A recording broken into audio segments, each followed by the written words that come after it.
everybody. My name is Karmen. I'm the head of interaction design at Zurich University of the Arts. Just checking everything is okay behind with the technique. Yeah, you hear me? Yes? Okay, good. Yes. Thank you very much for being here this afternoon. We will spend the day with lectures, performances, and other events. So I want to just quickly show you the program of the day. We started a little bit later, so I will keep the intro very short. There were a lot of thanks yesterday already, but I want to thank again everybody who is making possible this event also right now, who are also organizing the streaming and everything else. And of course, all of my colleagues who are here and who have participated in organization of this symposium. So here is the program that you can see. We will have a short intro now by Erika Martins, who is a project coordinator and is here next to me, who organized the exhibition Infinite Nows that you can see in Place Gallery. After that, I will make a lecture on interaction. And after that, we have a coffee break with a performance called Wearalab. So I think it will take place just behind this courtyard here, I think on the left. Then we have two panels, which are organized and moderated by Joël Bitton and Roman Kirschner. They will also include short inputs and lectures, and together with our alumni, as well as one of our PhD students, there will be a discussion on these two topics. Then we'll have another break with a performance struck by reality. And this will be followed by a lecture by Professor Dr. Gerhard Burmann. We are automata, question mark. Gerhard Burmann Gerhard Burmann has founded interaction design 20 years ago, and I'm very happy that he is joining us today as well. We will finish with a reflection on 20 years of interaction design. We have been doing this reflection already on our website. You can find a series of conversation lectures where we are discussing about topics that were relevant 20 years ago and still are today. So we already had two conversation series, one conducted by Joël Bitton and Casey Rees and Ben Fry, the creators of processing, and another one with me and Chris Salter, professor from Concordia University in Montreal and head of hexagram research there. I hope that this event, our exhibition, as well as online conversation series, which is continuing also after these events, will also excite you to think with us about the topics of interaction and about questions and possibilities that are awaiting us. So with this, I will give a word now to Erika, and she will tell you a little bit more about our exhibition. Perfect, thank you. Let's maybe... I can take this. Oh, wait. I'm sorry, I forgot. We are not supposed to switch the microphones. Corona times.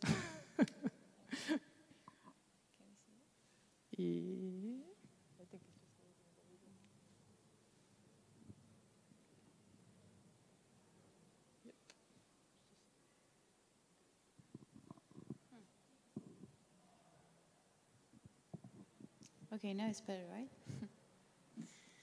Okay, cool. So I'm Erika Martins. I'm super happy to be here with you all today. So, okay, it was not what I was supposed to do, so we changed the slide instead. So I'm going to present Infinite Nows, which is an exhibition that really kind of celebrates the 20 years of interaction design of Zetadeka. And yeah, I kind of jumped into this project with Karmen in the beginning of May. And it's been a very interesting journey, also meeting all the students and setting up this exhibition. I think we're all very happy, and we hope that you also are going to be happy seeing the different projects, and hopefully also learn some new things, and also seeing what the Zurich University of the Arts are doing. So this exhibition is really showcasing different projects from the interaction design department. And the idea is really to present, different perspectives on interaction design through different kind of investigative and speculative and very kind of experimental practices. So it's also kind of to bring in different values of the different approaches of the interaction design department that, has been shaped over the 20 years of existence. So interaction design is above all no, I can't speak English anymore. The relationalities and entanglements of human and non-human actions. So this exhibition really proposed a variety of ways of taking action that allows us to use the space and to be with and learn from one another. So the exhibition looks at the range of topics, including cross-species interaction, self-perception in deep fakes, and it includes voting system, antisocial and social media platforms, and interactive technologies that produce moments of sharing, presence, and care. So I will walk you through the different projects, so you kind of got the whole overview, and then we, of course, invite you to just kind of cross the square and kind of jump in to the exhibition to get the whole full experience. So this was kind of just be a little brief overview. So one of the projects is dialoguing with Ecologies. So you would actually find one of this project in the courtyard, so it's kind of the mirrored side of this courtyard on the other side. So they have this beautiful prototype that is hanging in the trees. So we really invite you to kind of go in the courtyard first of all, and then go into the exhibition. So dialoguing with Ecologies is exploring forms of how we can dialogue with different barks and interspecies design process. So it's created multiple conversation tools that enables different forms of dialoguing with the ecology of living bark. And these tools start as a long-term dialoguing with the organism that evolves over time. And beside the concept of nature's time, they have also examined the intelligence interaction between the species living on this substrate. And at the end, it stands as a kind of organic gate that attempts to establish this long term of dialogue. So it lets humans to pose questions and automatically transmit them into the ecology through digital interface, and this kind of organic gate offers through provoking possibilities of human-nature dialogue, and it's an opportunity to reflect on the value that we give to our natural environment. So this is made by Andreas and Fabian, and they're actually sitting over there, so if you have any questions, just kind of pass by them. A little short. Then we have the personal depot, which is a space of anonymous personal details. So it's an social anti-social media platform where you can actually also interact with the whole installation and deposit one of your personal belongings. And this is made from Lilian, Jansson, and Sonyo, which I think are some here around as well. Then we have Soil on Soil, which is stories of radical entanglement. This is a word I can't say. Entanglement. Really beautiful setup that you can also see from the windows, which you can also interact with. So you can actually blow on some of the different pieces, and they will shift in colors and so on. Super cool product. And then we have Factual Realities by Paulina that are talking about deepfakes and kind of building on the architecture of the human brain and the neural based nature of machine learning that offers to integrate manners of algorithm manipulation of the moral and political attitudes of humans. So I really invite you to try this out as well. It's in one of the little smaller rooms. We have Journey to Recovery, which is making sleep therapy more motivating and entertaining and informative for kids or children. We have tongue interactions, where it's these kind of beautiful prototypes designing to motivate strategies for snoring rehabilities, which is a BA and research project as well. This is T-Kit, which is interactive and playful answer to cerebral problems in the work of environment. Really beautiful objects that has their own kind of little personalities. We have Hero, which is a toolkit for exploring your acoustic spatial perception. Also a beautiful prototype that you can try out in the space. We have votadem.org, which is a social platform for inclusive voting. Also a beautiful object that you can try out. So it's really about like how people that doesn't have voting rights can participate in the voting process in Switzerland. Affordance of a cattle is a device for a more conscious consumption of meat. So it's also a beautiful prototype that you can actually get a feeling and feel the heartbeat of the meat, if you can say it like that. This I can't pronounce because my German is unfortunately not on point, but it's Aim für Klein. Amt für Kleinstdelikte. Yeah, okay. By Martin, it's also a really beautiful video and these beautiful props. We have Tales of Renew, which is a meditative space for alternative robotics, which is also really beautiful, kind of soft robotics in a sense. They have to explain it better. We have Tamatar by Sylvan, which was actually one of the oldest projects that we have in this exhibition, which is from 2010. And is these swarms of almost 16 robots, kind of rolling objects. And it's interesting also, I think, when we think about the 20 years of interaction design, is that a lot of these projects, the technology has evolved so much over the years. So I think this is one of the oldest projects, and it's really interesting to see that it's, you know, still up and running. But that's of course something that is pretty rare in interaction design, because you know you have updates and all of these, so it's hard to keep them alive. But this project is part of the Mission Eternity by eToy Corporation, and talks about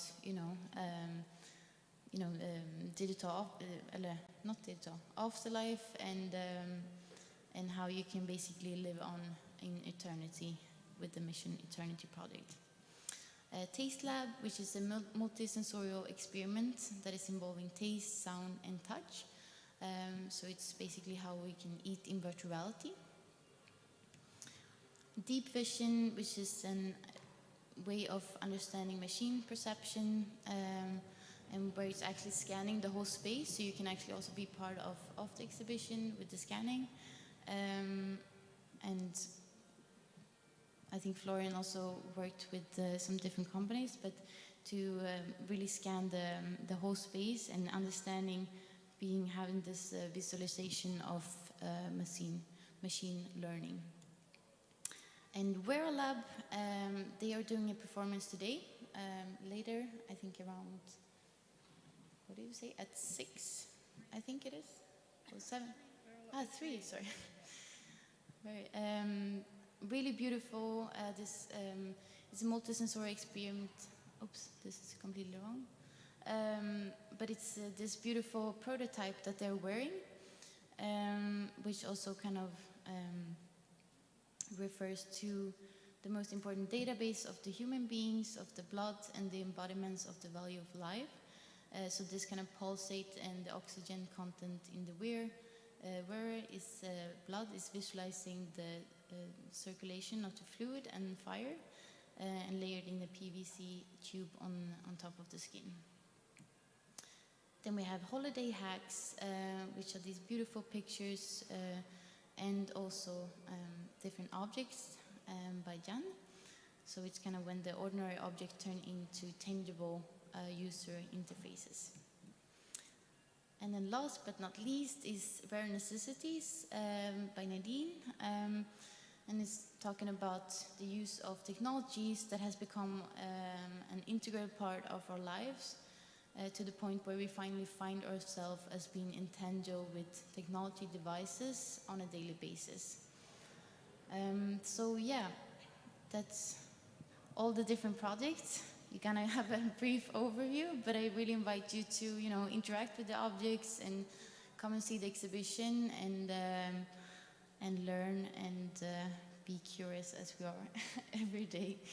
So thank you so much, and I hand it over to a very interesting lecture, but I'm curious about to hear by Karmen.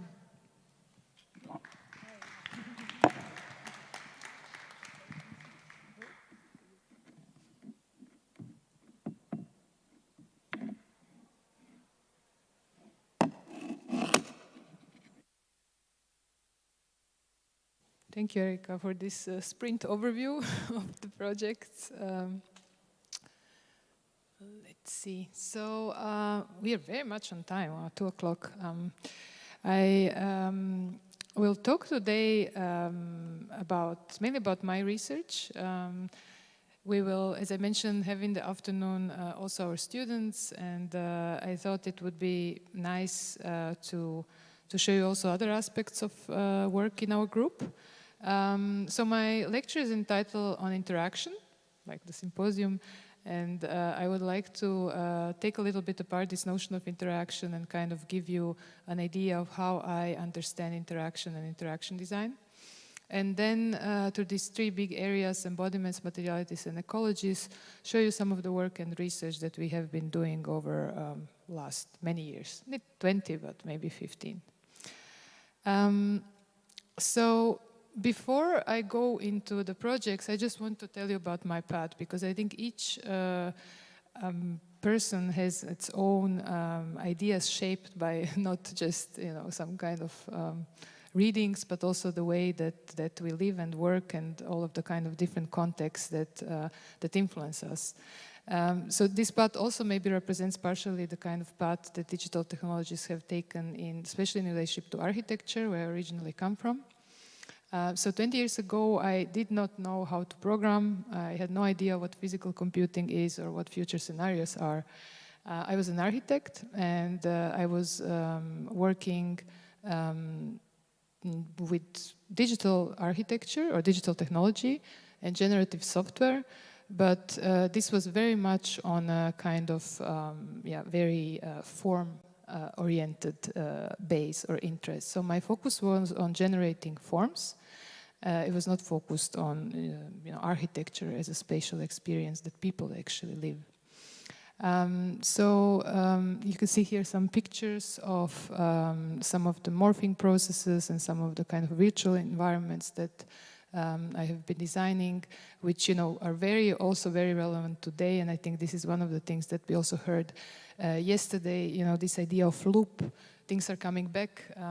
We were also talking, that when I started interaction design, VR was so passé. Like, who would want to wear a headset? It was something people did in the 80s, and now it's everywhere. So things are coming back, but always differently and always in a different context.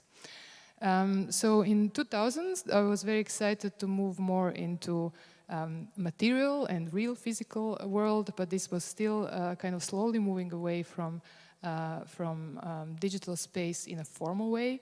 So I was working with digital fabrication. At the time, I was studying in Venice, and the only place I could get my hands onto some, laser cutting and milling machines was in the Politecnico di Milano, which hosted me. So I was able to take this form out of the digital world into the physical one. This is a process that Marcus Novak calls eversion. He's also the architect who in the 90s coined this term liquid architecture. And it was a really interesting time, but it was very much oriented toward aesthetics, some philosophy, and humans were nowhere to see. This is unfortunately still the case in many architectural contexts. Still very often we are kind of also forced to self-form, especially when you are working on competitions. But I think it's changing slowly. So my desire to explore the dynamic experience of space led me to interaction design.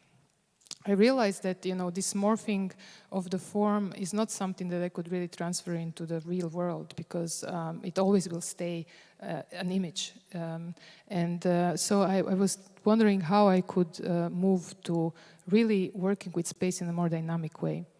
So I moved to interaction design. I started my MA in Ivrea, and using electronics and software, I explored how interactive technology can shape social interactions in public space, but also sensory experience of an environment.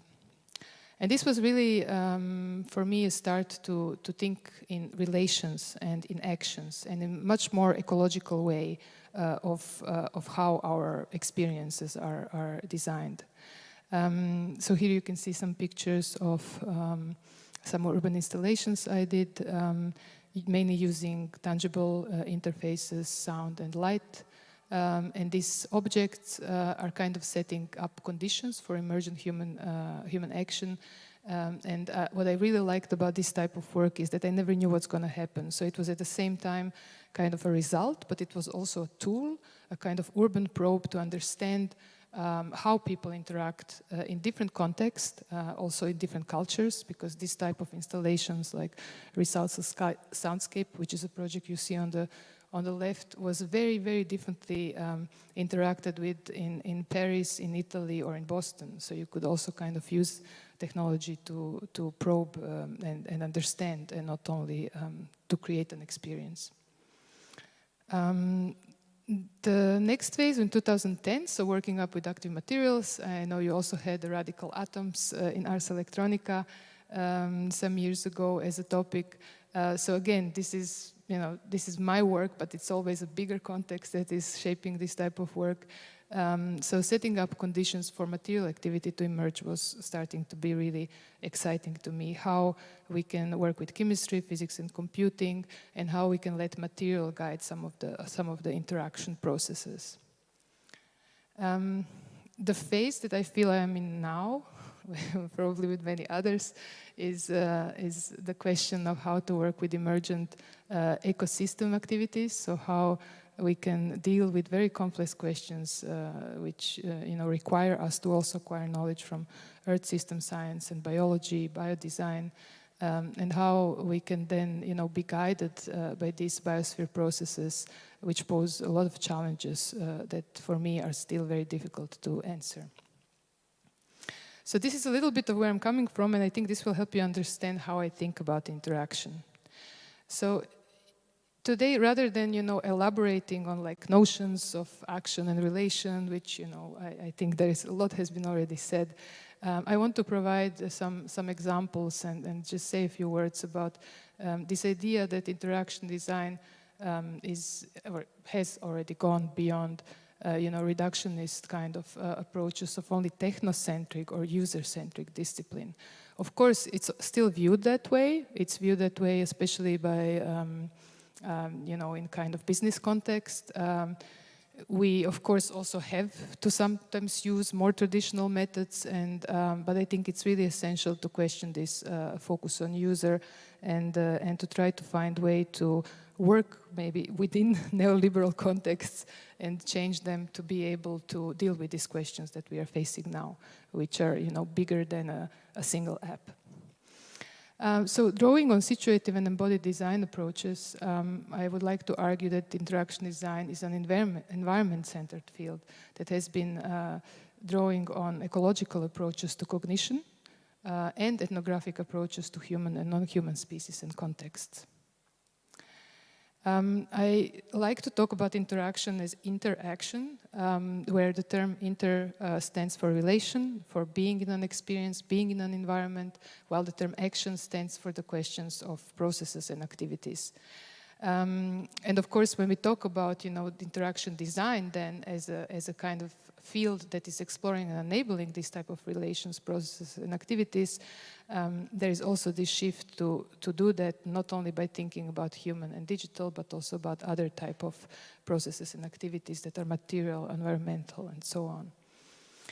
So, I think the shift is, for me, this idea of that we are hearing a lot about today about planet-centered design, it's exciting, but still has not many methodologies or guidelines how to approach this question, and we still need to find a way to move away from interaction as a kind of classical human-computer interaction where there are two separate entities communicating and transferring information between each other to more complex systems. So how can we design these types of questions? I think that some of the methodologies that we have been using, and I will show the examples now, are related very much to field research, which traditionally also has been more focused on human, but also looking into other species and other processes through attunement as a technique. Then, of course, the exploration experimentation, which has been also yesterday evening very much pushed forward, to not feel like we have to be deadly serious to deal with these really, really difficult issues, but we need to be able to be free as well to explore and experiment. And as a last, this idea of co-design, so co-designing with other, not only peoples, but also other species. And all of these are, for me, ways of acquiring knowledge in research and also in any kind of everyday activity, acquiring knowledge through interaction with our environment. And this idea comes from, or for me in my work, comes from the theories of enaction. Theories of enaction are coming originally from child psychology. So basically, the first kind of learning that we do in the environment and in the world is very much based on exploration. It is based on coupling between body and environment, and also there is no separation between action and perception. When a child explores the environment, it's all a loop within which things are learned without being given as a kind of an input-output. This is happening later, also in learning, when you have symbols, when you have words, when you have images. But in this kind of very embodied sensory motor processes, it's a different kind of interaction, and this interests me very much. And the last point is this material engagement in the world. So really getting your hands dirty and learning by doing. So moving to the first section of embodiment, I want to give you some old examples which are more research based in a kind of basic research, so non-applied research, and then I will give you some examples of applied projects.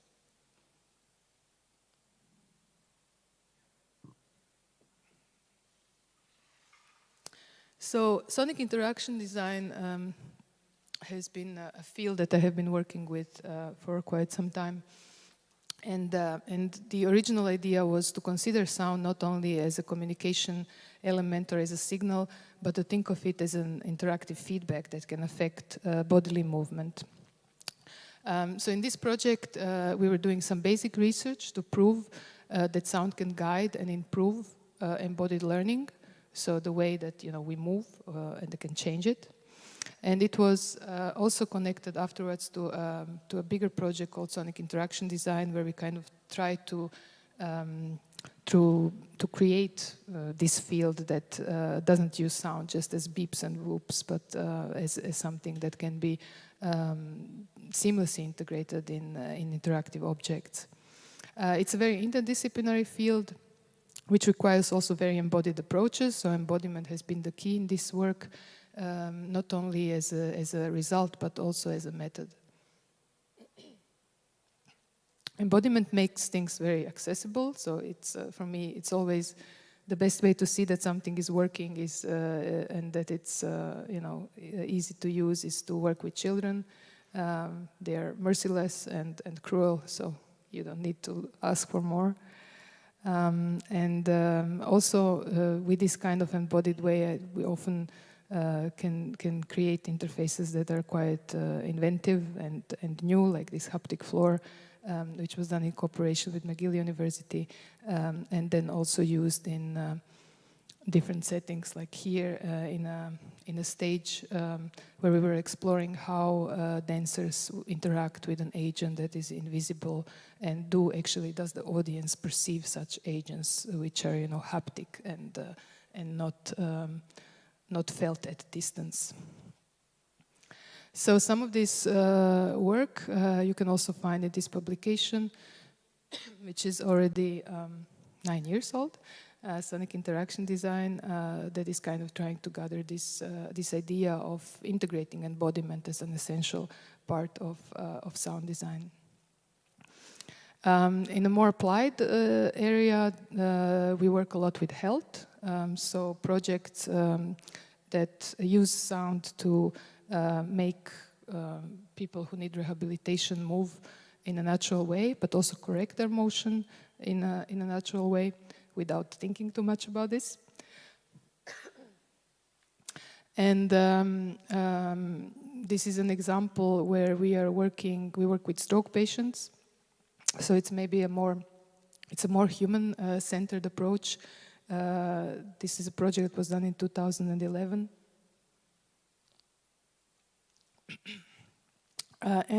Basically, it is trying to see how we can develop interfaces and encourage people to move their body, their impaired side of the body after the stroke. Excuse me. So we worked a lot with ethnographic methods in this case. We worked with people who do therapy and people who had a stroke, also very young patients. And then these kinds of projects then also turn into actual products and startups, like in this case.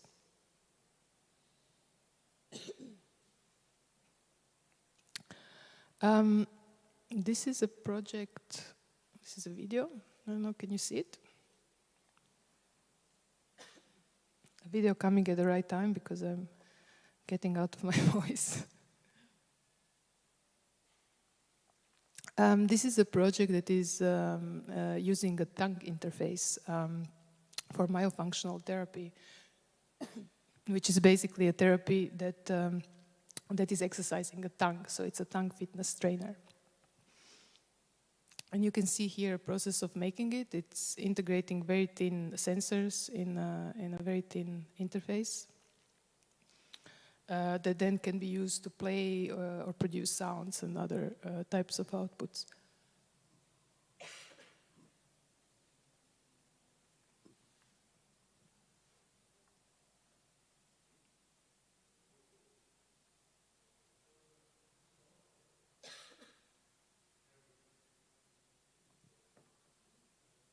So these are some of the exercises that usually patients have to do when they exercise.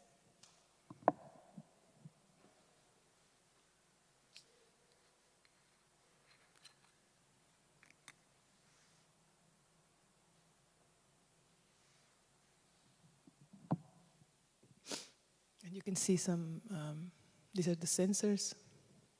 They're being embedded in a biofilm mold, and all the electronics that is needed for sensor data and processing.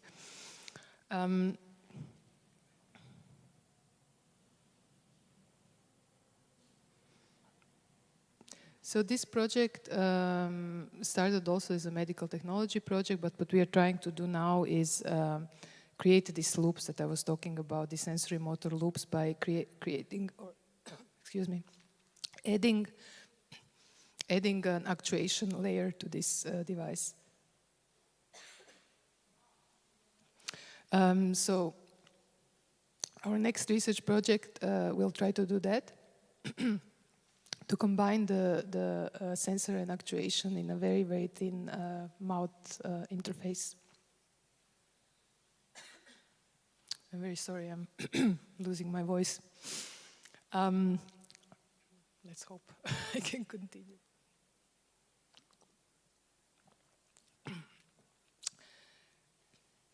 So projects like this, this is a completely new interface that we really had difficulty finding also people who are working on haptics to help us design this, and I'm really excited to see how it can be applied also in other contexts, not only medical but also artistic contexts. The second area that I want to talk about is materialities and the research that we have been doing with material science labs, who are very much focused on precision and efficiency. And we try to work with similar material that they're developing in a different approach, trying to challenge this kind of efficiency-oriented approaches. What you see here is an electroactive polymer, which is a very thin shape-changing material. Like in this case, it's the challenge is that it's breaking all the time because it's very fragile. It's a dielectric material that can get burned very quickly from electricity that's running through it. So, but we really enjoy and like this. It's ecstatic. So we're trying to work with these errors and turning these disadvantages into benefits.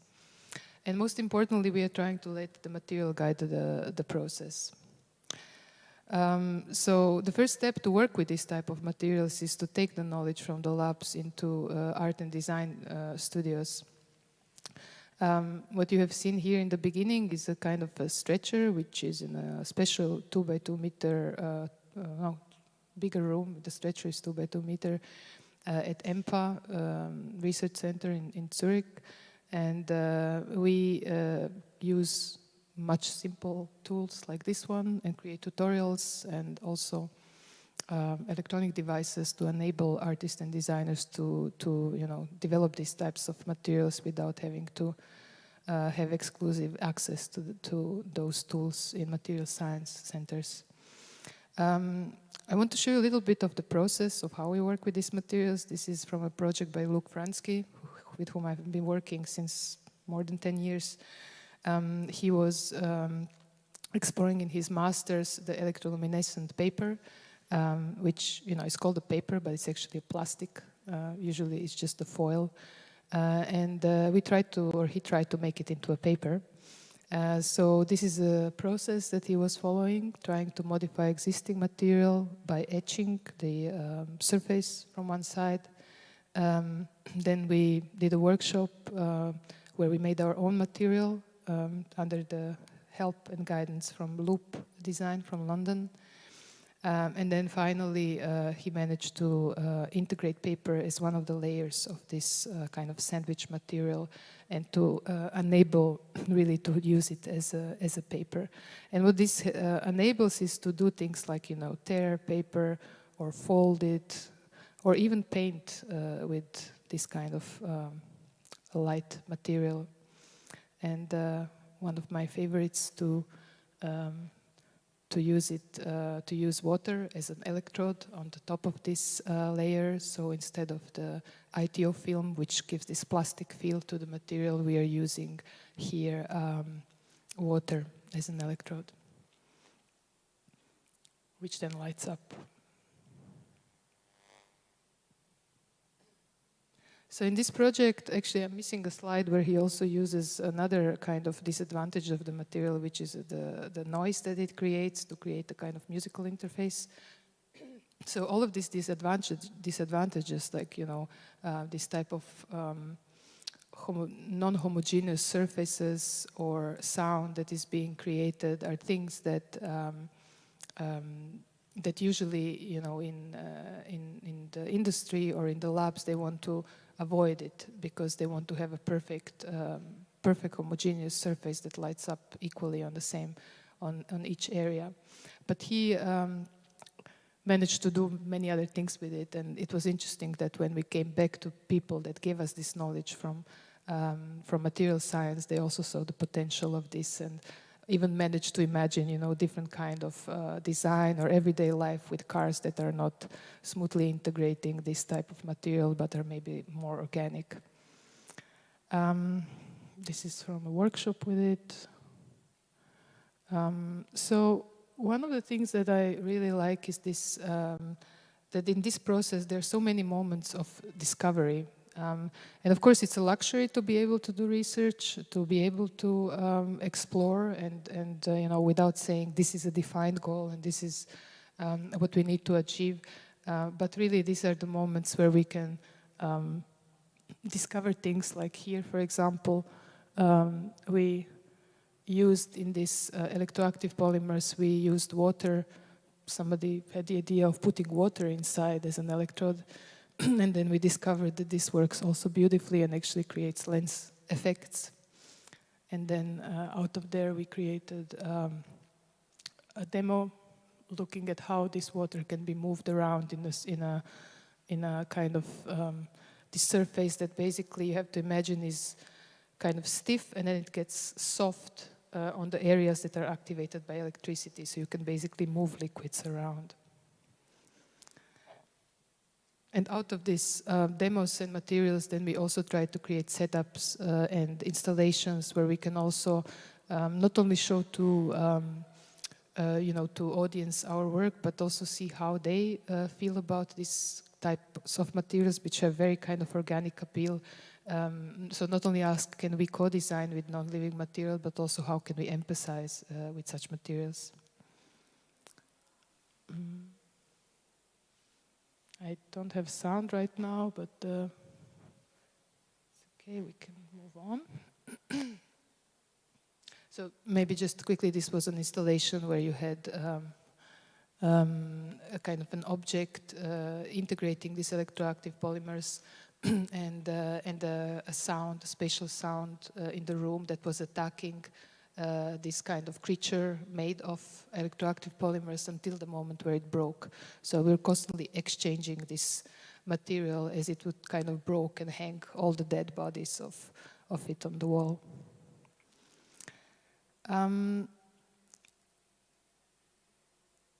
Working with this type of dynamic stuff and the stuff that is not stable or doesn't allow to you know, doesn't allow us to force our ideas onto them, is something that I think is really interesting in terms of how we perceive the world and how we perceive anything that moves, which is very often, you know, we identify with anthropomorphic or zoomorphic kind of tendencies. How can we avoid that? And I find this is really an interesting aesthetic challenge to work with movement and motion and try to kind of be on this edge of non-uncanny valley where things are you know, alive but still not zoomorphic or anthropomorphic. And this has been an interesting point from this work. And another thing is this, you know, this way of unlearning or letting go and questioning concepts such as agency, of how much we can control the world around us. In this project, we also worked with the same material, and here we are. I don't know if you can see it. Is it moving? It's not moving. Basically, yeah, you can see it now. Basically, we also explored how we move in relationship to this material. So, kind of synchronizing movements to its motion, and then bringing this into the context. This is in a botanical garden at the Design Biennale in Zurich, where people are interacting with this kind of strange creature in the middle of the room.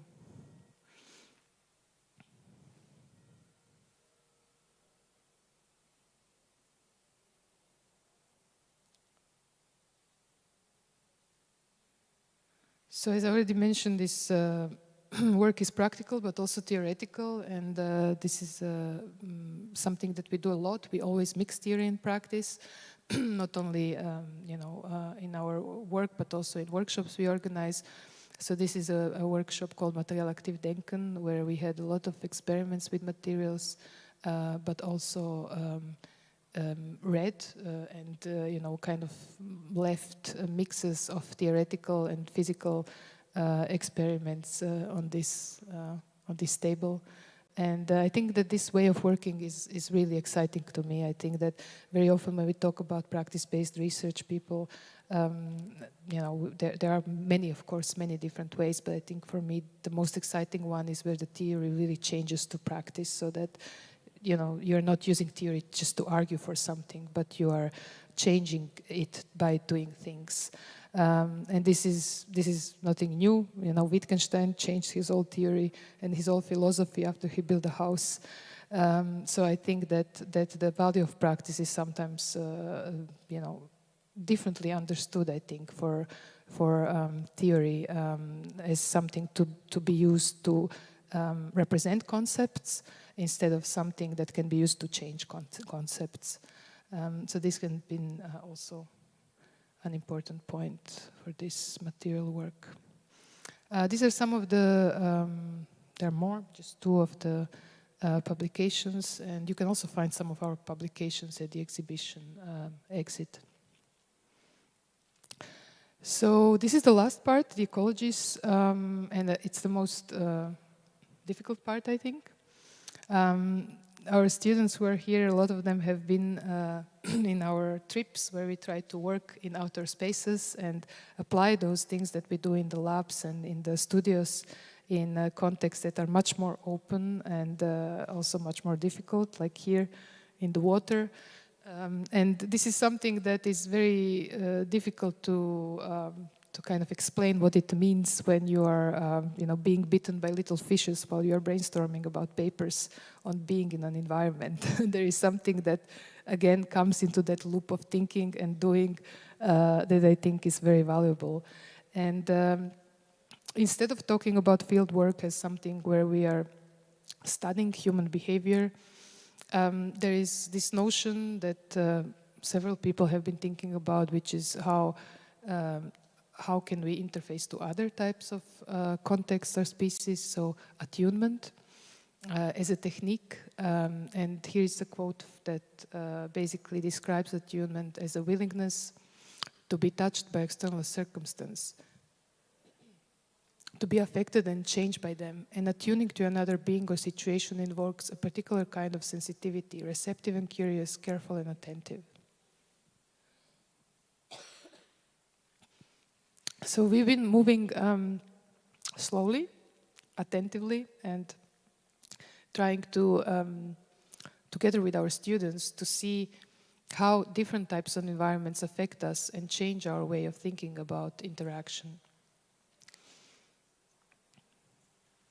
This is a project by our students in a course called Soft Architecture, where they were looking into these layers in an abandoned building of paint that is not only paint, but also, of course, layers of history of this military area, which has been used by Austro-Hungaric Empire, by Yugoslavian military, as well as Croatian one, and now is abandoned.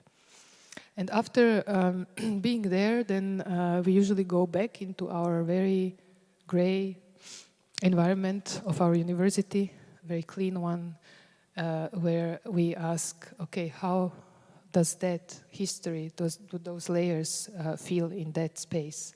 And here our students have done an amazing project performance where they basically invited people to bring their objects and soak them into this gray color that is kind of pervasive in our university. And to tonify, so to say. Toni is the name of our space. Tonify their objects. And this type of, you know, sealing the world, sealing the life, sealing the history into the grayness of and continuity and cleanliness of this kind of neoliberal space, I think, is a really interesting way to see how working in different spaces can completely change our ways of thinking of something like paint.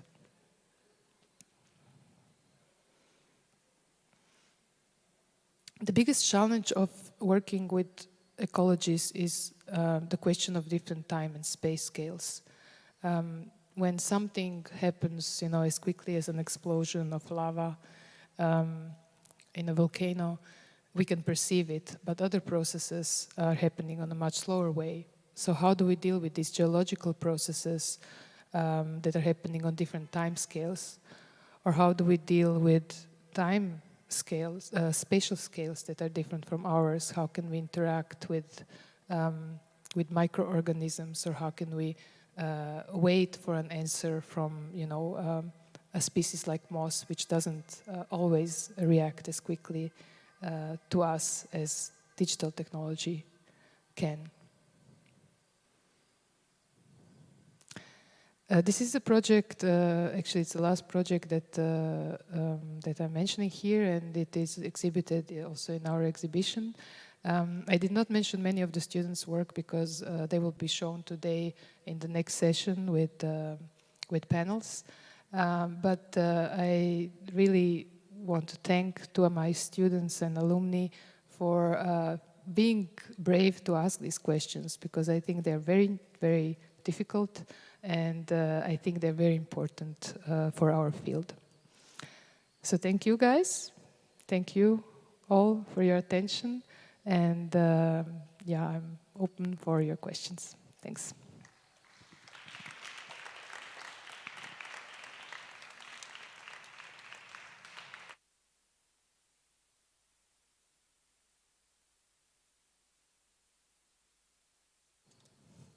If any. I don't know if do we have another microphone, maybe?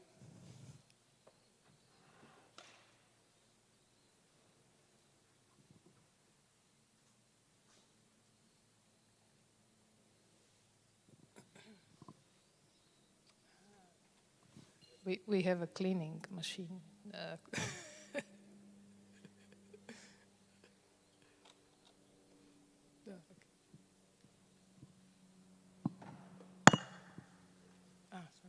Yeah.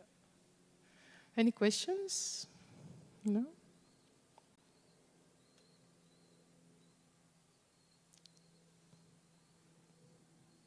Yes, or just Gerhard has a question.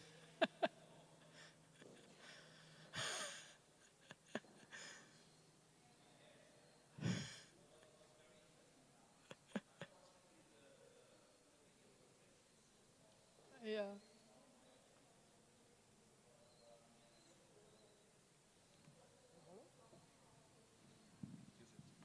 Yeah. Yes, yes, I'm coming.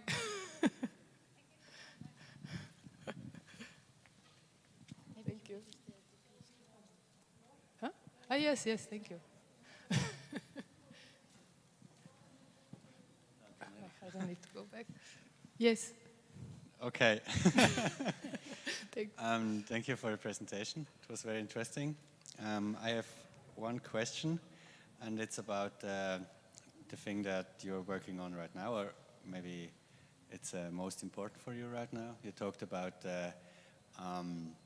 big connections of environment and how it all, that the problems we are facing right now are bigger than we could imagine maybe in one head.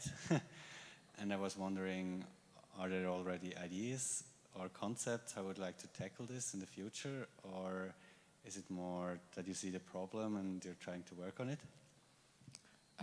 Well, there is also this book called Manifestos for Design that just came out from our university, in which together with Roman Kirchner we proposed a kind of, it's a manifesto book, so we propose something that we still don't know is going to work or how it's going to work, but partially we do. So it's basically this kind of two moments of working within an environment. So this moment of attunement that I mentioned briefly, which we also did with our courses, right? When you go into locations, how can you do ethnographic research without using, without being able to focus on something like an entity that is kind of graspable, like a human or an animal, or, I mean, microbe is way more difficult. Like how do you interface something that is distributed and not focused? I think that's really, really difficult.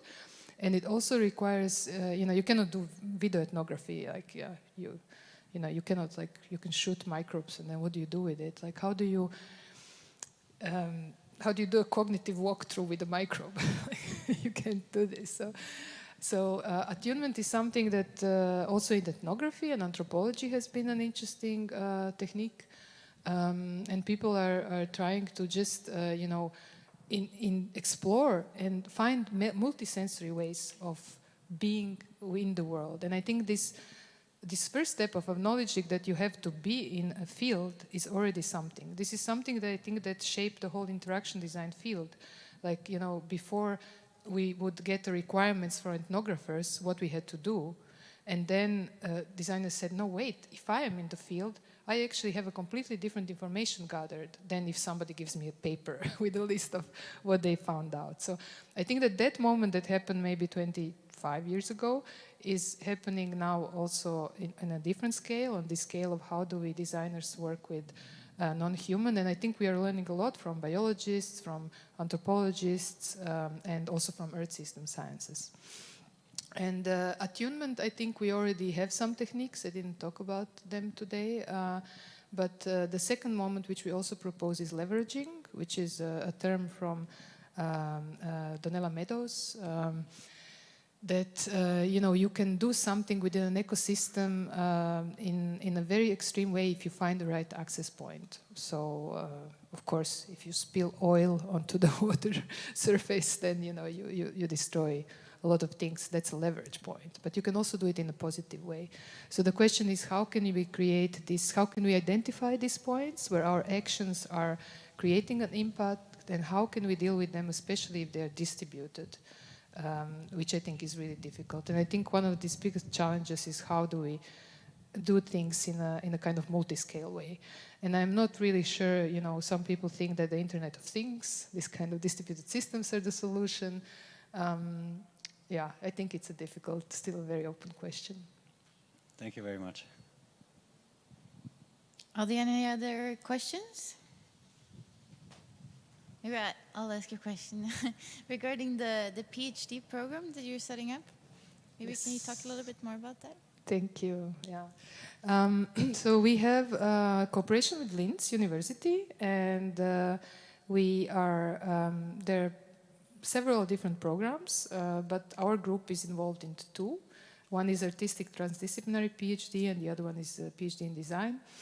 And we are mainly, right now, it's really in the process of being developed.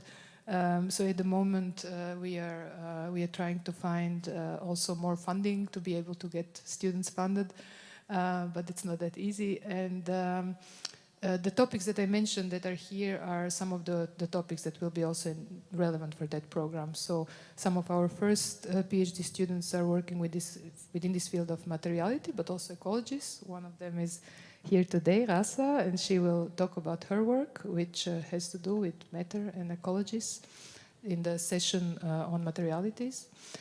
And the other one, which will start soon, is Luke Fransky, who I also mentioned, who will be working on the tongue interface. And this kind of haptic questions, what can you do in your mouth with a strange thing moving inside? So some of the topics that I mentioned here are going to be there, but for sure, what we research are what we know, and it's not, of course, only me, it's also other people on the team, and I look very much forward to this cooperation, and to everybody who is interested to know more, please get in touch. Thank you.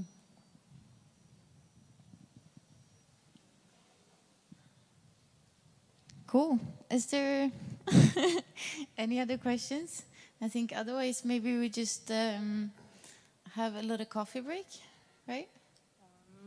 So the next session is at... So the next session is at... Oh, okay, it's 3 o'clock, yeah. We will have soon the performance. So I think this is something that we should probably... Or I will just quickly let you know.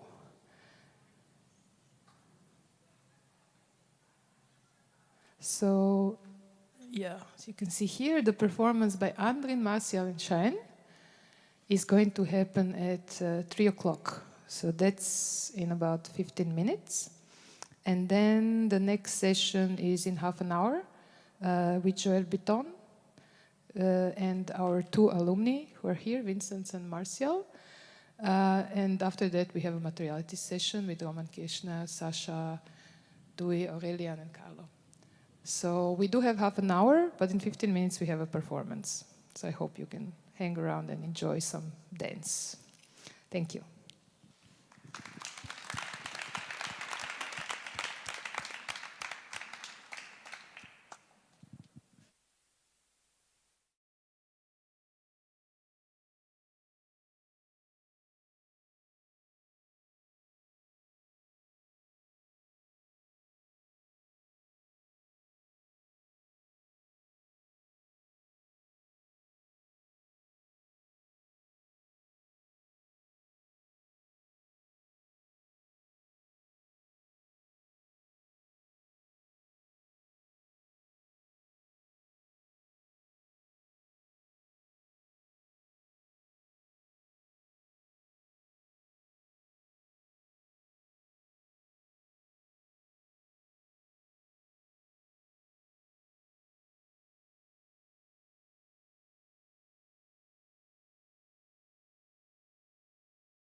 Okay, so welcome back.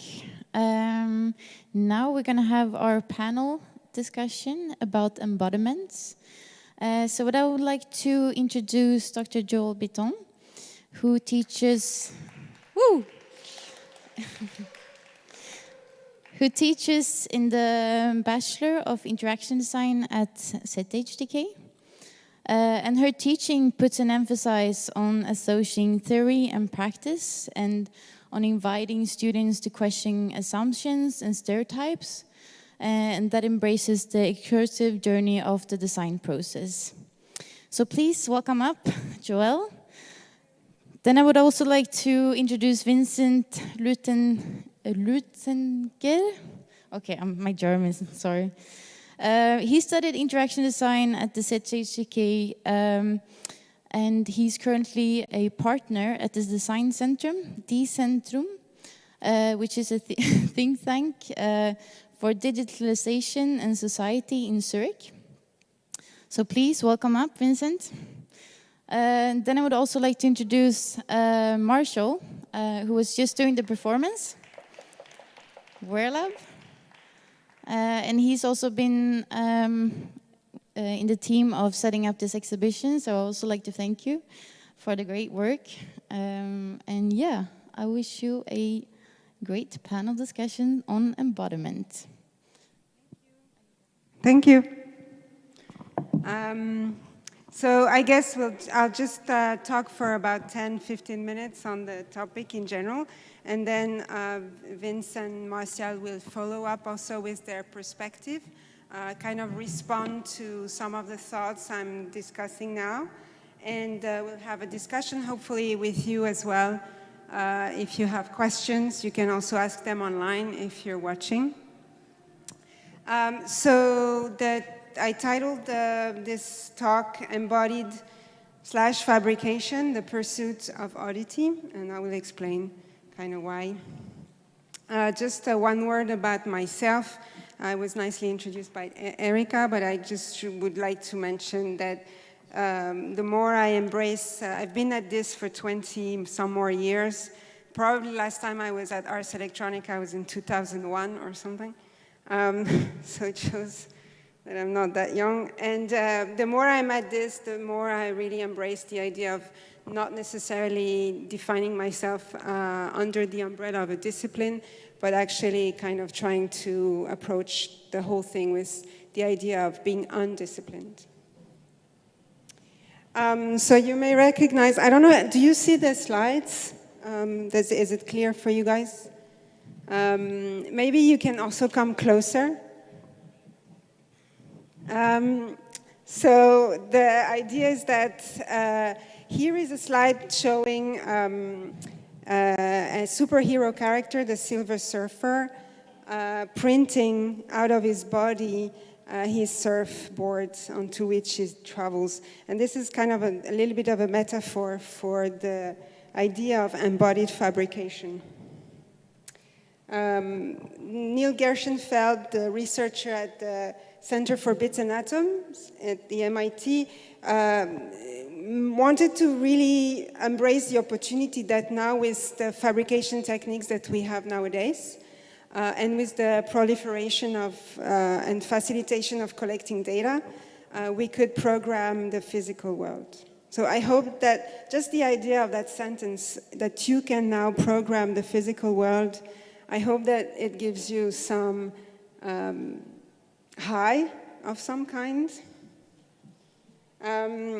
What do I mean by embodied fabrication? First, what is embodiment? And it covers a lot of definitions, but I just wanted to share mine. I really think of embodiment as a form of existentialism.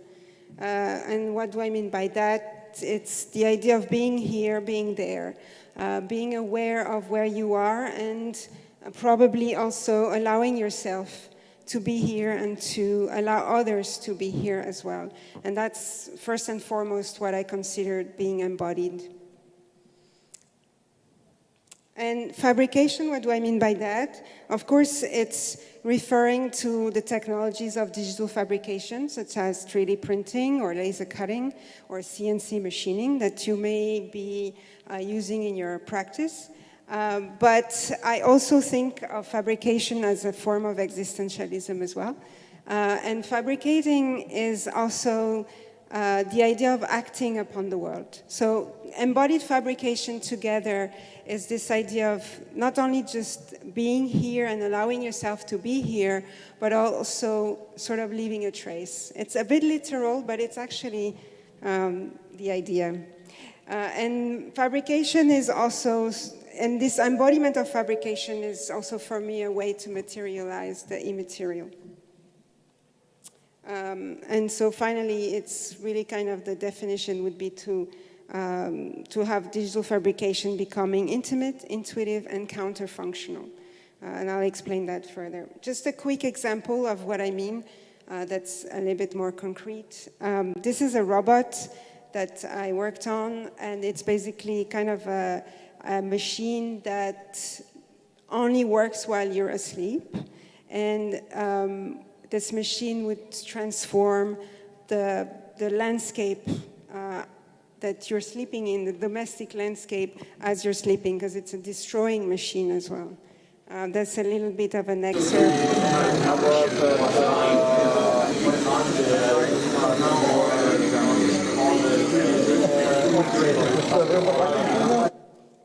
Another example, this is a typology, and it's basically geometries that are shaped by our own text messages on Twitter, and that can be used to create landscapes onto which you can contemplate the various detail of your Twitter feeds. So this is literally programming the physical world. And upon this premise, it's part of my research and also my doctoral degree that I did a few years ago. This became also within the context of the interaction design program at ZDK that Karmen described through her presentation earlier. It's also was embedded within a course called Embodied Interaction. It's a 6-week course. You saw the performance of Marcial. That's the typical outcome of this class. I just wanted to mention some of the projects from this course because that's essentially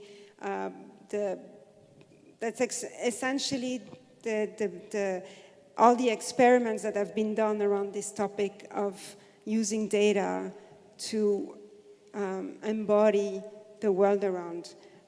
So this course is 6 weeks. It's very experimental. There's kind of a paradox in this course. The paradox is as such.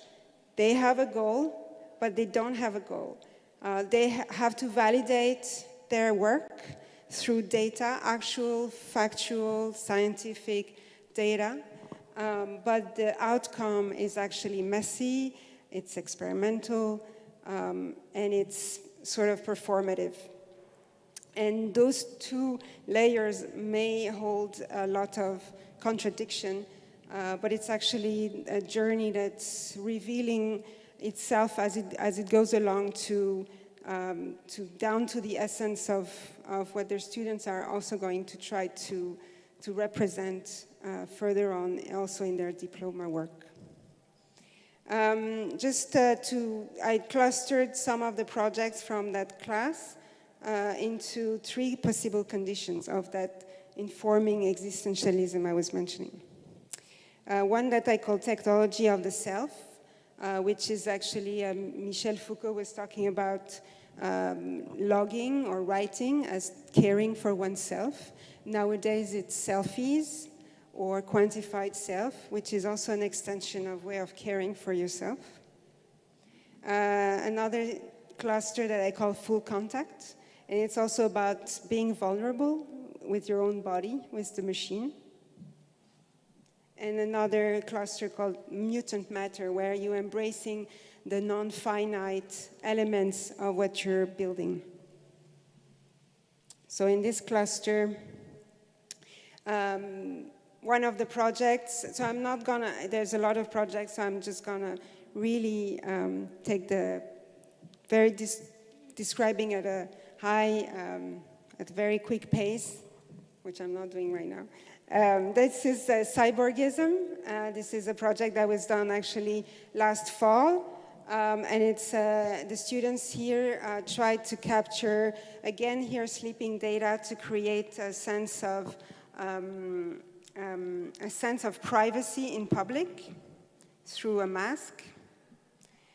This is Wearalab, that you just saw the performance being done here. This is embodied suffering. It was one of the first projects of this course where two people could exchange suffering moments through electrical conduction. This is another example of their machine. This is posture. Here you see some example also of parametric design adapted to their final design, and it would basically form the vertebra to adapt your posture to it. In the cluster full contact, I put some of the works that emphasize really the body as actuator of the work. So this is Ukus, where the person that is standing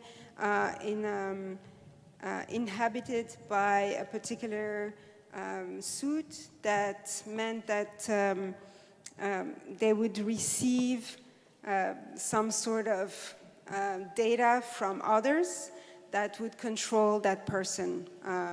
The typical data would be sins. So how do you transfer your sin to a puppet? Sort of. This is Cascara, also a project that would involve very intimately the body, where the person could feel as soon as they were stressed some sort of embrace.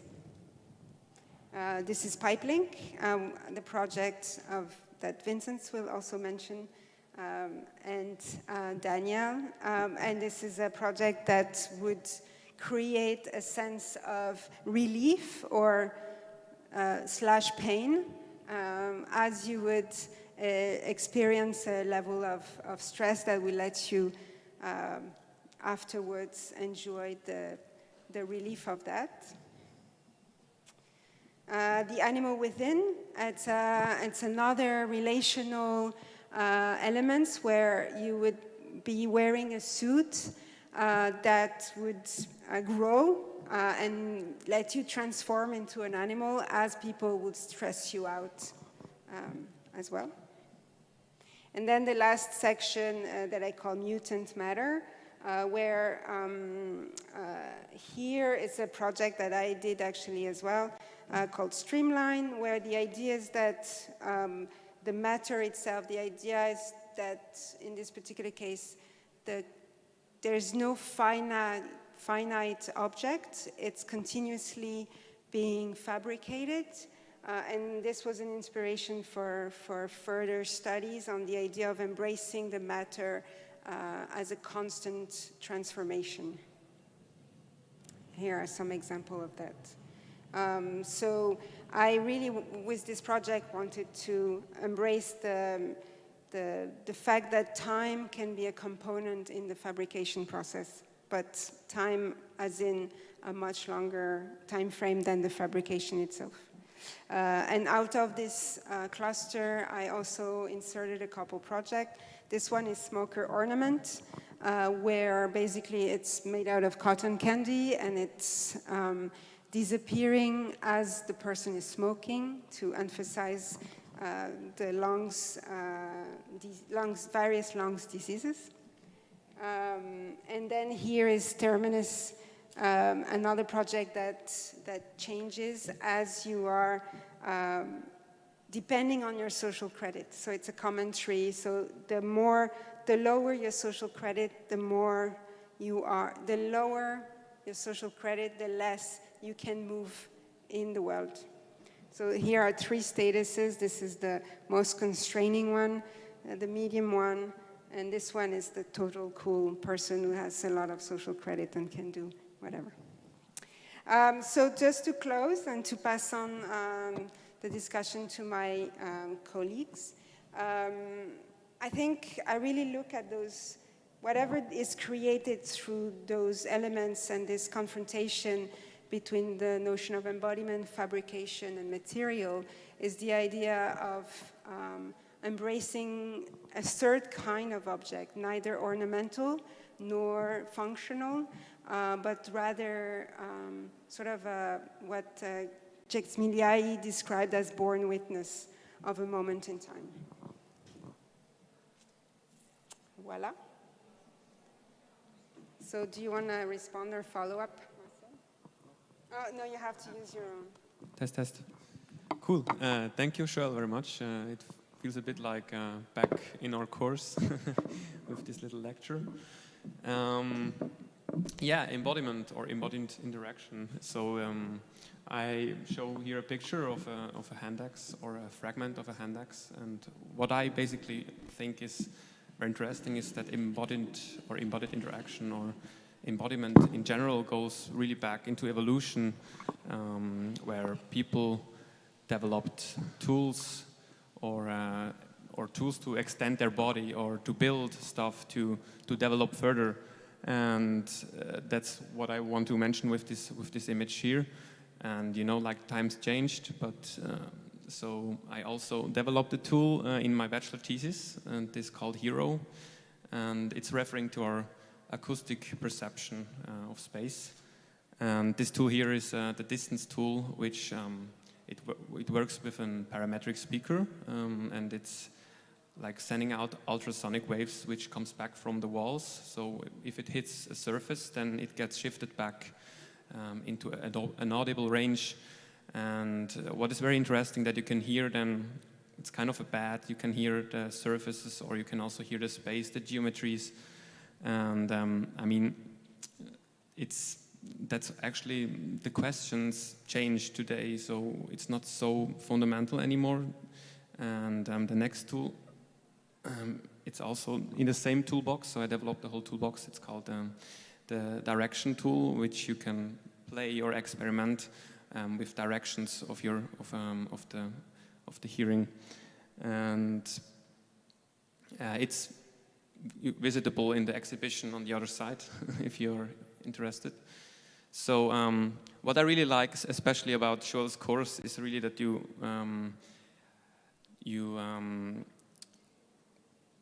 go into your own body, you try to understand your own body, or what data your body produces. I remember, like, when we start the course, that we have to somehow collect data which we produce during our lives, and I collected somehow like how many rooms I enter in one day, and then we have to shift it, or we have to explain or show it in another way. And I just was like with the light switch, turning on the lights, turning off and on the light switch, and every time I turn it on or off, then I changed actually the room.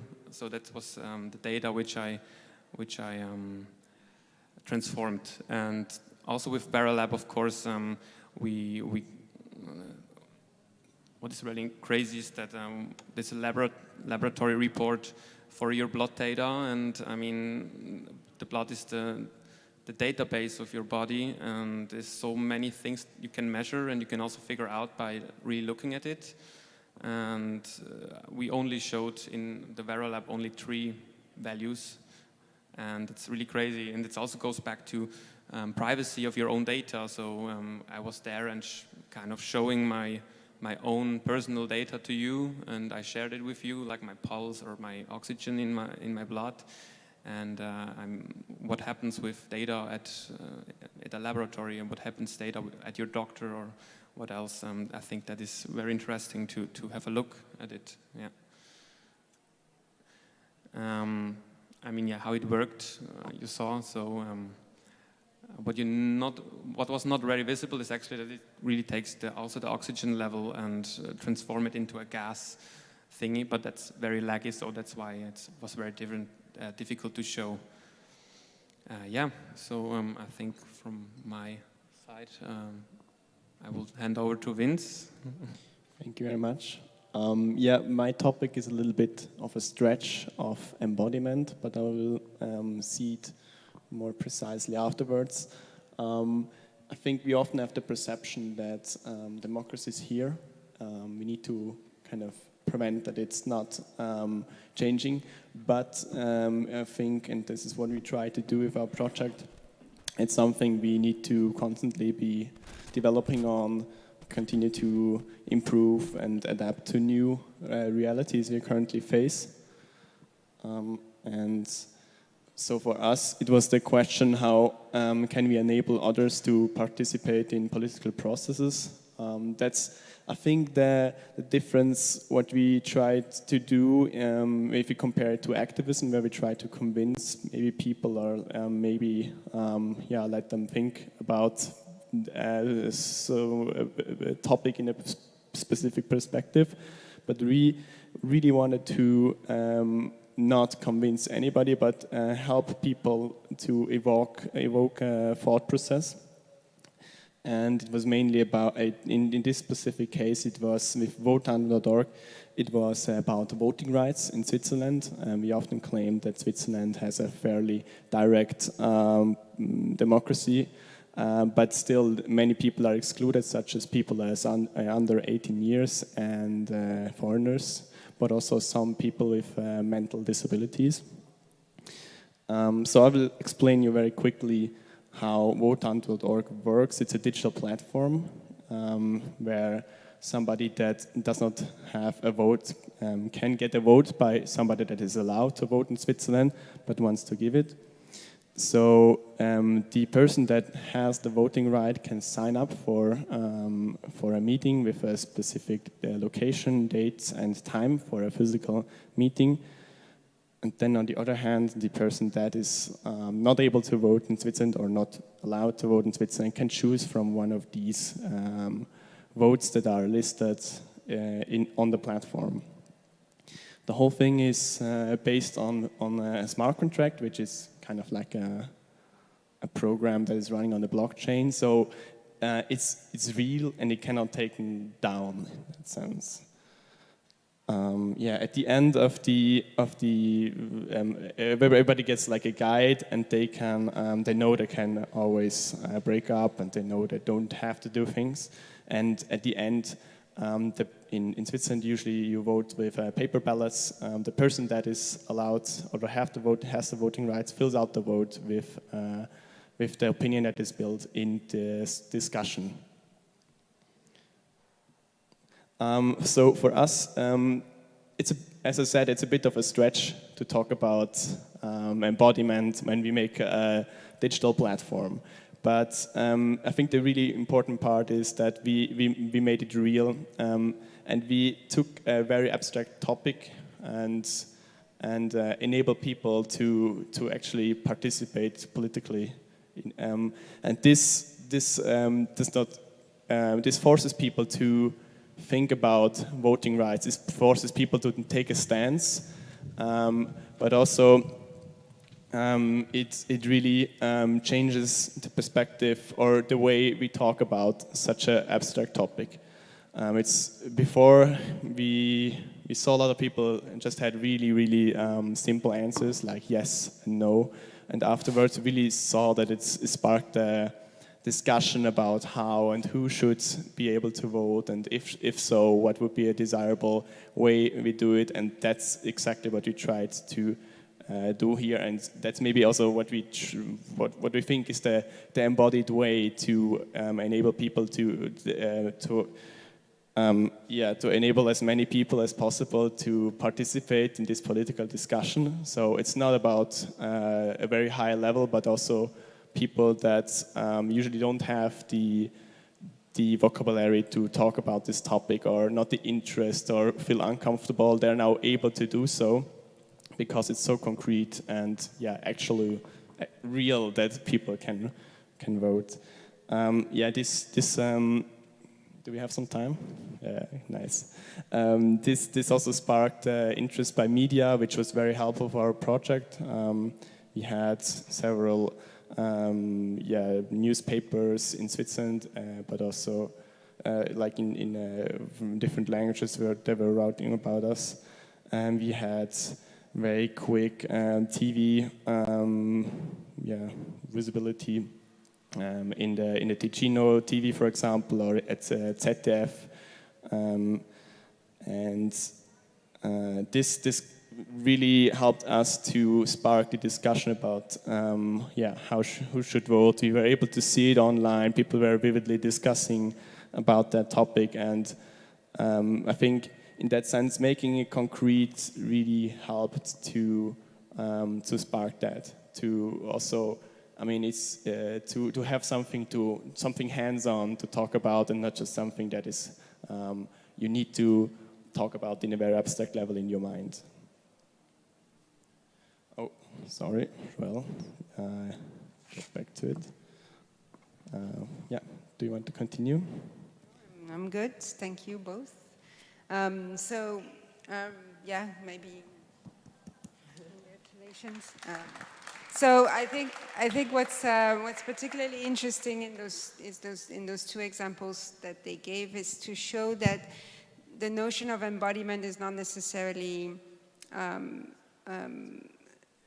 an archetypal project. It's about also, and I hope that you see the loop back to my first statement of existentialism. It's about also trying to be here, and I like also in particular what Vince mentioned, this notion of being able to take the abstract and to actually be there to address that. So I hope that you have questions and that you want to participate in the conversation as well.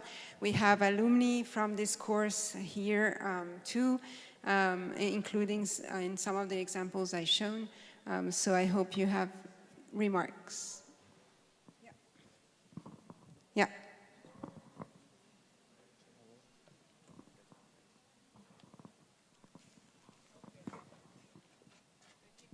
I keep it far.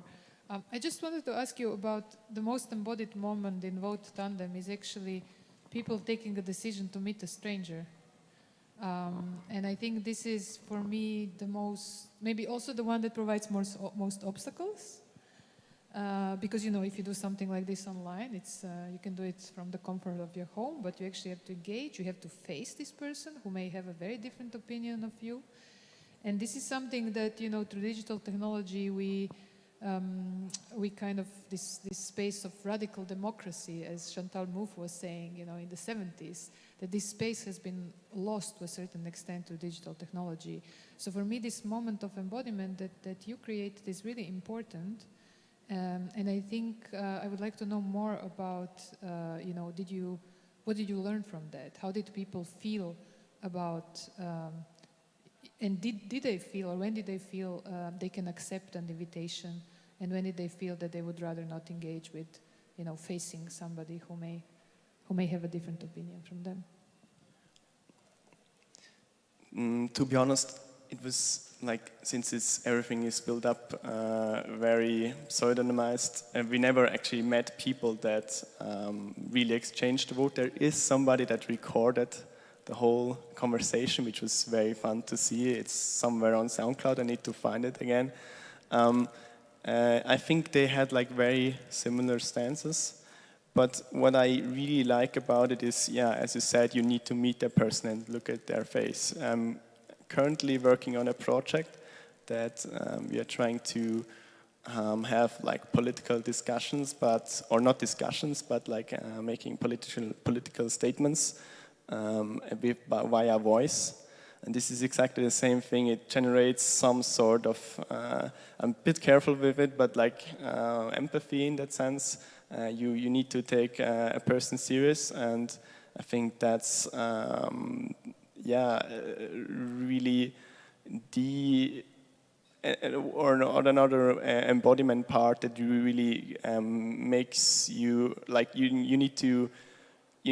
you make yourself kind of dig yourself into it, and you need to talk about with another person. So it's you're much more involved than just like reading on your own mind and like talking about different realities of different people. But then since you're meeting a person, you're kind of part of it, And I think that's something that was very, very eye-opening for us in the project.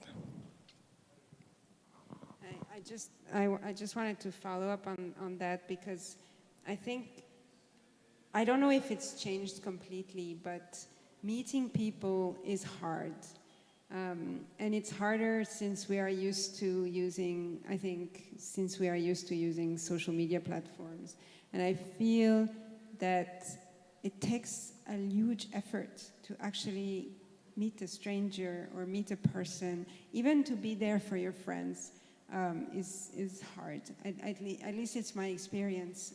It takes a lot of energy. It drains the sort of energy that you can be attuned to. So any sort of experience or interaction platform that we offer, where, I mean, even if you saw the performance of Marcial early on, it takes a lot of courage to be there and to perform, and to, especially if you're not a performer. And I think that's something quite interesting to explore and to let people sort of embrace. And I know that for students in interaction design, this course is particularly hard when we reach that performative level, to just be there and just put the spotlight on yourself in a way.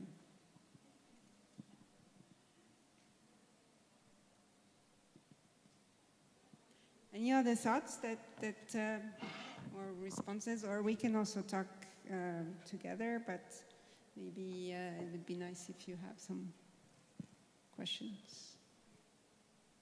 Yeah, Gerard?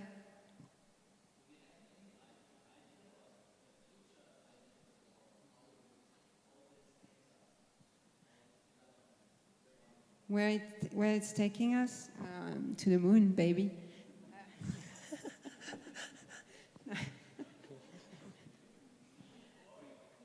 No, I said to the moon, baby.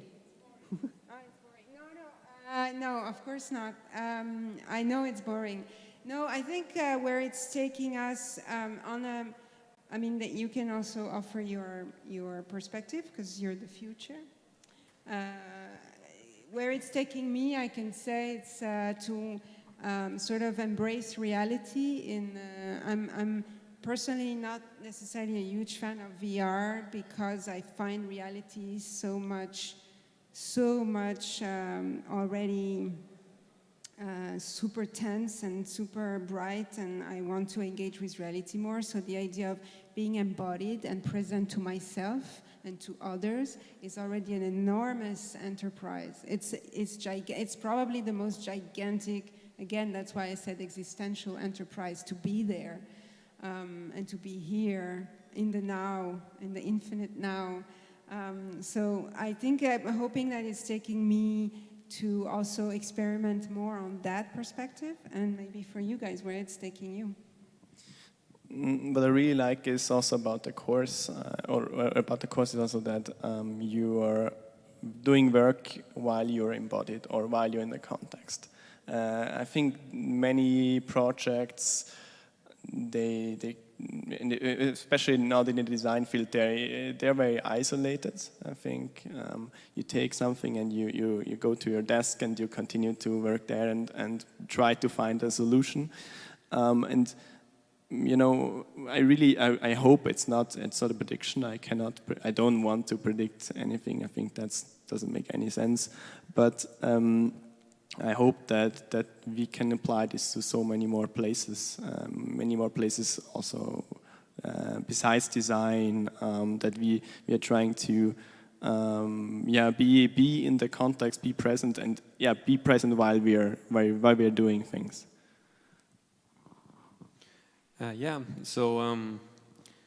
Actually, I'm coming from the architecture side, and that's what I also want to mention about embodiment is like always entangled with space or with different kind of spaces. So like in your case, it's more a kind of a socialized or democratic space, and in my case, it's more an acoustic space or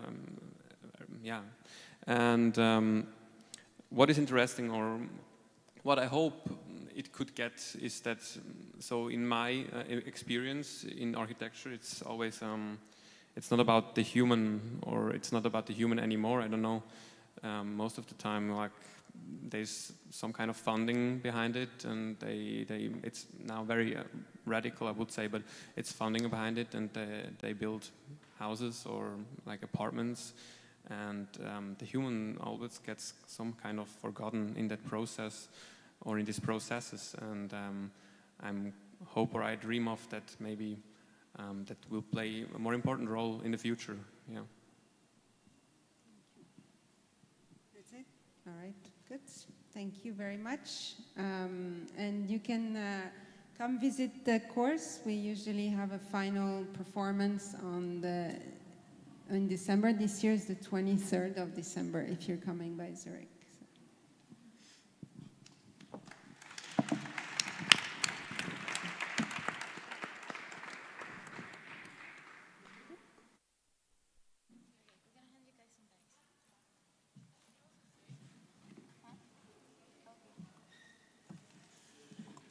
Thank you so much, guys, for a very interesting discussion. And I would like to thank you with a Freitag bag, because Freitag is our sponsor from Zurich. Thank you. And then maybe we should introduce, sorry. You also get one. So I would like to introduce our next panel, or no, sorry, it's a panel, right? Yeah. Yes, on Materialities with Dr. Roman Kirchner. And Roman is an artist, researcher, writer, and a teacher. And his current research interest revolves around social metabolism and ecologies, interaction with environmental microbiomes, transformative materials, spatial strategies, research methods, and mutual influence of materials, imagination, and epistemology. Okay, that was a hard word. He is also a lecturer at the Zurich University of the Arts. So I would like to thank you guys and welcome up Roman. I would also like to introduce in this panel Rasa Weber. She's one of the founders of the Fed of Buildings, a design and architectural collective from Berlin. And she's also the head of design and founder of Studio Blonde and Biber. And her design concepts are driven by a strong narrative approach and innovative material research that creates a link between the creative industry, research, and art. So please welcome up. And then we also have from the alumni, we have Dewey, who is also part of, he actually graduated this year from the Interaction Design Department. And he's also part of the Infinite Now exhibition, so please check out his work on the other side of the art. So please welcome up, Dewey. And then we also have Aurelien and Carlo, who graduated, they both studied interaction design at the ZHDK, and they both graduated 2019. And they're also, of course, part of the exhibition on the other side, so please check it out as well. Yeah, welcome up, guys. Give them a big applaud.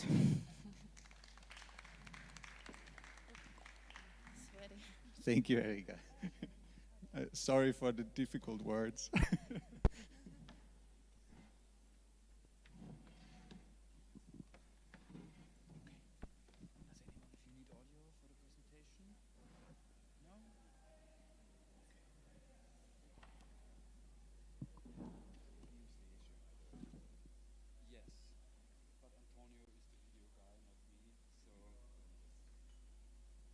Just sorting out the last technical issues. Short delay.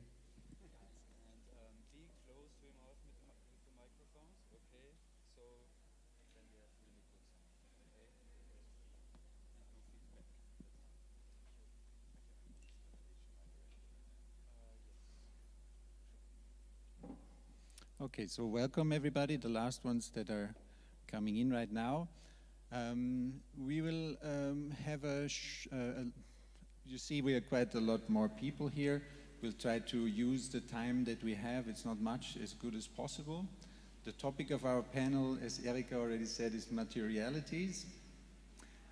On purpose, we actually use the plural to emphasize the variety and the complexity of the topic. And we use the term to not actually only refer to matter, or to not only refer to structures that we could build in matter, or to only talk about or think about reconfigurations of materials. And it's much more than just speaking about a mentally isolated concept as is materials, for example, if we just think of it as a term. So I and Karmen, we actually invited our panelists, you will see, for different reasons.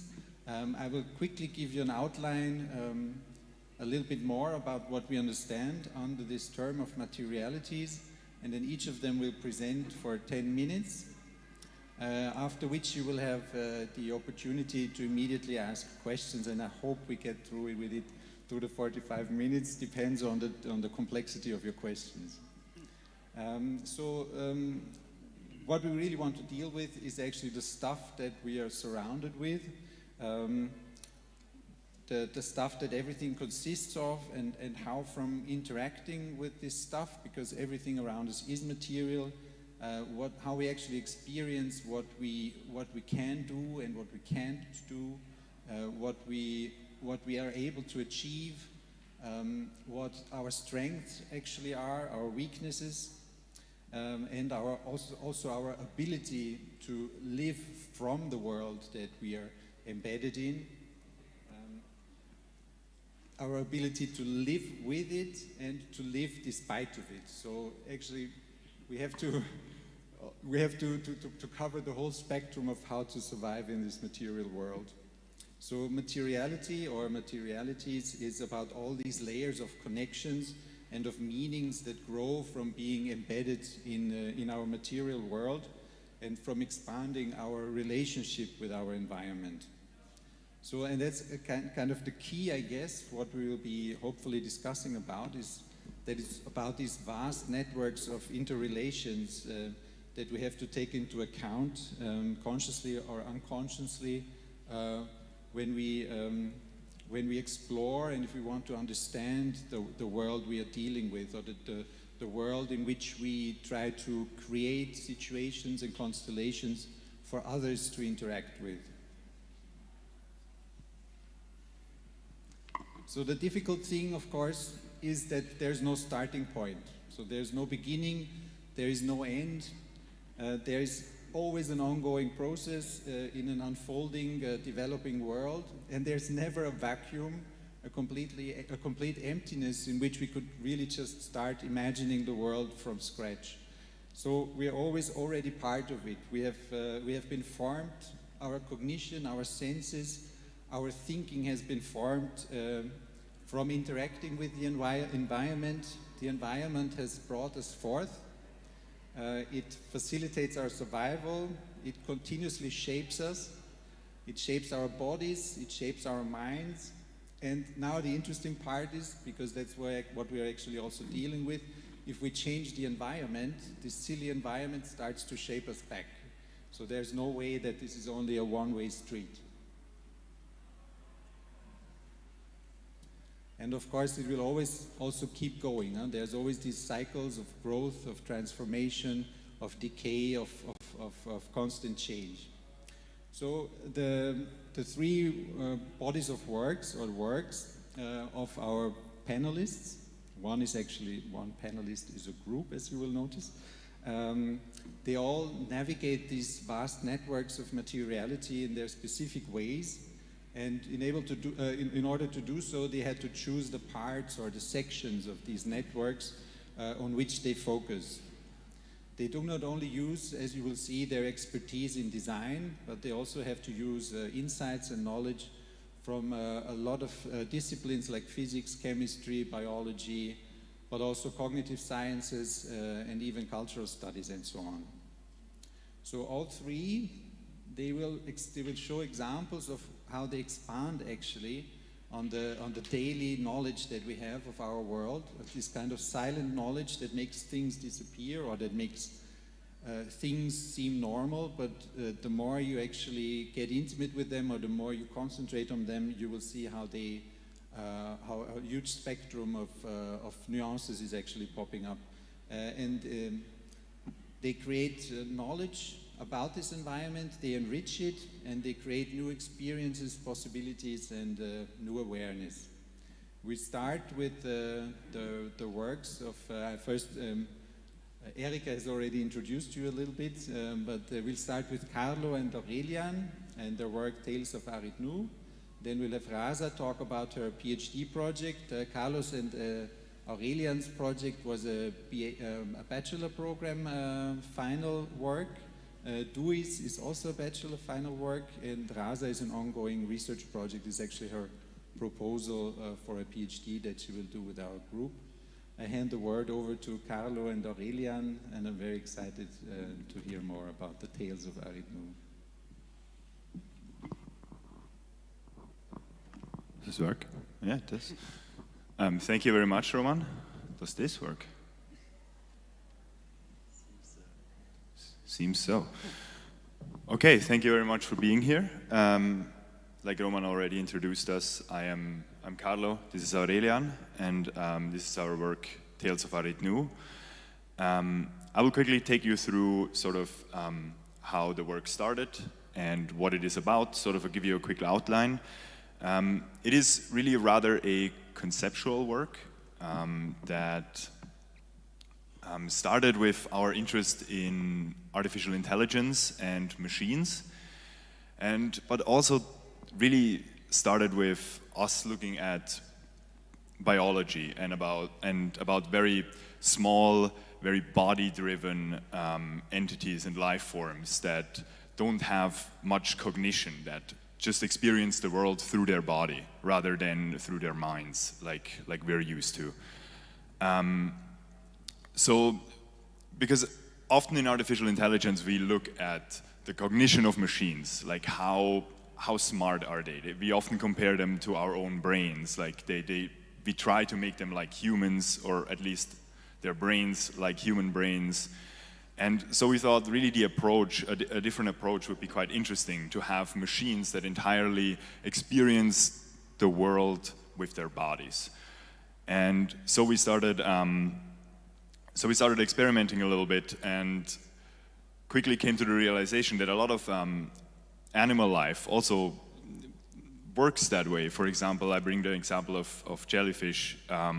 In their younger stages, they are very much so moved by their environment alone. They're almost, they can't really swim. They're just sort of moved by the currents of the ocean until they meet a reef, and there they grow, much like a plant would. But the distinction isn't quite clear. And so it's a very interesting prospect. And we thought that machines could adapt in that way as well, and have that evolution going through their body rather than their minds alone. And so we created this narrative of the Tales of Aridnu and their machines that live in it. And Aurelian is going to tell you a little bit more about the materiality now.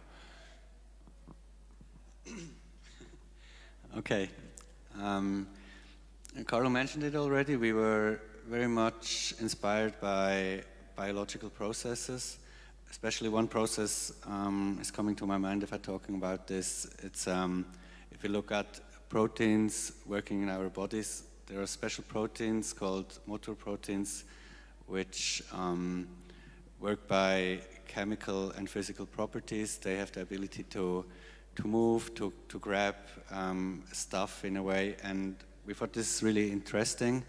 And so we tried to find materials that give us the possibility to work with volume, to work with motion, flexible materials, and luckily we had Karmen around, which introduced us to the electroactive polymers, which she already showed, and showed you also how to build it. Therefore, I think we can make this part a little bit quicker.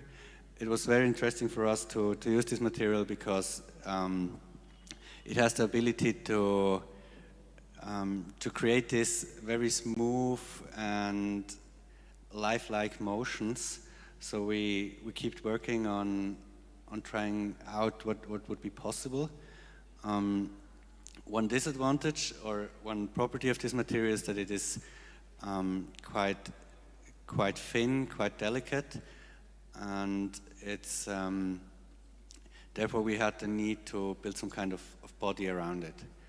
And our idea was to go with inflatable bodies, since they are light as well, and this gave us the possibility to build up some volume. And also here, maybe I have to mention that the materials we worked with, they aren't invented by us, but we looked for interesting materials and tried to combine them in new, maybe unusual ways. And the inflatables, we worked with foil that could be glued together in a way by heat, and since we could work with digital fabrication processes, we were able to form quite delicate structures, which enabled us to give these inflatable bodies very specific volumetric properties, like building spirals, building arm-like structures, and stuff like this, which we then could combine with the artificial muscles. Maybe we have a picture of. Here we see how one of the spirals, for example, can create the shape just by inflation and special kinds of the forms. All of this by itself was very interesting to experiment, but more important was the setting we placed these structures into during the process of our project. And Carlo will tell you more about this. So I'll just show you quick the electroactive polymer again. So yes, like Aurelian mentioned, it wasn't only about material experimentation, but also mostly about narration, because we really think that the core is really a conceptual work, and that we thought about how these machines, because we can't actually manifest them as self-replicating evolutionary machines. That is just something we currently feasibly cannot do. Therefore, we decided to take a narrative approach and build a story around it, a story that these machines exist in a different plane, in an environment, that they have to overcome a very specific challenge, that they have a very specific goal, and to achieve that goal would sort of iterate on themselves. They would evolve. And sort of here what you can see is sort of a family of machines that has gone from generation 1 to like generation 10, and has just sort of, and we've thought about sort of improving them, and that maybe like the first generation, it was mostly crawling on the ground, and the second generation became more efficient at crawling. The third generation became more efficient at crawling, but started also sort of building wings and being able to be carried by the winds of the environment. And then the 10th generation really takes on flight, sort of to achieve its goal. And that really is how we envision sort of the material evolving, because we can't actually make the material evolve right away, or at least not in a realistic sense. But so we thought that making it in this narrative and imaginative space really helps bring the project forward, because we can detach ourselves a little bit from the need of always thinking in these extremely realistic terms and being sort of restricted by having to have a realistic manifestation of the work in like a physical space. And yeah, I think for the last part, Aurelian is going to tell you a little bit more about the whole narration, and then I think that's everything from us. Thank you. Yes, as you saw, we created these families, the evolutionary lines of these creatures, and we placed them within an artificial world, which we tried to to line out in a visual way. In the background we will have the, maybe you can see it, it's quite dark, but is it running already? No. Well, it should. It should. So we'll talk about it while we try to make it run. We created a world full of wind and particles, and the idea was that these creatures are able to be moved by wind and try to collect these things. And as Carlo already mentioned, it was very difficult to make this connection between the materials we worked with and the narration we would like to talk about, since it's quite a complex technical problem to build these creatures, and therefore we decided to create this visual narration of how these materials could go through their environment. Since it also, if we talk about materials, it's usually they aren't separated by themselves. They are living in an environment, and with this final narration, we like to tackle this a little bit. Yeah, maybe we have 20 seconds left, so I think one important part is to see that if you work with experimental materials, there is not usually you will not find the solution you were looking for in the beginning, but you will find different solutions maybe than you expected. You have to see what the material offers you and take the parts you think are interesting. And there shouldn't be a shame to try the materials and maybe find out it's not what you were, there's nothing interesting maybe. Usually that's not the case in any ways. There is an interesting part to find in every material. You just have to find the right properties to tackle this. Yeah, okay. I think we now will leave the microphone to our friends. Thank you very much from the planet of Aridnu. Are there any immediate questions? Some immediate understandings? Otherwise, we'll have the opportunity to ask questions about everybody afterwards. I maybe have a short one while Taza is setting up. I understand that you are focusing more on the creatures to perform certain tasks in the environment, and the narration in the video is, for me, I always saw the environment as well, which is for me very Earth-like. But if you had the opportunity to change the environment, like its properties, its planetary workings, what do you think would be an interesting shift for the creatures that you have already created to evolve with that?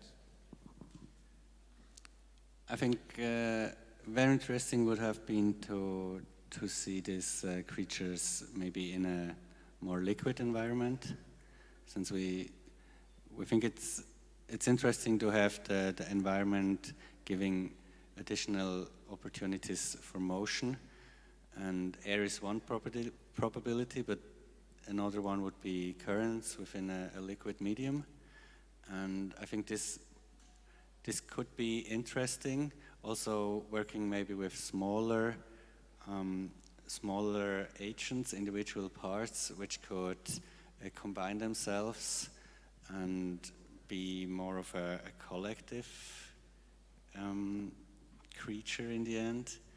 So creating the complexity not through complex big parts, but through very simple small parts, which the term would be emerge to a more to be capable of more than its single parts in the end.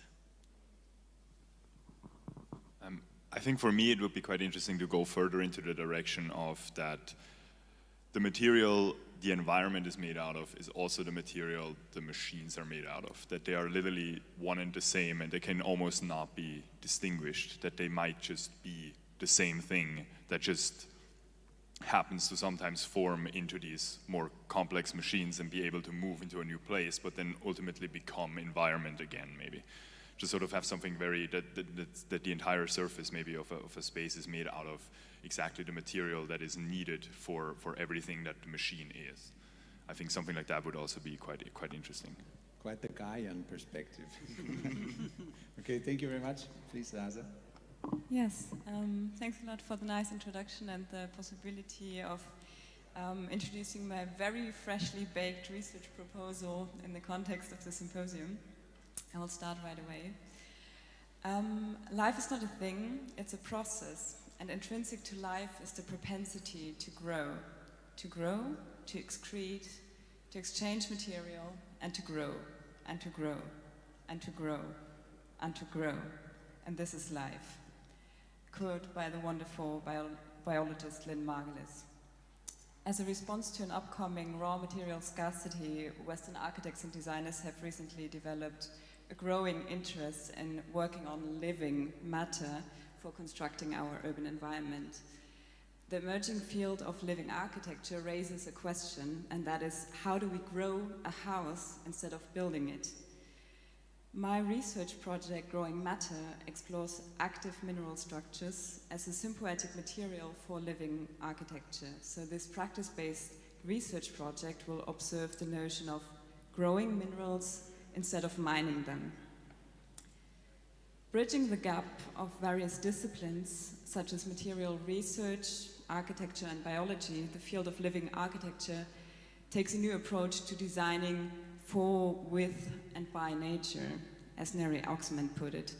In close relation to the philosophical tradition of a new materialism, the research field tries to re-evaluate the capacities of natural resources by understanding and programming their potential patterns of growth, such as Joël already mentioned.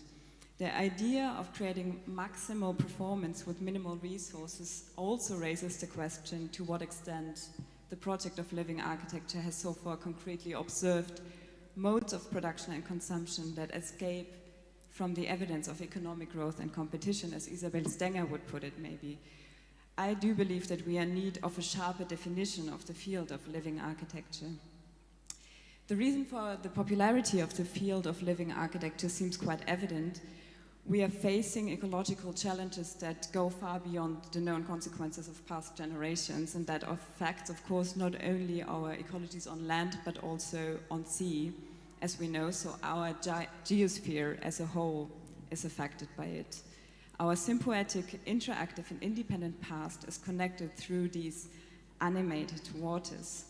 So how can we develop a vision beyond our species-specific arrogance? This human-centered perspective definitely also found its way into the new materialist vision that works on the smallest entities with the dream of solving the ecological crisis. Much rather, we could also think about potential cohabitation on a damaged planet, as Anna Singh puts it, in the midst of ruins, maintain enough curiosity to notice the strange and wonderful, as well as the terrible and the terrifying. So the art of living on a damaged planet. As a designer, I personally work on material processes, so I have a background in product design. I work on their production cycles and especially the narratives that unfold through these materialities. My work on microalgae, which I published together with textile designer Essie Glomb, works under the title of Alchemy, works on using weeds, microalgae, as a new bio-based pigment for the textile industries. And my more recent project, Urban Terrazzo, illustrates the process of mining urban waste. So we were actually going into abandoned houses and trying to transform the debris into surfaces for architecture and design. So I can describe my work as research through art and design. And I would characterize it as sometimes very messy material processes and research that I later on try to catalog and bring into either the design lab or field work. I especially put a focus on trying to bridge the gap between hypothesis making, or as Donna Haraway would put it, speculative fabulation, in the creation of new realities. So really bridging the gap between hypothesis and new real-life models. And the medium of film is my personal love, and that helps me to actually bring these stories to life. I call them stage documentaries, so it's a way of actually entangling and with the material and bringing it to a haptic and perceivable way of looking at it. So coming back to the initial question, what does it mean to grow a house instead of building it? Turning away from extractive answers, architects have recently started experimenting with organic materials such as mycelium, algae, trees, bacteria. We have seen these projects as agents for a living building culture. Meanwhile, inorganic matter, namely minerals, are stuck with the image of being passive, as Manuel de Landa, Karen Yusuf, and Jane Bennett raised awareness for the agency of anorganic thing power. They impressively describe how minerals are the silent drivers of our unorganic ecological evolution. As humans, we are truly walking and talking minerals. When I was researching on possible material processes for growing these anorganic structures, I came across the extremely interesting and exciting work of architect and oceanographer Wolf Hilberts, as you can hear, a German who immigrated to the US, and his colleague Thomas Gouraud. Together they developed a process of mineral accretion already in the 1970s under the name of biorock. So it's a water-bound method. The example on the left took about 2 years to grow, and the biorock patent is interestingly now expired, so it's free to use since 2019. The process of mineral accretion works by electrolysis, so it's actually quite simple. When a small electric current is passed between an anode and cathode on a steel structure underwater, dissolved minerals accrete on a freely shapeable surface. Of course, the interesting part being later on the corals and other forms of life that form on the surface that are growing after a time period. The process of mineral accretion that Hilberts developed is not only a material technology, but also, we could say, a utopian or dystopian model of construction. So he opened up a completely new relation between building, technology, nature, and human, naming it cyber-texture. And it will be relevant for me to contextualize his theory within his specific decade that started celebrating a form of what I would call terrestrial escapism in the light of first major human-made catastrophes. Please note the Jacques Cousteau form of images that he uses that I really like, so the diver language, I would call it. Today, Hilbert's findings are successfully used in the reforestation of coral reefs. Meanwhile, his model for architecture fell into oblivion and is yet to be rediscovered or reinterpreted, I would say.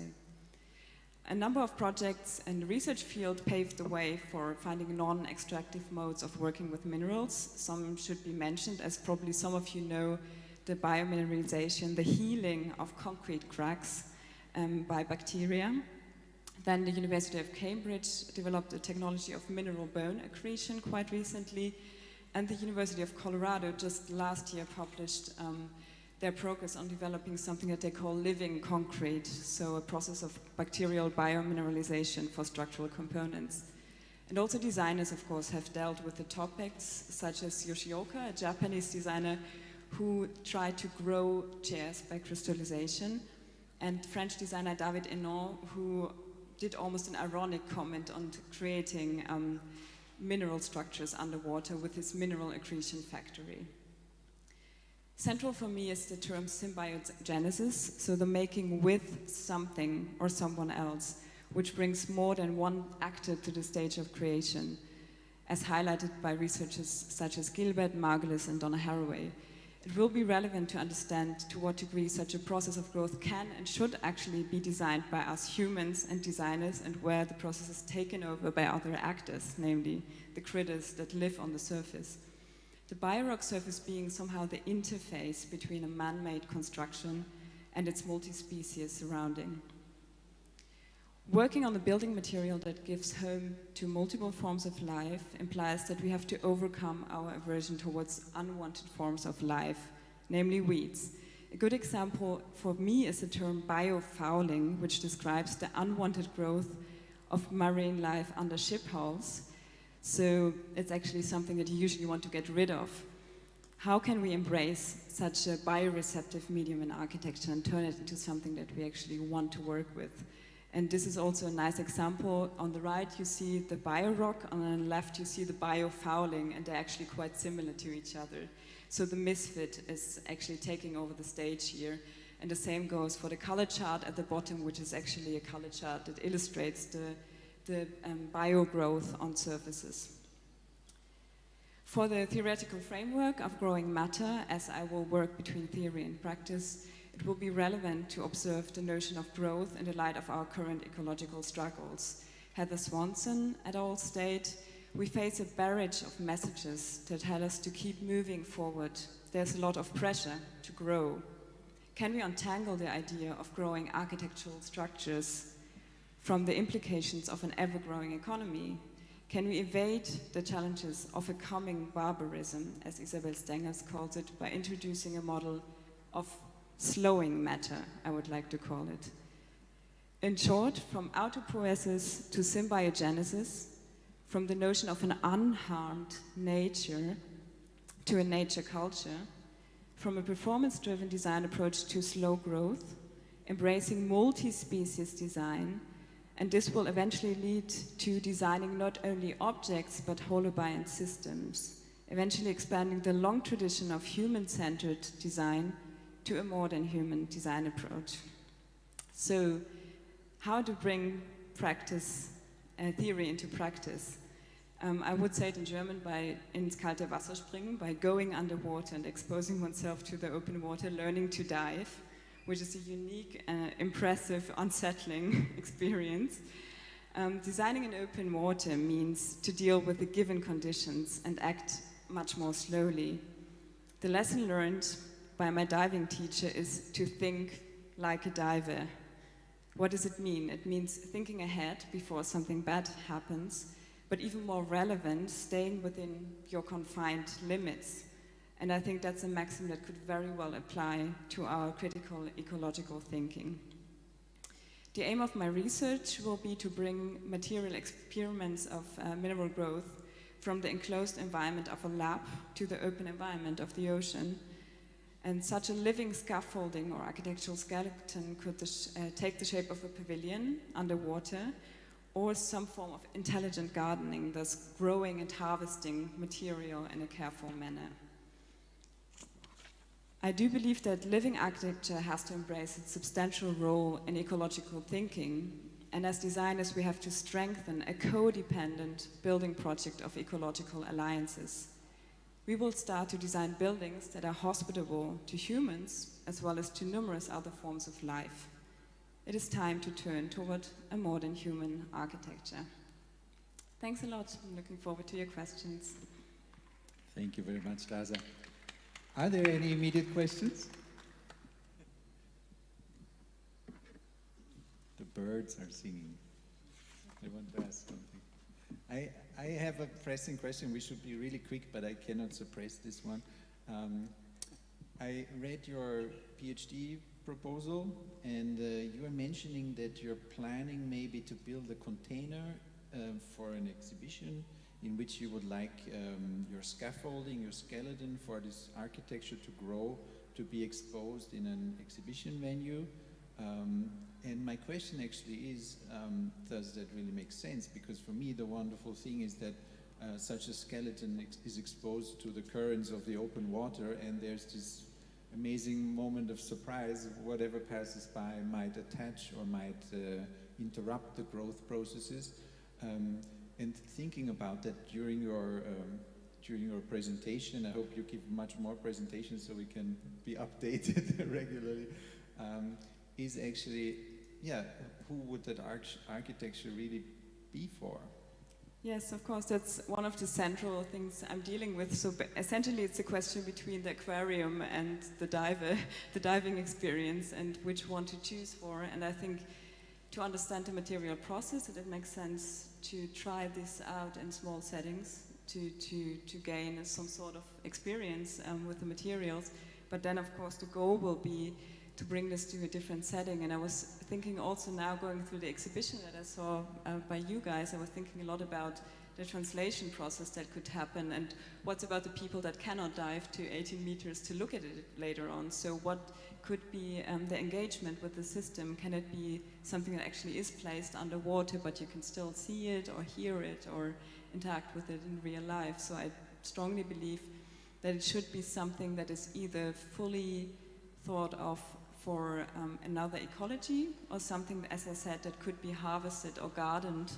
So something where you leave a part, intelligently leave a part in the water, and another part that you can actually extract and use for other purposes. Yes.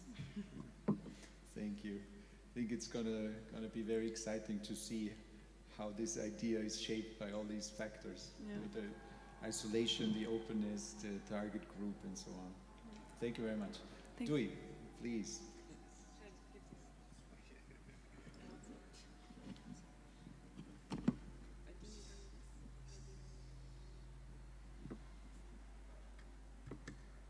We are almost in time. My stupid questions, I'm sorry.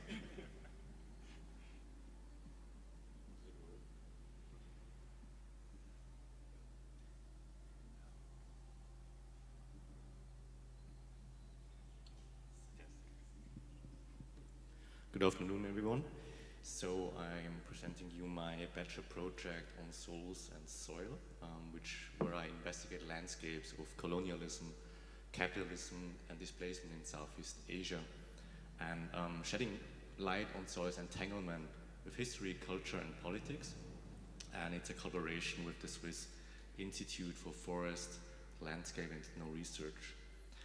It's very much a process-based work, and that's why I want to start like Karmen did with my path that led me to this project. So the 4 years I spent studying interaction design, actually 13 months I spent abroad, and those 13 months were really important, and that led to that project eventually. That's why I think it's important to talk about it. I've never talked about the whole process. That's the first time. So 2018 I was in Japan. This is actually an island in the very south where we got hit by a tsunami. But that's not the point here. The point here is that this was the first time that I was surrounded by Asians, which was quite a surreal experience, because normally I kind of stick out, and then I was suddenly, going under in this sea of workers in Tokyo. So that was like a very subconscious, interesting experience for me. And 2019, I spent time in Vietnam, my home country, where people didn't think I'm Vietnamese. That was the opposite of Japan. People were thinking I'm Chinese or I'm Japanese, but they never thought of me as a Vietnamese, and that was also an interesting experience. This is central Vietnam, that was hit the hardest by Agent Orange in the war, and it was, the landscapes really tell the history that happened here, and that's also what my work is about, to noticing landscapes, to attune to landscapes and see what stories they tell and what we can learn from them. That's a picture of my family that fled the war in 1979. So that's why I was also wondering all the time, so what does this mean to leave your land? What does displacement mean? What does land have significance, or what does land mean to people culturally, socially, politically? So 2019 I was in Hong Kong when the protest started. I was studying there, and that was probably one of the most profound experiences. So I was supposed to go to university every day and do art, or to do something, and while my friends were being hit by police, arrested, and so that was that accelerated my interest in identity, and it really forced me to think about, okay, what role does art play? What role do you have as an artist? And in the context of the Hong Kong protest, does it even matter to do art? Does it even matter to be an artist?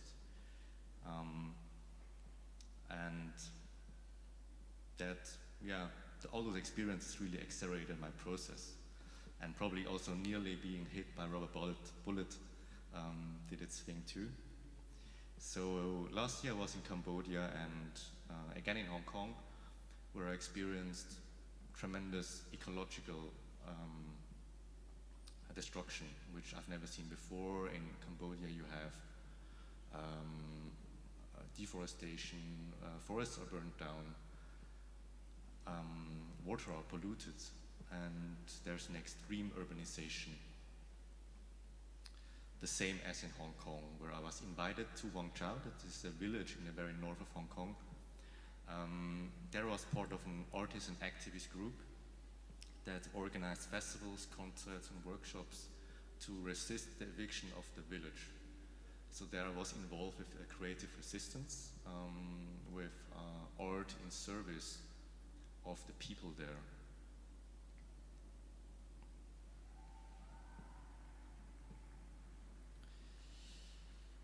Here you can see that the village has been completely destroyed now.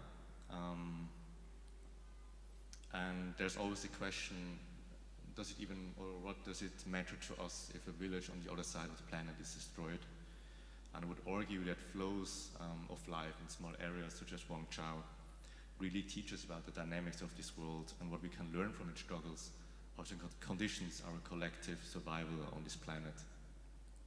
So that was the path that led to my bachelor project. I talked in the beginning of the collaboration with the Research Institute. There I developed a very small, low-cost, do-it-yourself, open-source soil respiration chamber. So I was very intrigued that soil is such an extremely complex thing, and it steers most of our environmental processes. And during this research, I focused, as I said, on the soil respiration. I was fascinated by the fact that soil breathes. All the microbes, animals, and roots in soil, they respire CO2, just like we humans do. And this respiration tells us about the condition or the metabolism of soil. And this metabolism really drives our terrestrial dynamics.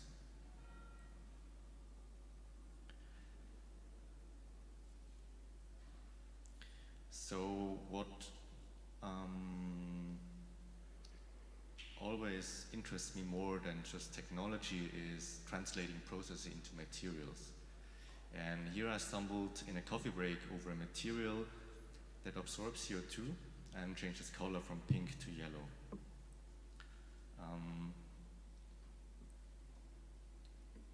So this is a very fascinating dynamic system that really amazed me because of the scale of it. Right, I mean, it directs to the breath of soil, so to speak, but also to human breath, and that's what you can see. That's what you can see in the exhibition. That's the exhibition view from across the road, where I focused more on the material and on the soil respiration.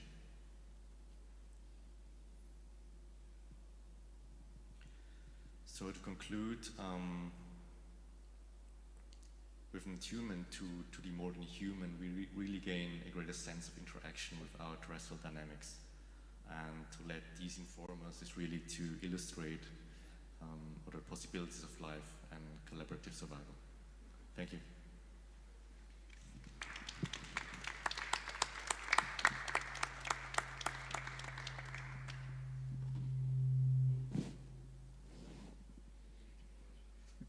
Thank you to all three of you.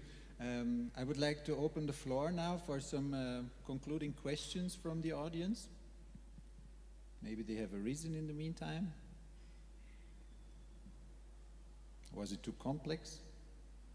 Was it too endless? Gerhard is, I think, is one.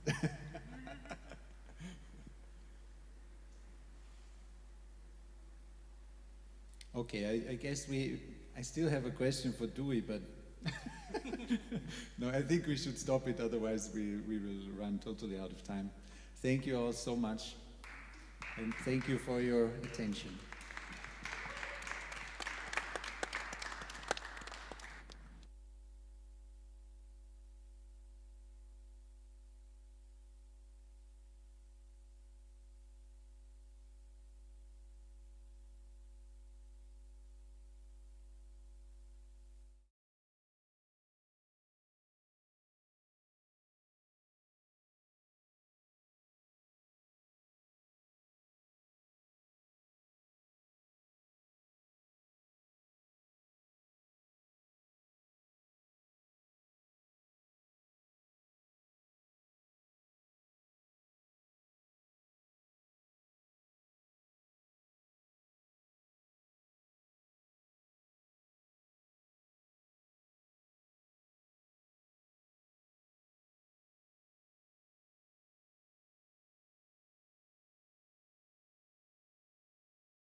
Okay, I hope you all had a great break, and I'll actually invite all of you to stand up and kind of join around the stage just for a 5 minutes performance.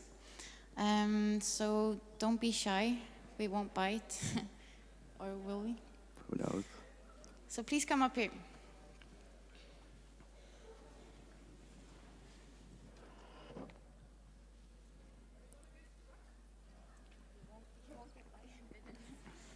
I hope not. Oh.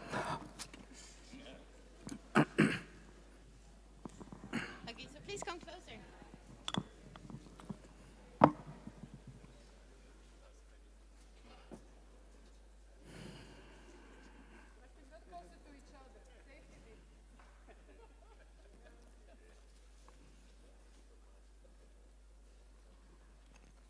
So can I start? Are the people still moving? I sort of see a little bit. Okay, this is Struck by Reality. It's my first book, VR poetry book. And the thoughts I had, I collected. I had the thoughts in virtual reality, and I reflected about reality. This is what you're going to get. Okay, you can put the first slide where you see me collecting thoughts. I'm a conscious mind wandering through a computed world on a journey into the depths of reality.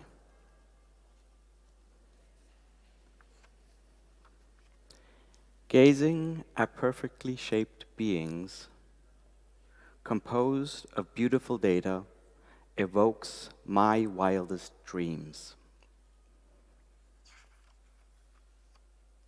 I travel through the multiverse on a mission to explore my imagination embedded in a virtual world. Driven by rituals, I try to entangle the strings of time and space.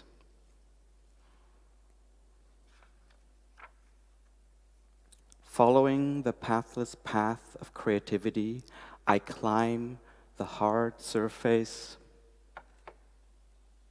of information, seeking to reach the next realm of reality. Now and then, I sit still for hours over hours in a computational cloud.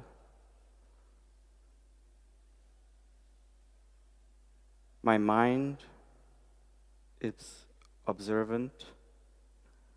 My senses are alert. Constantly in a state of flow, to perceive, to receive, to be free and ride the slopes of infinitive realities. Because you, me, and the universe are connected, we are one. Our souls are the ocean of existence. Again and again, I try to capture the light in a computed world, but fail because life sits never still. Chasing after sensory experiences, I cross multidimensional boundaries of pleasure.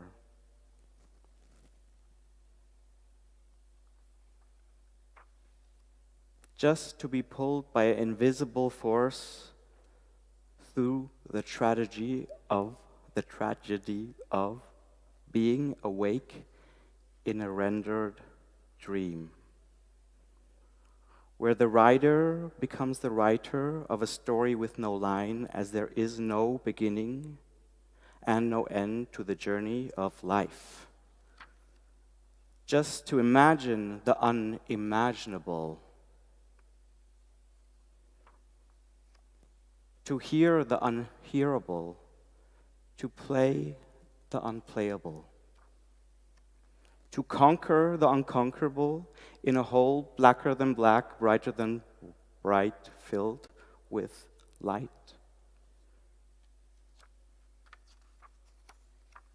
Until I wake up of this conscious dream within a dream, hard encoded in a reality. Struck by reality. Thank you very much.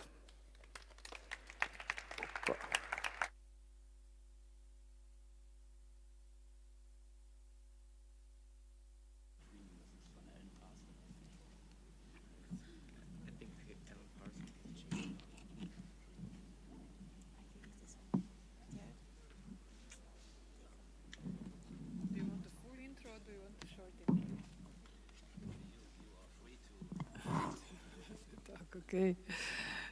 Okay. Yeah. So now I am very, very pleased to have here with us Professor Dr. Gerhard Burmann. And I will actually read your whole bio. Not your whole lecture, no. So as I said, you know, for interaction design, we wouldn't be here today if Gerhard did not start this program in Zurich University of the Arts. He also started the game design program, which was previously a part of the same group, but then it grew into another area. Gerhard is currently a professor at the University in Pforzheim. Habe ich das richtig gesagt? Ja? Nicht richtig. No, wie sagt man? For another month, and then he will be a free man. Yeah. But I will just tell you briefly about his path. So Gerhard actually earned his doctoral degree in aesthetics and art history from the University of Essen. As I mentioned, he was a founding professor of interaction design at Zurich University of the Arts Game Design, as well as Design Research Institute. Most recently, Burmann co-founded and established the Future Making program at Pforzheim University. In 2010, he was a visiting professor at University of Art in Linz, where he supervises external doctoral students. So actually, the cooperation I talked about earlier also draws from that cooperation that Gerhard initiated. Since 2020, he's running his own research institute, Institut für Denkformen, in Konstanz, where he independently conducts artistic research in the field of post-modular cybernetics and world model theories. So Gerhard, it's my great pleasure to give you over. Thank you, Carmen. So, yes, now. Die Carmen hat mich einige Male angeschrieben und das Erste, was sie geschrieben hat, war, wir würden uns freuen, wenn du kommst. Und das Zweite, was sie sagte, du kannst auch auf Deutsch sprechen. Ich habe das Angebot gerne angenommen, weil die Sachverhalte, die ich gerne heute entwickeln möchte, die Gedanken, die sind ja für mich in Deutsch leistbar. In jeder anderen Sprache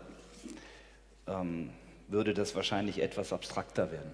Ich habe jetzt hier hinten gerade das Gefühl, dass ich tierisch laut bin. Können wir nochmal einen Soundcheck machen? Ist das zu laut für euch? Ist das gut? Also ich kann auch richtig laut sprechen? Ah, okay, gut. Vielleicht kurz ein paar einführende Gedanken. Wir sind hier im Jahre 2021 alle zusammengekommen. Anlass ist die Ars Electronica, die ja dieses Jahr ihr 25. Bestehen feiert. Und die Hochschule bzw. die Universität der Künste in Linz ist ja quasi wie selbstverständlich dabei. Und das war nicht immer so. Ich bin schon seit 1993 mit diesem Haus verbunden, mit verschiedenen Aufgaben, die ich hier wahrgenommen habe, als Assistent, als Gastprofessor, aber auch später dann als Partner mit Christa und Laurent gemeinsam im PhD-Programm, das wir mit viel Spaß und Leichtigkeit damals entwickeln konnten und auch betrieben haben.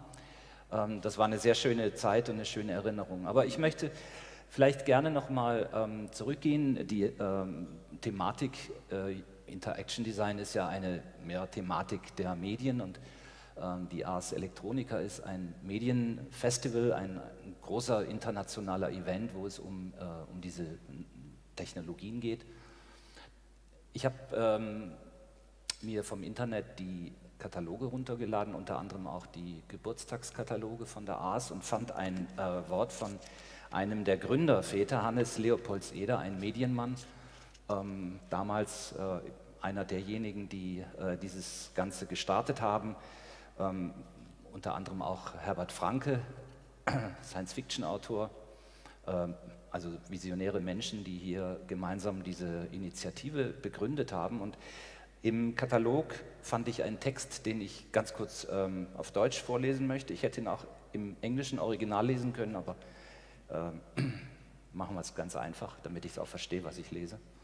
Die Ars Electronica, lese ich dort, dient nicht der Bestandsaufnahme der Vergangenheit, sondern ist auf die Entwicklung von morgen ausgerichtet. Damit erhält diese Veranstaltung für elektronische Kunst und neue Erfahrungen einen Charakter der Unberechenbarkeit, des Risikos und des Wagnisses. Zunächst einmal natürlich so Worte wie Wagnis und Risiko, die machen uns an, da klinken wir gleich ein. Was ich aber zunächst mal interessant finde, das ist diese rigorose Aussage, dient nicht der Bestandsaufnahme der Vergangenheit. Und ich habe mir die Frage gestellt, wie können wir überhaupt heute in die Zukunft blicken, wenn wir unsere Vergangenheit nicht perfekt beherrschen. Ja, das ist etwas, was, glaube ich, gar nicht geht und was auch nicht sehr sinnvoll ist. Und ich kann mir vorstellen, dass eben damals für die Gründermenschen dieses Festivals eben möglicherweise dieser radikale Bruch mit Vergangenheit eben möglicherweise auch ein Teil dieser Unberechenbarkeit schon ist, die hier angemahnt wurde. Es gibt diese Zeit, wir befinden uns im Jahr 1979, aber noch etwas anderes, was für uns als Designer vielleicht auch bemerkenswert ist. Es gab damals in Linz im Jahre 1980 nämlich ein Symposium oder eine Messe, ich weiß gar nicht, wie man das nennen möchte, ein Festival, das hieß Forum Design Linz. Und dieses Forum Design Linz ist für alle Designer und auch Technikinteressierten ein ganz eminent wichtiges Festival gewesen, mit einem ganz eminent wichtigen Kernsatz, der vom französisch-schweizerischen Architekturtheoretiker Lucius Burckhardt formuliert wurde. Und dieser Satz heißt ganz einfach, Design ist unsichtbar. Und an diesem Satz, den wir uns alle irgendwie jetzt erstmal zurechtlegen müssen, ich habe damals auch ein bisschen gebraucht, um die Implikationen zu verstehen, was das eigentlich bedeutet, habe ich mir gedacht, wäre es eine gute Startsequenz, um mit diesem Gedanken mal loszulegen.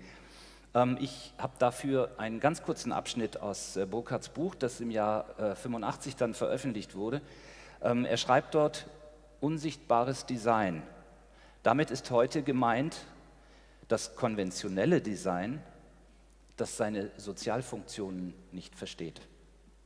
Damit könnte aber auch gemeint sein, ein Design von morgen, das unsichtbare Gesamtsysteme, bestehend aus Objekten und zwischenmenschlichen Beziehungen, bewusst zu berücksichtigen imstande ist. Das ist jetzt für uns schwierig. Ich habe selber Kinder und versuche ihnen immer zu erklären, wie das ist, in einer Welt zu leben, in der es keine Handys gibt. Es birgt gewisse Schwierigkeiten. Und das ist für uns natürlich jetzt auch schwierig, aber dennoch historisch natürlich interessant, sich zu überlegen, was bedeutet das, wenn eine Konferenz für Produkt und Architektur in Linz im Jahre 1980 die Idee proklamiert, dass es eben so etwas wie konventionelles Design gibt, also Objekte, die wir alle kennen, Autos und Waschmaschinen und Haarföhne und solche Dinge. Und dann gibt es aber eine andere Form, ein zukünftiges Design, wo es um nicht weniger geht, als um die Gestaltung unsichtbarer Gesamtsysteme. Ergo müsste es eigentlich nach meiner Auslegung um nicht weniger gehen, als um die Gestaltung unserer Gesellschaft. Und dieses Festival, das hier stattgefunden hat, das auch danach noch schöne Blüten getrieben hat, es gab dann auch tolle Prozesse, also es gab dann auch Bücher über diese Prozesse, es hat sehr viel ausgelöst. Es ist auch designhistorisch eben ein eminent wichtiges Ereignis gewesen für uns. Auch in meiner Zeit als Student habe ich schon davon gehört. 79, 80. Vielleicht könnt ihr das sehen, das Bildchen hier, das ist ein bisschen schwierig, ich war vorhin auch lange hinten und habe nichts gesehen oder nur ganz wenig, aber das, was ihr hier seht, das ist nicht etwa eine generierte Netzwerkdarstellung oder Netzdarstellung, sondern das ist ein Ausschnitt aus einem Buch von 1934 von einem amerikanischen Soziologen mit dem Namen Moreno. Und Frank Moreno hat sich damals mit der Idee auseinandergesetzt, wie können wir denn Gesellschaft anders verstehen? Wir können große Bücher schreiben, wir können Abhandlungen machen darüber, wir können uns mit Sprache gegenseitig darüber verständigen, was Gesellschaft eigentlich ausmacht, wie sie zusammengebaut wird, wie sie funktioniert, was ihre Teile sind, wie die Teile miteinander korrespondieren. Das war eine Möglichkeit. Moreno ist aber dann als Psychologe hingegangen und hat sich in Schulen eingehängt, hat also tatsächlich irgendwie vor Ort recherchiert und hat Schulklassen begleitet über Jahre hinweg. Und er hat nichts anderes gemacht, als zu betrachten, welche Verbindungen zwischen welchen Menschen entstehen und vergehen.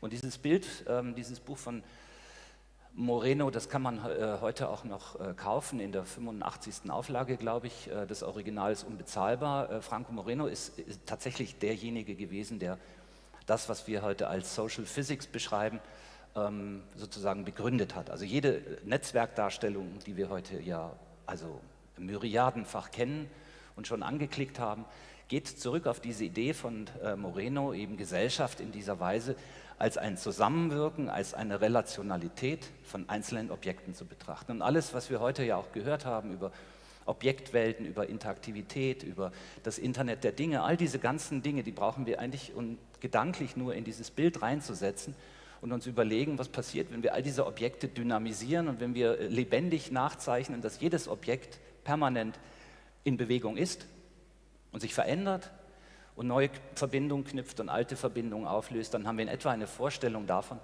dass diese Idee von Netzwerkgesellschaft, die ja bei uns tatsächlich erst in den 70er Jahren so richtig durchgriff, dass diese Idee eigentlich schon Jahrzehnte vorher geboren war. Und Moreno ist eben auch ein sehr berühmter Mann geworden mit diesem Buch und mit dieser Idee und ist sozusagen für uns eine Art von Vater oder Mutter. Vielleicht ist er eher die Mutter der Netzwerkdarstellung. Ich möchte, da ich ja viel Zeit habe und ihr auch, ganz kurz aus dem Buch ein paar Teile vorlesen über die Darstellung, die ich jetzt kurz erläutert habe. Er schreibt Beziehungen von Individuen oder Gruppen von Individuen als Affinitäten oder Disaffinitäten, als Anziehungen und Abstoßungen. Das heißt, was hier passiert ist, dass wir nun unsere Ideen von Menschlichkeit und von Miteinander und von Empathie sozusagen einen ganz neuen Blick darauf werfen und plötzlich feststellen, dass wir so eine Art Objekte sind wie auf einem Billardtisch, die angeregt werden, die sich also anziehen und die sich abstoßen und wieder verlieren. Weiter heißt es, mit einem Index biologischer, sozialer und psychologischer Tatsachen in Beziehung zu setzen.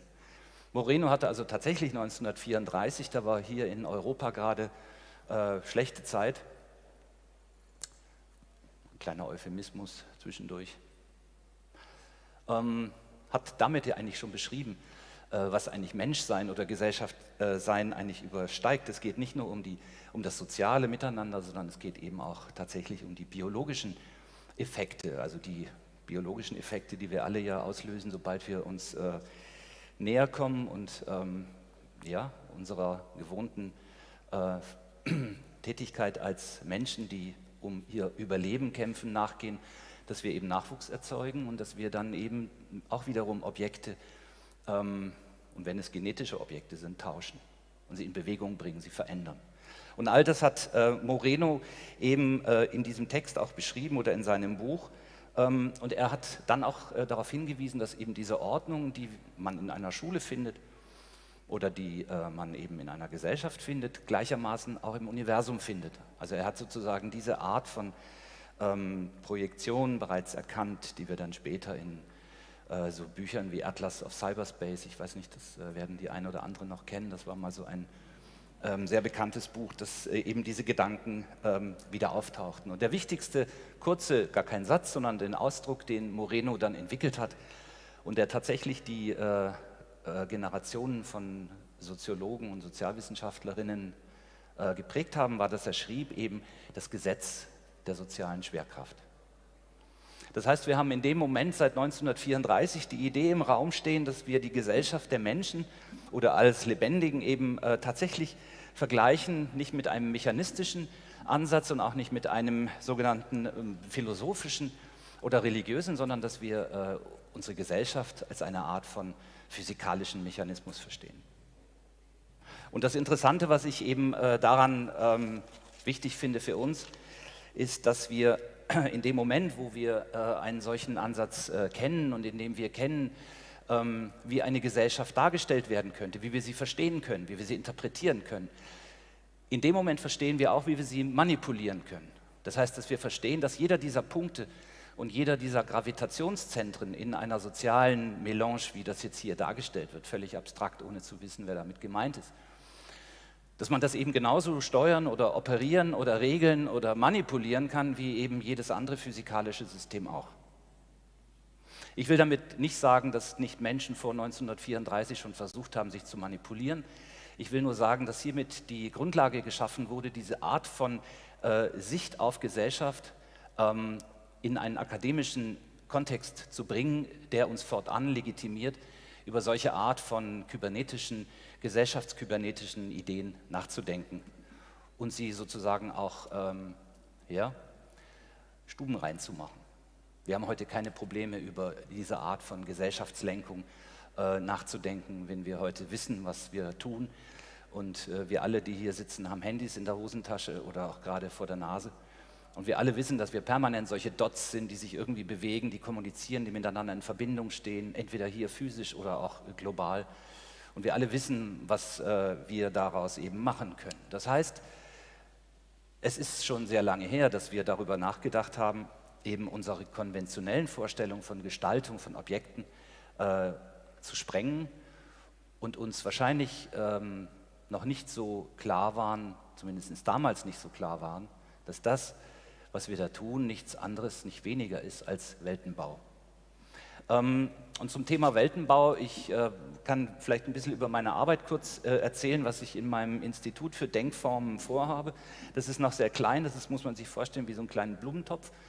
Und da steckt so ein kleiner Samen drin und der heißt Denkformen. Und das ist auch ein sehr alter Begriff aus dem Jahre 1928 von einem relativ unbekannten deutschen Philosophen mal aufgebracht, taucht auch an anderen Orten viel auf. Ich habe auf meiner Webseite auch darüber schon Rechenschaft abgelegt. Und was mich interessiert, sind eigentlich die Modelle, die wir um uns herum haben, die visuellen Modelle, aber auch vielleicht die unsichtbaren Modelle.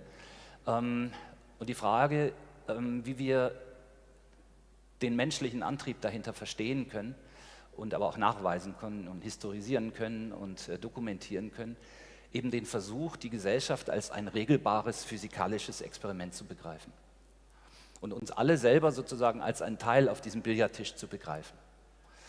Und die Frage, wie das am Ende dann mit unseren Vorstellungen von einer freien Gesellschaft, mit einer Gesellschaft der Individuen eben korreliert und zusammengeht. Und natürlich die wichtigste Frage für mich und vielleicht hier auch für diesen Ort ist, die Frage, was tun wir eigentlich im Interaction Design oder überhaupt in den neuen Medien, in denen wir diese Experimente alle tun, wissen wir eigentlich genau, was wir da tun. Und wie entsteht eigentlich Gesellschaft? Ist Gesellschaft das Ergebnis von ein paar Menschen, vielleicht Angela Merkel und George Bush und irgendwelche anderen schlauen Menschen, die irgendwie am Tisch sitzen und miteinander irgendwie die Welt skizzieren und sich dann überlegen, welche Institutionen bauen wir und wer kriegt eine neue Uni und, ja, und wie arbeiten die dann alle zusammen oder wie müssen wir uns das vorstellen? Und wie können wir die Ideen gerade in den 70er Jahren über kybernetische Weltmodellierung, wie können wir die eben heute sozusagen rückwärts nochmal einbauen in unsere Gegenwartsdiagnosen, in dem, was wir hier sehen. Eines dieser Modelle, das ist eigentlich mein Lieblingsmodell, das stammt aus einem deutschsprachigen Buch von einem Mathematiker, der eine recht schöne Vorstellung geliefert hat, was eigentlich ein Modell ist. Und das Schöne an Modellen ist ja, dass sie einfach sind. Dazu dienen sie ja auch, dass man irgendwie komplexe Dinge so weit vereinfacht, bis das jeder Dodel verstanden hat. Und dieses Modell hier sagt nichts anderes. Wir haben hier ein Original und wir haben innerhalb dieses Originals einen Kern. Das ist der sogenannte Abbildungsbereich. Und dieser Abbildungsbereich, also das, was man eigentlich transportieren möchte in einem Modell, das wird dann überführt in ein Modell. Ja, und dann haben wir dieses Modell als Zeichnung oder auch als Objekt. Wir haben ja heute schon viele Modelle gesehen. Und dann passiert etwas Witziges, nämlich um dieses Modell herum entsteht wieder so etwas wie eine Realität. Du hast das vorhin schön beschrieben, dass man irgendwie die Umwelt ändert und die Umwelt ändert dich oder uns.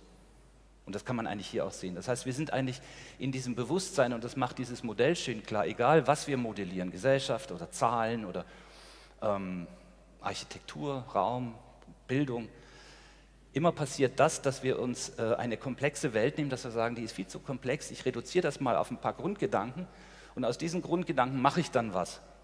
Und plötzlich wird dann die Realität irgendwie nicht mehr sozusagen die Nachfolgerin einer vorhergehenden Realität, sondern sie wird sozusagen zu einer Realität, die aus einer Abstraktion besteht, plus Beigabe, die man eigentlich gar nicht wusste.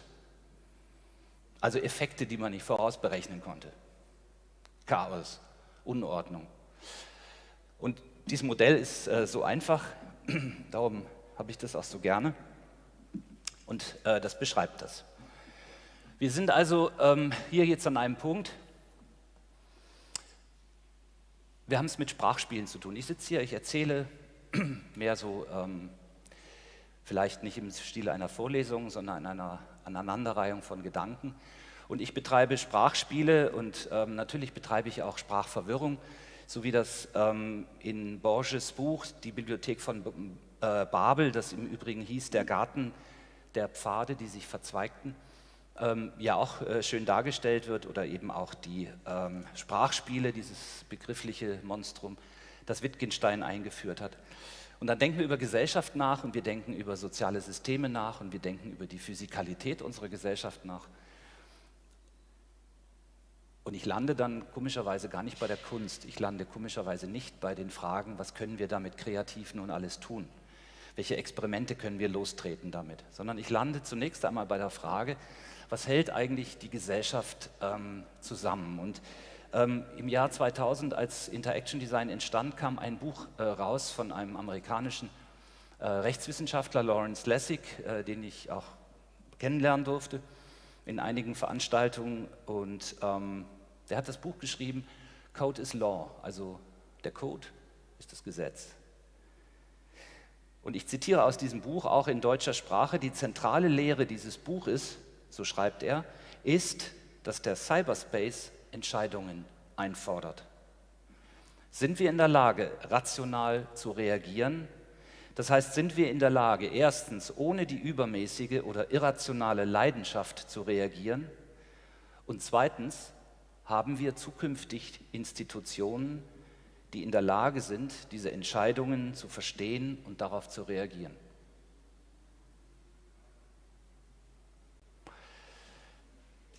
Institution, das Recht, ist eine solche Institution, auf die wir alle zugreifen. Wir haben das Recht, hier zu sitzen, wir haben das Recht, hier Veranstaltungen abzuhalten.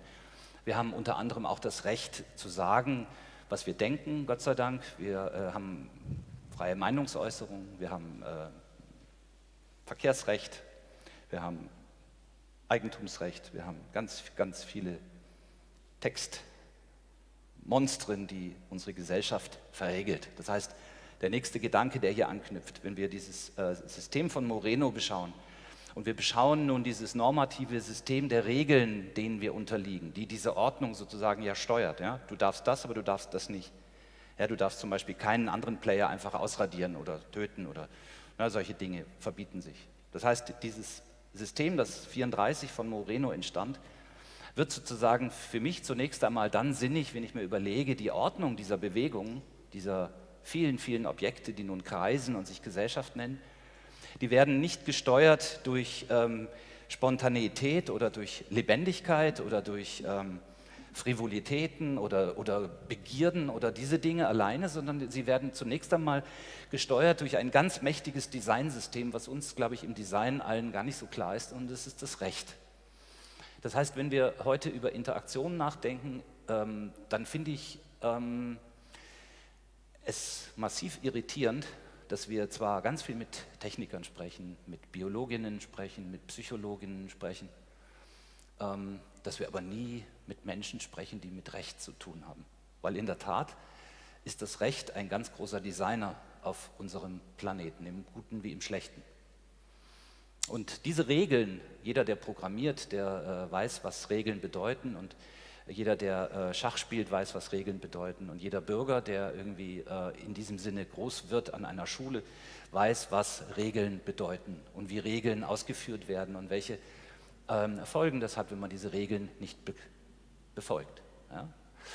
Das heißt, der erste Gedanke ist gar nicht die Kunst und ist gar nicht die Frage, was tue ich nur mit all dem, sondern das ist die Frage, schauen wir da eigentlich genug hin? Es geht ja auch in gewissem Sinne schon darum, einen kleinen historischen Rückblick zu machen. Und wir befinden uns immer noch in der Zeit, als wir als Menschheit, glaube ich, versucht haben, unsere Verhältnisse sprachlich zu bewältigen. Und mir fällt dazu ein Buch ein, was ich sehr geliebt habe. Das ist geschrieben worden von einem amerikanischen Sprachwissenschaftler, der heißt John Austin. Und er hat zusammen mit John Searle eben die Sprechakt-Theorie entwickelt. Und er sagt eben, Sprechen bedeutet, Sprechakte auszuführen. Und dieses Buch heißt How to do things with words. Das müssen wir uns als Designer auch mal genüsslich durch den Kopf gehen lassen. How to do things with words. Also da kollabiert sozusagen eine Materialität mit einer anderen.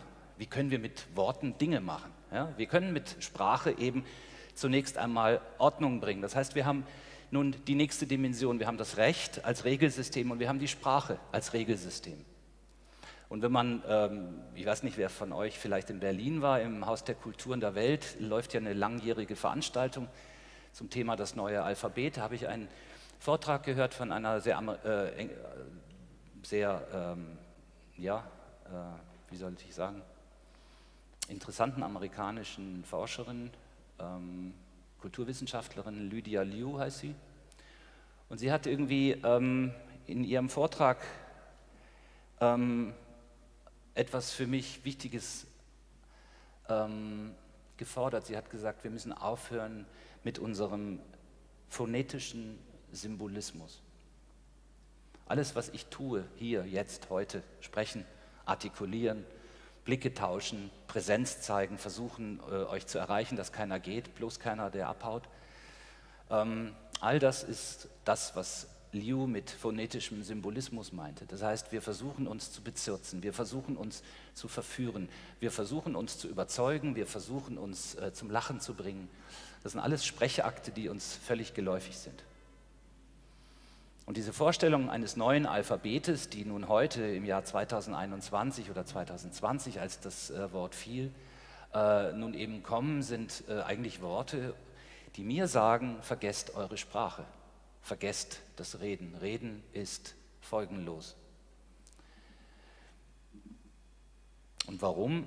Weil wir über Technologien eben verfügen, die weit mächtiger sind, weit störungsfreier, weit unmissverständlicher, weit weniger provozierend, als die Sprache das immer war und auch immer sein wird, nämlich wir haben die Mathematik. Kittler hat das schön aufgeschrieben über den Weg der Sprache in die Literatur, von der Literatur in die Computerprogramme. und von den Computerprogrammen schließlich eingebrannt in unsere Computerchips, wo wir genau das, was 1955 mit der Sprechakttheorie entwickelt wurde und was natürlich weitergeht, bis hin zu Garfinkel, über den ich gleich ein paar Worte verlieren möchte, eben in die Sphären der gesellschaftlichen, politischen Planungsarbeit. Dieses Bild, was ihr gerade auf dem Schirm seht, das ist ein sehr altes Bild auch. Ich habe viele alte Bilder, viele alte Quellen, schöne alte Sachen, also von wegen Geschichte brauchen wir nicht. Das ist nichts anderes als Saussure, Sprachforscher, schweizerischer, der einfach in seinem wichtigsten Buch über eben Sprache dargestellt hat, wie Kommunikation funktioniert zwischen Menschen. Das ist etwas sehr Physikalisches. Es sind, als würden zwei Ozeane gegeneinander anbranden. Und dazwischen gibt es eben einen Leerraum. Und dieser Leerraum ist natürlich eine Quelle der Verbiegung. Da werden irgendwie Inhalte verbogen, da gibt es Missverständnisse. Da gibt es das, was dann 1949 von Shaën als Störung bezeichnet wurde. Und diese Störungen sind ja was Herrliches. Diese Störungen sind irgendwie Zeitvertreib. Also wenn es um Krieg geht, ist das weniger produktiv, aber im normalen Leben ist es ja für uns ein herrlicher Moment, um Energie zu sparen, dass wir einfach reden und dass wir uns amüsieren, dass wir uns missverstehen, dass wir uns ärgern, dass wir eben nicht Kommandosprache lernen. Ja? Mach mal das, hol mal dies, ja? Tu mal das, gib mal aus, kauf mal ein, shop, shop, shop. Sondern dass wir einfach lustig sind und dass wir miteinander zu tun haben und dass wir uns in Schwingungen bringen, in Resonanzen. Rosa hat das ja so schön beschrieben, resonieren, einfach das, man spürt das oder man spürt es auch nicht, gibt es ja auch, dass man sich nicht spürt, aber im Regelfall sind wir eben physikalische Wesen. Und bevor wir dann zur Mathematik kommen, habe ich dazu jetzt, nee, da habe ich gar keine Folie, das habe ich weggemacht, wollte ich noch was vorlesen von einem wichtigen Künstler, oder Kunstforscher müsste man heute sagen, Wassily Kandinsky, das habt ihr sicher alle schon gehört, auch so olle Kamellen von Bauhaus und so. Und er hat den Band Nummer 9 geschrieben in diesen berühmten Bauhausbüchern. Und in diesem Band 9 von den Bauhausbüchern geht es ja um Punkt, Linie, Fläche. Wir werden gleich sehen, dass die Mathematik genauso angefangen hat. Und da schreibt er über den Punkt. Ich lese das mal vor. Das ist übrigens ein deutsches Original, also da ist keine Übersetzungsfehler möglich. Der geometrische Punkt, so schreibt er, ist ein unsichtbares Wesen. Er muss also als ein unmaterielles Wesen definiert werden. Materiell gedacht gleicht der Punkt einer Null. Nichts. In dieser Null sind aber verschiedene Eigenschaften verborgen. Also in dem Nichts sind Eigenschaften verborgen, die menschlich sind. In unserer Vorstellung ist diese Null der geometrische Punkt, mit der höchsten Knappheit verbunden. Das heißt, mit der größten Zurückhaltung, die aber spricht. So ist der geometrische Punkt in unserer Vorstellung die höchste und höchst einzelne Verbindung von Schweigen und Sprechen. Und dazu findet man, ich habe das jetzt nicht gezeigt, das kann man auch nachgucken, da findet man dann eine Linie von 5 Punkten, die aber nicht klein sind, sondern die vergrößert sind mit der Lupe. Ja? Und man sieht, selbst der Punkt unterscheidet sich von Punkt zu Punkt. Ja? Und anhand dieser Vorstellung, das ist auch der Wert dieses Buches, den man heute unbedingt immer wieder betonen muss, weil dieses Buch ist für jeden, der mit Kunst und Gestaltung zu tun hat, ein unverzichtbares Grundwerk, habe ich festgestellt, dass es diesen Punkt eigentlich gar nicht gibt, diesen Punkt, sondern Punkt ist immer auch anderer Punkt. Ja? Ein Punkt und ein anderer Punkt und noch ein anderer Punkt. Und selbst auf dieser Kleinheit des Punktes entsteht Differenzierungsvermögen. Und dieses Differenzierungsvermögen hat uns die Mathematik dann genommen. Und auch dazu möchte ich ganz kurz eine Stelle vorlesen, und zwar zunächst mal die Vorrede zu seiner berühmten Arbeit. David Hilbert, muss ich dazu sagen, ist ein, ich habe mich vorhin die ganze Zeit gefragt, warum wir nicht da oben stehen. Und dann habe ich gesehen, dass dazu ist, aber das wäre eigentlich auch schön. David Hilbert war Mathematiker, der mit der Axiomatisierung der Mathematik in den 20er Jahren versucht hat, ein unwidersprochenes, ein immer gültiges und letztbegründetes formales System zu schaffen. Ich bin kein Mathematiker, aber soweit ich das verstanden habe, wollte Hilbert eben eins, er wollte von der Sprache wegkommen. Und er schreibt in einem Aufsatz von 1899, wenn wir die Tatsachen eines bestimmten Wissensgebietes zusammenstellen, so bemerken wir bald, dass diese Tatsachen einer Ordnung fähig sind.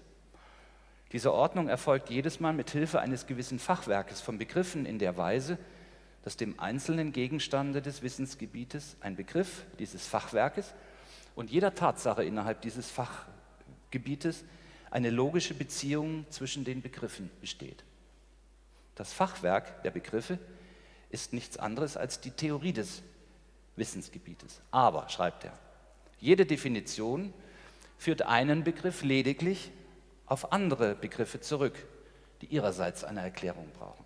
Und dieser infinite Regress, der da entsteht, das heißt, dass wir eigentlich mit keinem unserer Worte zum letzten Wort kommen, noch nicht mal bei der Sinnfrage oder bei philosophischen Fragen, dass wir sozusagen immer wieder hinter die Begriffe gucken, immer wieder sozusagen Differenzen leisten, Differenzen entstehen lassen, ja? Differenzen suchen, den Unterschied, weil sich an so einen sprachlichen Unterschied möglicherweise eine nächste Arbeit anknüpft, ein nächstes PhD-Programm oder was auch immer. Ja? Wir suchen, wir erfinden, wir flehen um Worte und wir finden diese, aber in dem Sinne eben auch niemals befriedigend, weil wir eben immer neue finden, was ja auch schön ist. Hilbert wollte das eben vermeiden und er hat dann noch eine dritte Textstelle, die ich ganz bezeichnend finde. Und das ist jetzt wieder interessant, weil es auch so simpel ist. Er schreibt nämlich, so haben wir dann auch die Axiomatisierung der euklidischen Geometrie vor uns. Wenn wir die Begriffe Punkt, Gerade und Fläche durch die Begriffe Bierkrug, Bank und Tisch ersetzen. Was Hilbert also gemacht hat, er sagt, es ist völlig egal, welchen Begriff wir einsetzen, sobald wir eine axiomatische Beschreibung dieser drei Dinge haben, nämlich des Punktes, der Linie und der Fläche, ist es wurscht, wie wir das nennen. Was er also gemacht hat, und das ist folgenreich für uns, er hat die Objekte von ihren Bedeutungen getrennt. Ich habe ganz am Anfang dieses Bild von Moreno gezeigt, 34, und habe gesagt, dieses Bild zeigt eigentlich alles. Das ist egal, ob wir uns da irgendwie Verkehrsprobleme vorstellen oder soziale Gruppen vorstellen oder Datenobjekte oder Netzwerktopologien. Ist völlig egal, ist austauschbar. Die Mathematik hinter diesen Dingen ist sozusagen eine andere Dimension. Und in dieser Dimension leben wir und arbeiten wir und dennoch sitzen wir hier und erzählen uns den ganzen Tag Geschichten. Worte um Worte. Unverständliches reizt sich an Unverständliches.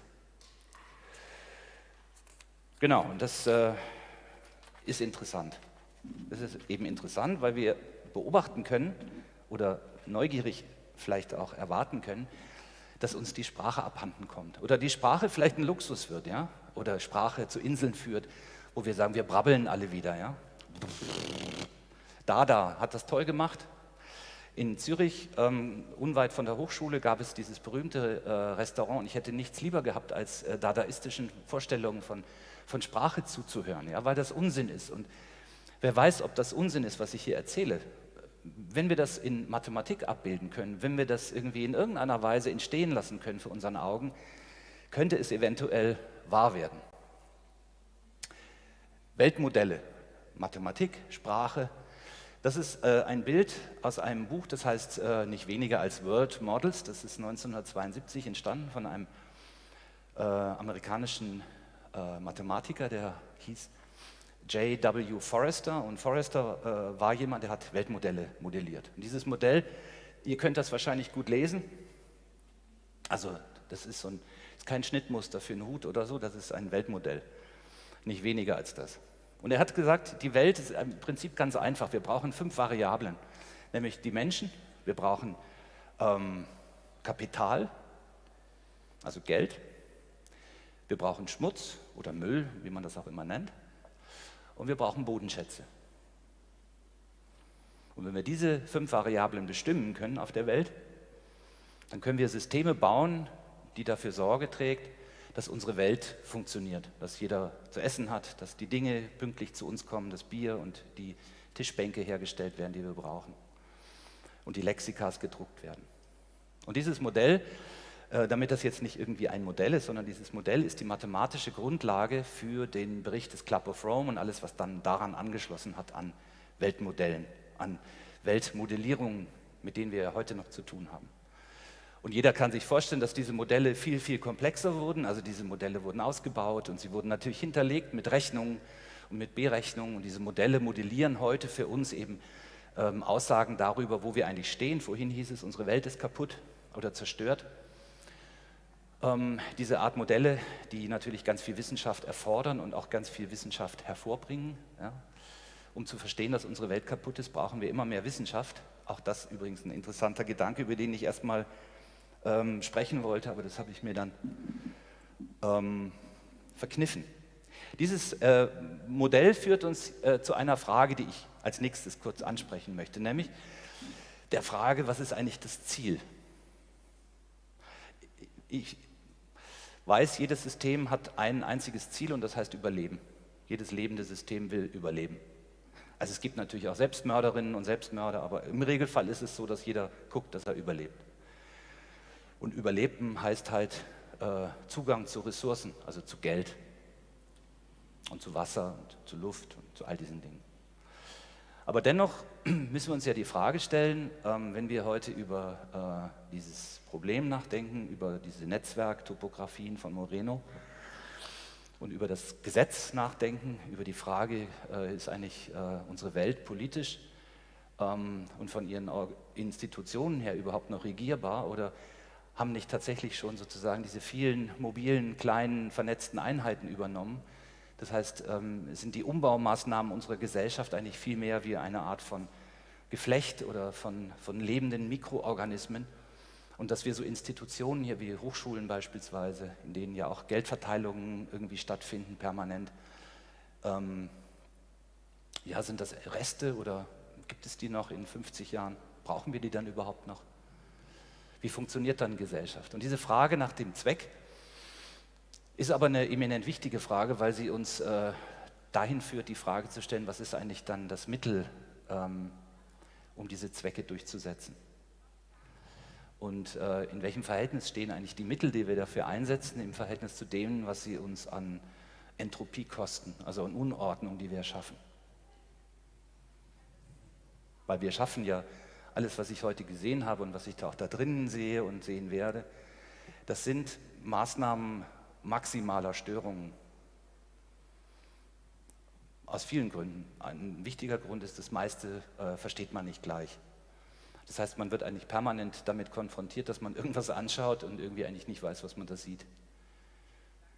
Was ich irgendwie höchst problematisch finde. Ich stelle mir mal vor, wie wäre es eigentlich im Verkehr, wenn ich permanent mit anderen Regeln zu tun hätte oder mit Autos, die anders ausschauen oder andere Flughöhe haben. Und das wäre ein schwieriges System. Oder eine Gesellschaft, die ihre Regeln permanent anders formuliert. Ja? Missverständnisse erzeugt. Unordnung. Entropie, das Maß an Unordnung. Und diese Frage nach dem Wert, die muss ja heißen, wir bauen all diese Dinge nicht nur, um zu verstehen, dass unsere Welt ist, wie sie ist und funktioniert, wie sie funktioniert, sondern auch, um unsere Welt am Leben zu erhalten. Also das Ziel all dessen, was wir tun, lautet für mich nicht Kunst, was hier lustig ist und wir schöne Dinge angucken können, sondern weil wir wahrscheinlich in irgendeiner Form alle getrieben sind von der Frage, wie können wir unser System erhalten, stabilisieren und wie kann ich dabei auch selber persönlich am Leben bleiben, ökonomisch, womit verdiene ich Geld? Wir haben das gerade besprochen. Ja? Wie komme ich zu den Futtertrögen? Und diese Zielfrage, die finde ich eminent wichtig und die finde ich in dem Sinne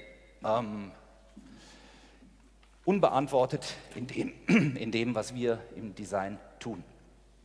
Wir haben also jetzt so eine Art Zwischenstand. Wir haben die Sprache, wir haben die Mathematik, wir haben die Topografien der handelnden Akteure, so wie Latour das ja auch schon irgendwie schön beschrieben hat, der menschlichen und der nichtmenschlichen Akteure, die miteinander in irgendwelchen permanent superdynamischen Beziehungen stehen. Und wir befinden uns momentan noch in der Illusion einer Gesellschaft mit Institutionen, mit Recht und Gesetz. Und wir erleben in der Welt permanent, dass das gebrochen wird, dass das also nicht gefügt ist. für die Ewigkeit. Und in diesem nervösen Setting, wie das Marcial McLuhan ja so schön beschrieben hat, stoße ich auf einen nächsten Text aus dem Jahr 1984 von Niklas Luhmann geschrieben, und zwar geht es um die Erwartungserwartung. Da wird jetzt auch jeder fragen, Erwartungserwartung? Das Problem, wenn wir dieses Bild wieder evozieren, dieses schöne Moreno-Bild, hat das übrigens tatsächlich in Rot gemalt, also ich habe das nicht eingefärbt, das ist original, das ist ein wunderschönes Buch. Haben wir diese Akteure, die miteinander verbunden sind, und diese Verbindungen ändern sich permanent, und diese Akteure fahren rum und ändern die Flughöhe und ihre Ziele und ihre Mittel, und ja, also hochkomplex, wie so ein Ameisenhaufen. Das ist alles Physik, alles berechenbar, beschreibbar. In diesem ballistischen Kuchenteig, in dem wir da leben, kommt Luhmann und formuliert die Erwartungserwartung. Und er schreibt, Erwartungen gelten als die Zeitform, in der Strukturen gebildet werden. Und Luhmann meint, dass diese Erwartungserwartung genau das ist, was Gesellschaft ausmacht. Und Erwartungserwartung, ich will das kurz mal darstellen, wenn ihr jetzt jung seid und Rentenbeträge einzahlt, zum Beispiel, das ist ein schönes praktisches Thema, dann erwartet ihr, dass ihr in 40 Jahren eine super Rente kriegt, oder? Und ihr erwartet, dass dann die 4.000 Franken oder Euros oder 10.000 Euros oder was ihr auch immer kriegt, dass man dann dafür auch noch ein Brot kriegt. Inflation und so, ne? Das sind alles ganz platte Dinge, die wieder mit Überleben von Systemen zu tun haben, die aber eminent wichtig sind, weil wir in diese Gemeinschaftsarbeit einzahlen, in Erwartung, dass das eintrifft, was ich heute darunter imaginiere.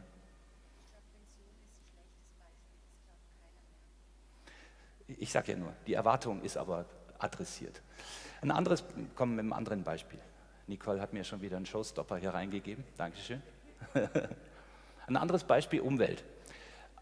Jeder sitzt wahrscheinlich auch zu Hause und kaut auf den Fingernägeln und überlegt sich, wie kann ich die Umwelt schonen, und wir alle sind brav und wir sparen dann mit Plastiktüten und wir machen Mülltrennung und wir fahren nicht mehr nach Mallorca mit dem Flugzeug, sondern wir paddeln da mit dem Einboot hin, und das tun wir alle. Ja? Das Problem da mit der Erwartungserwartung ist, dass wir die Ergebnisse unserer Sparsamkeit, unserer neuen Lust am Reduzieren und am nachhaltig werden und am genügsam werden und am empathisch werden mit unserer lebendigen Umwelt. Das Problem daran ist, dass wir das gar nicht erwarten können. Ja, wir haben also ein Problem, nämlich eine relativ demolierte Umwelt in vielen Bereichen, und wir tun etwas, aber wir spüren den Effekt nicht. Das Einzige, was wir spüren, dass wir zum Beispiel weniger Geld ausgeben. Also wir sparen uns die Flugreise nach Mallorca, und wir sparen uns möglicherweise Strohhalme für die Kinderparty und solche Dinge. Aber es sind minimale Effekte. Ja? Den eigentlichen Effekt, den es ja braucht, nämlich dass unsere Umwelt durch diese Maßnahmen in eine neue Balance findet, die für uns als Menschen überlebenstauglich ist, die werden wir nicht erwarten können. Und die werden wir auch niemals mit keinem System, so mächtig das auch sein mag, errechnen können. Das heißt, wir haben nun dieses System, ich muss da oben wieder den Knopf drücken. Wir haben jetzt also dieses System, und dieses System für uns heute stellt sich zunehmend so dar, dass wir mit diesen Erwartungen, die Luhmann formuliert hat, die wir alle brauchen, um Gesellschaft zu formen, wir müssen die Dinge abwarten können. Wir leben aber in einer Zeit, in der 3 Dinge ganz wichtig sind, und das ist in dem Sinne Echtzeit, es ist die Vorausberechnung, also die Prädiktion, das heißt, was wird passieren, wenn ich, ja, was mache ich, wenn ich jetzt einen PhD mache und wenn ich mich da jetzt bewerbe und wenn ich da jetzt irgendwie für einen Job gut und da kann ich, und wenn ich dahin fahre, dann treffe ich den, und ja, das ist Prädiktion. Ich habe meine Frau im Strom kennengelernt, das ist hier gegenüber so eine Kneipe, und ich habe nur gesagt, wenn ich da jeden Abend hingehe, dann wird die mich irgendwann mal heiraten. Und als ich meine erste richtige Ehekrise habe, da habe ich mir gedacht, irgendwie, da gehe ich nie wieder hin. Also diese Prädiktion, diese Vorausberechnung. Und was noch ein interessanter Gedanke ist, wenn wir uns dieses Bild von Moreno wieder in den Sinn holen. Wir haben ja immer Punkte und dann haben wir Linien, das, was die Mathematik ja auch macht. Das heißt, wir haben immer einen Anfang und ein Ende.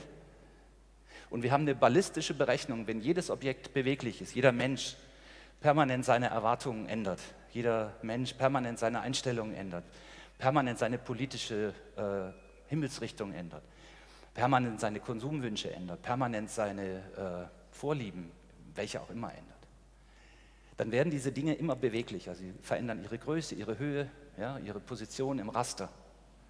Es herrscht also maximale Unordnung. Das heißt, wenn ich ein dynamisches Echtzeitsystem möchte, dann muss ich in der Lage sein, Prädiktion zu leisten, weil ich wissen muss, wenn jetzt die Person XY in diese Richtung tendiert, dann muss ich ja eigentlich schon in dieser Richtung sein, wenn sie da ankommt, damit ich meine Ziele erreiche. Ja? Und das ist nichts anderes als strategisches Denken, Ballistik. Das ist im Übrigen das, was der Herr auf dem Bild rechts, ich habe mich noch nicht umgedreht, Norbert Wiener in den 40er Jahren mit anderen gemeinsam geleistet hat. Und das ist auch eine der Ursprünge von dem, was wir hier tun, nämlich sie haben versucht, Methoden zu finden, wie man Flugzeuge abschießen kann. Weil Flugzeuge anzuzielen, es macht keinen Sinn, weil wenn die Kugel da ist, ist das Flugzeug weiter. Na, ich muss also immer ein bisschen davor schießen, damit dann, wenn das Flugzeug dort ist und die Kugel auch dort ist, dass das dann halt sozusagen trifft, also matcht. Ja, so ganz einfach. Da entstanden wesentliche erste Einsatzgebiete für Computer und es entstanden aber auch wesentliche Erkenntnisse für den Umgang mit einer solchen mobilen, hochdynamischen Gesellschaft.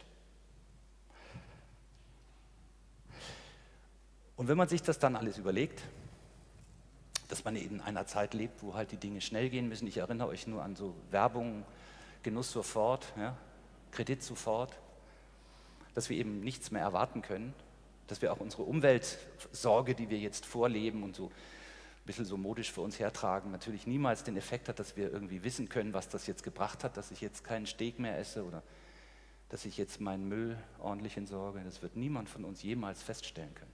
Nie. Weil einfach die Zeitläufe klimatischer Veränderung viel zu groß sind und auch wir diese Effekte natürlich nur zu einem ganz hohen Preis berechnen können, nämlich wenn wir immer weiter Computer bauen und immer mehr Sensoren in die Welt schießen, die alles das, was wir tun, irgendwie festhalten und protokollieren und dann sagen, siehste, das war ich. Aber eben um den Preis, dass wir Material und Ressourcen vergeuden für unendlich viele Sensortechnik, die wir einfach mit einem gesunden Menschenverstand einsparen könnten. Es geht also darum, die Frage zu stellen in einer solchen Gesellschaft, einer solchen Echtzeitgesellschaft,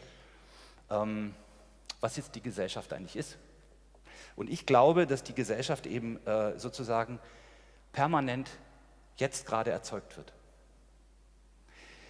Und dass Gesellschaft eben nichts ist, was geplant ist.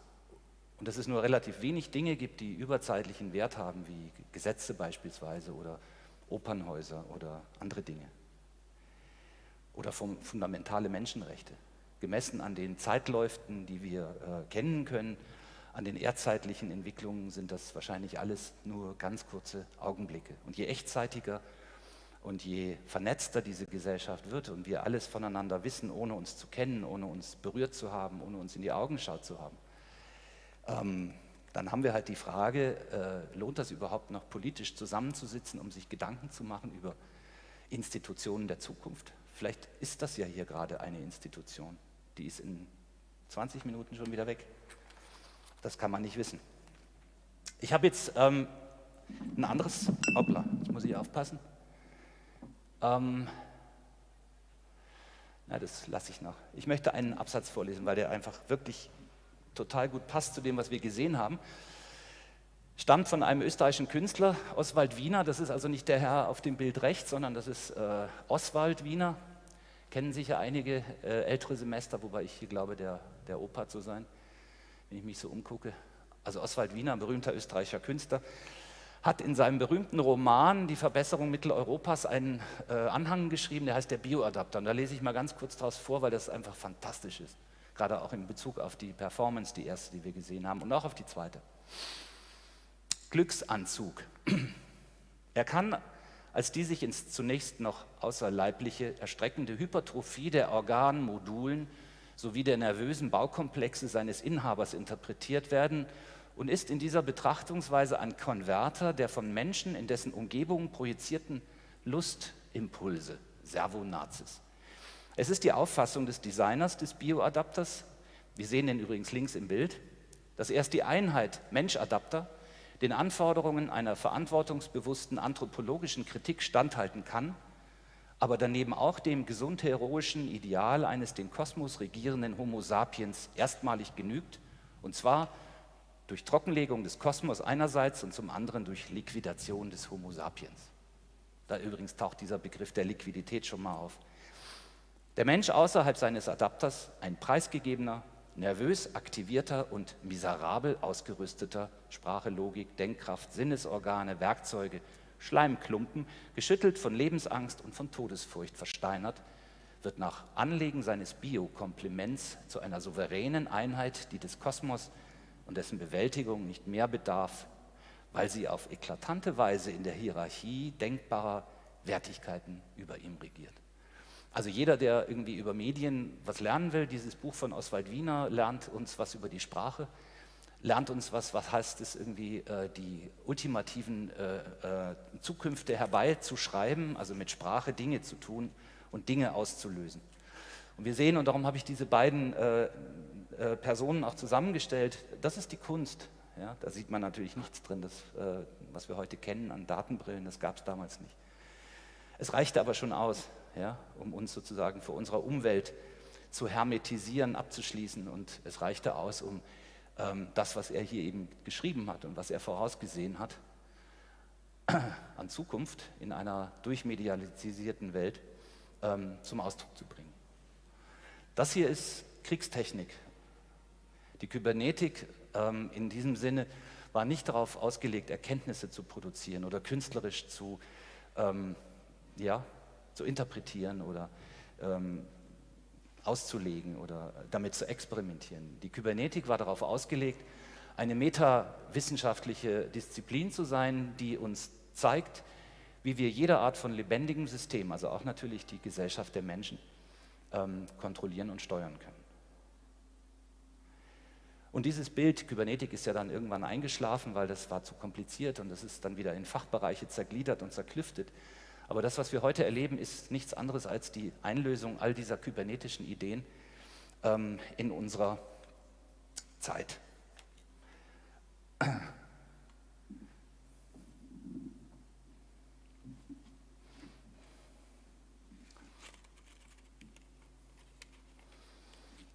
Ein weiteres Modell, vielleicht kann ich zu meiner Arbeitsweise das dazu sagen, ich beforsche also einige wichtige Bereiche, das ist die Kognitionspsychologie, Psychologie natürlich, die Politik, die Biologie, die Technik im allgemeinen Sinne und arbeite Literatur durch zwischen 1950 und 1980. Kann man sich vorstellen, da ist viel geschrieben worden. Und ich suche Modelle und diese Modelle sammle ich und dokumentiere ich und was ich dann damit mache, weiß ich noch nicht, aber es ist interessant. Wer Lust hat auf meiner Webseite, das wächst, also da sind nicht alle drauf, aber es kommen alle drauf. Dieses Bild hier, was wir sehen, das stammt von einem ganz wichtigen amerikanischen Politikwissenschaftler, David Easton, und er hat natürlich auch damals in der Tradition der Kybernetik ein solches Modell entwickelt und hat den Menschen damals, also den Studierenden von damals und den Kolleginnen und Kollegen von damals, der Welt von damals gezeigt, wie Gesellschaft geht. Ja? Und dieses Modell, die Leute am Bildschirm, die Zuschauer zu Hause haben wir noch gar nicht gegrüßt. Das mache ich jetzt auf dem Weg mal. Ja? Bin noch nicht so ein erfahrener Talkmaster. Was er eben hier beschreibt, ist, wie unsere Umwelt und unsere biologischen Systeme, unsere politischen Systeme und unsere Einrichtungen sozusagen in so eine Art soziales Environment kommen und dass sie dann in diesem sozialen Environment eben durch eine, man sieht da hier schon schön diese Ablenkungsfiguration, eben abgelenkt werden im Sinne einer politischen Steuerung und am Ende dann, hier kann man das sehen, Output, also eine Gesellschaft, die dann sozusagen dabei herauskommt. Und das ist jetzt kein Spaß und keine Kunst, sondern David Easton war einer der renommiertesten Politikwissenschaftler seiner Zeit und diese Bücher und diese Ideen haben natürlich gefruchtet, ja? Also die sind ja wie Samen aufgegangen und nichts schöner für uns, wenn wir Politik nicht verstehen, weil das ja viel Sprache und viel Missverständnis ist, sind solche Bilder, ja? Weil die Bilder geben uns relativ schnell, wenn sie gut gemacht sind, irgendwie ein relativ abstraktes, aber doch ein gutes Bild davon, wie denken eigentlich die Leute. Also kybernetische Regelmodelle anzugucken, egal ob das Politik, Kunst, Design, Technologie, Psychologie vor allem ist, das ist eine Fundgrube. Kann ich jedem nur empfehlen. Im Jahr 2000, als wir angefangen haben, über Interaction Design nachzudenken, kam ein weiteres Buch raus, was ich sehr interessant fand, von einer amerikanischen Soziologin, Susan Starr.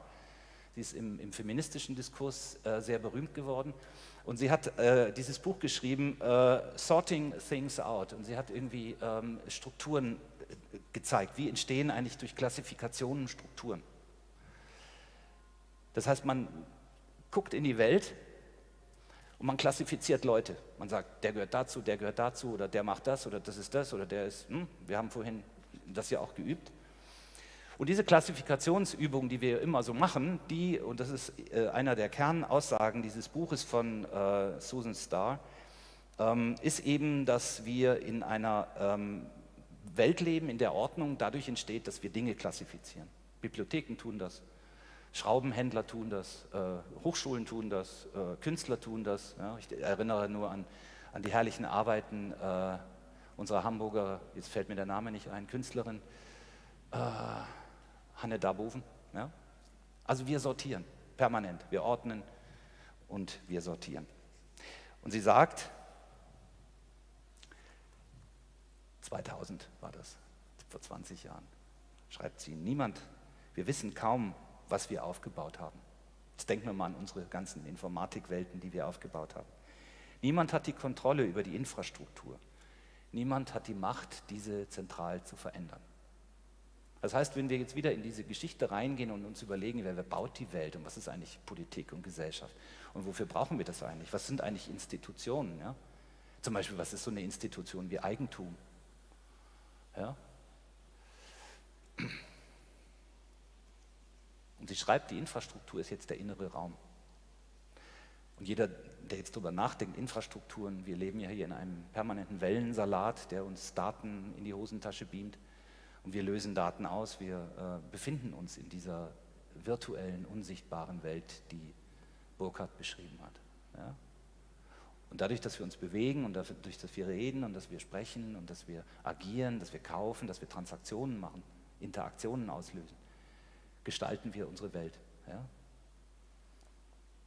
Und darum scheint es mir irgendwie so widersinnig, wenn ich oft höre, dass man eben durch diese Art von Arbeiten irgendwie die Gesellschaft in irgendeiner Weise ändert. Ich glaube ganz im Gegenteil, man ändert gar nichts, man befördert es noch. Und das ist eben, glaube ich, wichtig zu sehen, dass es eben hilflose Kämpfe sind, die wir da tun, wenn wir glauben, dass wir durch diesen Eintrag in diese Systeme, in diese Strukturen, in denen wir medial leben, irgendetwas ändern können. Das ist ja die zentrale Botschaft auch von Marcial McLuhan. Nein, wir ändern gar nichts, wir befördern es permanent. Und das ist eben ein Eintrag, der aus diesen Bildern kommt.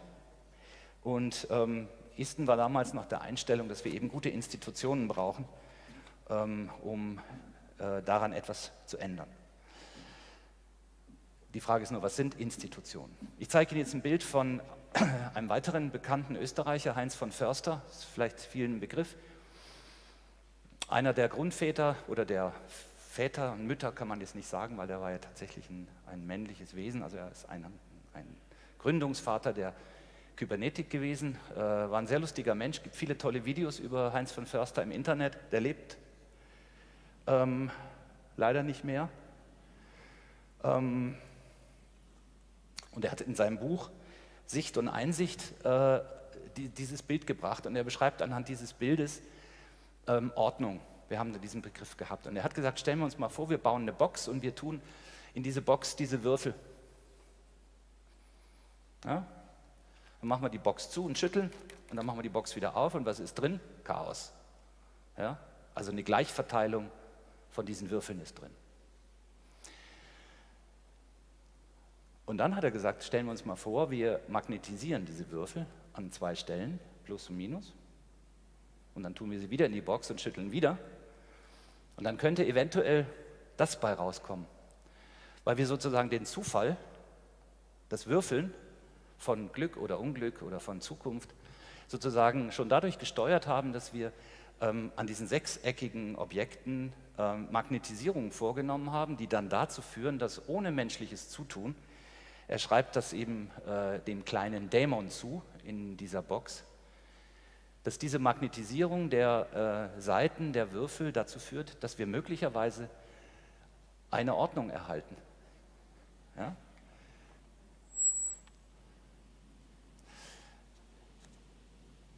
Und er nannte dieses Prinzip Order by Noise. Wir haben zunächst einmal immer die Vorstellung, wenn wir über Gesellschaft oder wir retten den Planeten oder wir machen die Welt demokratischer oder gerechter oder was auch immer mit unseren Beiträgen, dass wir Ordnung herstellen, wo Ordnung verloren gegangen ist. Und wir müssen uns eben, glaube ich, heute solche Beispiele ansehen, weil sie so herrlich einfach sind und uns klar machen, in dem Moment, wo ich derjenige bin, der diese Seiten des Würfels magnetisiert, bin ich derjenige, der zu einem gewissen Teil mitbestimmt darüber, was am Ende dabei rauskommt.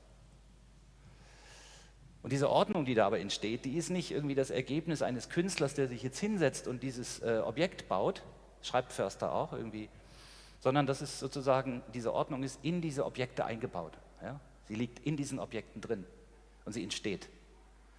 Und das ist ein schönes Bild, um eben darüber nachzudenken, was ist eigentlich Gesellschaft morgen und wie entsteht die eigentlich? Ja? Und was ist unser Beitrag oder unser Eintrag und was davon ist Zufall? Und wer bestimmt die Magnetisierung oder wer bestimmt die Parameter? Ja? Wer bestimmt das? Wer nimmt darauf Einfluss? Und da gibt es noch eine herrliche Weltformel eines französischen Mathematikers, Laplace ist sein Name, der hat einen Dämon beschrieben. Ich lese das mal vor. Ich lese heute viel vor, aber ich lese gerne vor. Nach der es im Sinne der Vorstellung eines geschlossenen mathematischen Weltgleichungssystems möglich ist, unter der Kenntnis sämtlicher Naturgesetze und aller Initialbedingungen wie Lage, Position und Geschwindigkeit aller im Kosmos vorhandenen physikalischen Teilchen, jeden vergangenen und jeden zukünftigen Zustand zu berechnen. Also die Weltmaschine, das Weltmodell. Und wenn wir uns heute überlegen, Daten produzieren und Sensoren in unsere Welt eintragen und alles beobachten und alles einschreiben in irgendwelche unsichtbaren Datenbanken, ist ja nichts anderes als der Versuch, das, was nämlich genau Laplace 1814 übrigens beschrieben hat, nämlich jedes Teilchen in Lage und Position genau zu kennen, um dann vorauszuberechnen. Was kaufst du morgen? Wo bist du morgen? Wie viel Geld gibst du morgen aus? Ja? Also diese Social Physics, die wir ja alle kennen, die für uns irgendwie normal sind, weil wir das täglich auch lesen, die liegen in all diesen ganzen Ideen schon eben eingelagert.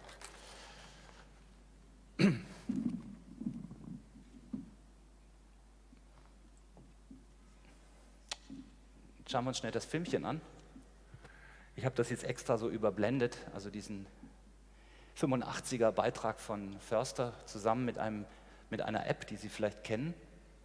Das ist der schwachsinnigste Beitrag der künstlichen Intelligenz aus den letzten 12 Monaten. Obgleich natürlich technologisch faszinierend.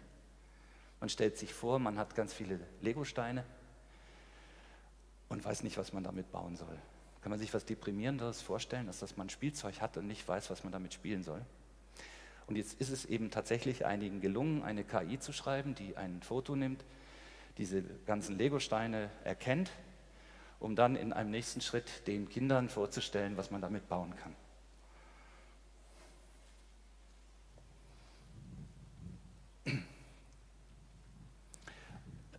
Kreativ ist derjenige, der sich sowas ausdenkt und der die Lösung dafür technisch baut. Der hat sicher Spaß gehabt, der Mensch, der das gemacht hat. Für uns als gesellschaftlichen Beitrag ist das meiner Meinung nach zunächst einmal kontraproduktiv. Das heißt, die Welt müssen wir erst noch erfinden, in der solche Dinge irgendwie einen Sinn ergeben. Genau. Das war einfach jetzt mal. Jetzt kommen wir zu einer letzten Institution, weil wir sind ja immerhin an einer Hochschule, an einer Universität, Entschuldigung. Und ich habe für heute mir mal 4 große Sonderforschungsbereiche angeguckt. Und ich zähle die mal eben auf, vielleicht sind ja sogar Leute von dort hier. Da ist einer mal die Digital Methods Initiative, also ihr seht, ich kann Englisch, ja, das lief schon gut. Amsterdam. Humboldt-Universität zu Berlin, Matters of Activity, kennt ihr bestimmt. Medien der Kooperation, Universität Siegen und Normative Orders an der Goethe-Universität in Frankfurt. Das sind 4 große Bereiche, die kriegen ziemlich viel Geld. Da sitzen ziemlich viele Menschen, das ist ja, glaube ich, Zürich da auch ein bisschen, Claudia und so, naja, egal. Ja, das sind große Bereiche, da trifft sich nun Gesellschaftswissenschaft, da treffen sich Geisteswissenschaftler, da treffen sich Kunstwissenschaftler, Designer, Künstler, Technologen, alle Menschen zusammen. Und ich denke jetzt an diese Kiste von Förster. Ja? Und jetzt tue ich dann alle in die Kiste rein. Die Ordnung ist ja weg, weil wir arbeiten nicht mehr disziplinsortiert. So, ja? Der Mathematiker sitzt im Mathematikerhäuschen und der Physiker im Physikerhäuschen. Da gibt es dann 5 Etagen, von mathematischer Physik bis eben hin Grundlagen der Physik oder Atomphysik, keine Ahnung. Sondern das ist alles in einer Kiste und dann kommen die Politiker und rütteln und dann kommt am Ende irgendwas dabei raus. Und dann guckt man sich da an, was dabei rauskommt. Und ich habe eine Beobachtung gemacht, die ich interessant finde und die ich daher auch gerne mit euch teilen möchte. Das ist übrigens eine schöne Formulierung, die ich aus Amerika gelernt habe. Da wurde immer gesagt, ich möchte jetzt einen Gedanken mit dir teilen. Ja? I want to share this idea with you. Also das möchte ich jetzt gerne auch. Und ich habe irgendwie ein paar Sachen rausgeschrieben, die mir eingefallen oder aufgefallen sind. Universität von Amsterdam entwickelt Methoden und Werkzeuge für die Verwendung von Online-Tools und Plattformen. Also sie erweitern praktisch Twitter und Facebook und Google. Für die Erforschung sozialer Themen. Aber erforschen Sie soziale Themen oder, nach dem, was ich jetzt erzählt habe, oder etablieren Sie eigentlich soziale Themen, ja? Oder soziale Methoden?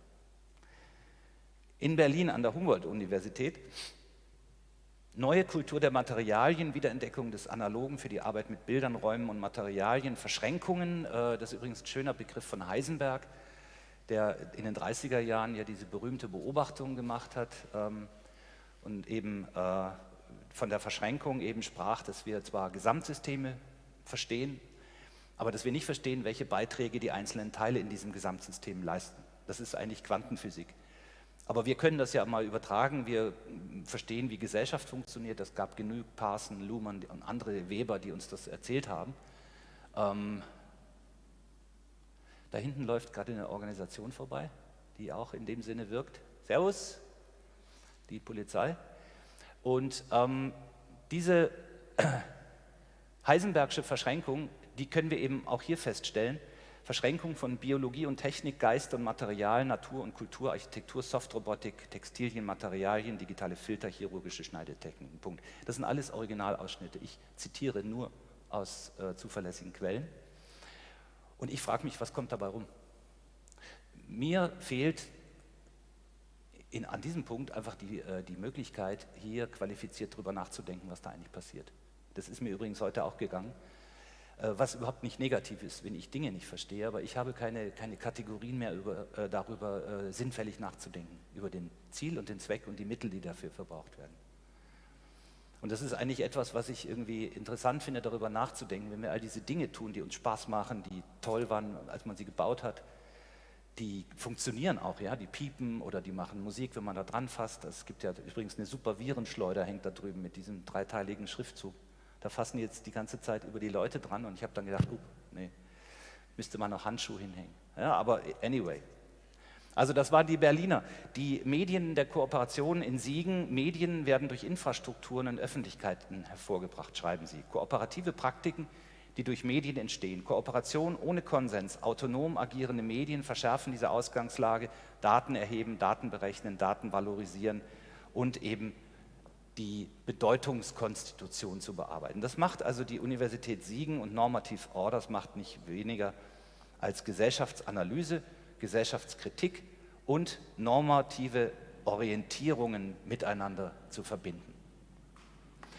Und ich finde das eben also ganz fantastisch, darüber nachzudenken, was da eigentlich gesagt wird und was da eigentlich passiert. Ja? Und es geht da darum, diese Frage nach dem Sinn und dem Ziel. Retten wir damit die Welt? Bekommen wir damit mehr Verständnis? Wird alles ordentlicher? Oder wird vielleicht alles unordentlicher? Vielleicht ist Ordnung auch was völlig Irreleitendes oder Irritierendes oder Falsches. Aber was passiert damit eigentlich?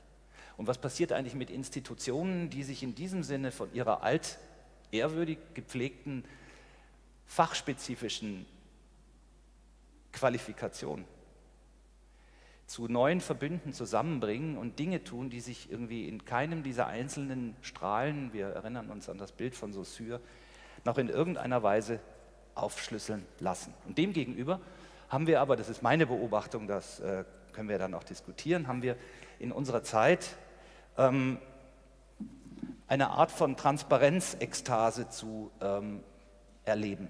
Das ist ja übrigens auch ein schönes altes Modell von Herrn Rittel, ich bin dann auch bald fertig, der eben sagt, wir gucken ständig und wir checken und dann treffen wir Entscheidungen und irgendwann wird alles gut. Und diese Neugierde oder diese Transparenz-Ekstase, die wir alle erleben und diese Verstehensanstrengungen, diese Blackboxen verstehen zu wollen, was eh nicht funktioniert, in diesem Dilemmata befinden wir uns und wir bauen wie die Wahnsinnigen eben Modelle und Experimente um Experimente und stellen sie für uns hin und sagen, wir verstehen jetzt die Welt und dadurch wird die Welt wird genau dadurch. Das sind keine Dinge mehr, die dann zu funktionieren, sondern sie funktionieren unmittelbar. In dieser Echtzeitwirkung müssen wir sie eben verstehen. Okay, ich habe jetzt irgendwie noch 2 Beispiele, die sind jetzt wirklich interessant und dann bin ich auch fertig. Und zwar, was mir auffällt, was wir hier sehen, was nicht, vielleicht kennt ihr das ist ein Spielzeugset aus den 50er Jahren aus Amerika, da wollte man Kindern irgendwie Experimentierbaukästen geben, um Kernenergie besser zu verstehen. Und das waren tatsächlich radioaktive Experimente, die dann zu schwersten körperlichen Folgeschäden führten und dann tatsächlich eben auch junge Menschen verstrahlt wurden. Man hat das natürlich schnell vom Markt genommen. Und ich gucke mir dann heute Dinge an, wie zum Beispiel diese Maker-Kisten, wo wir junge Menschen ohne das Wissen, was sie da eigentlich an Gesellschaft mit entwickeln oder herstellen, einweisen in komplizierteste elektronische Möglichkeiten. Ich meine, ihr sitzt alle hier als Studenten und ihr könnt damit alles tun, was früher ein Geheimdienst getan hat oder was die Polizei getan hat. Oder ihr könnt damit gute Dinge tun, ihr könnt damit schlechte Dinge tun.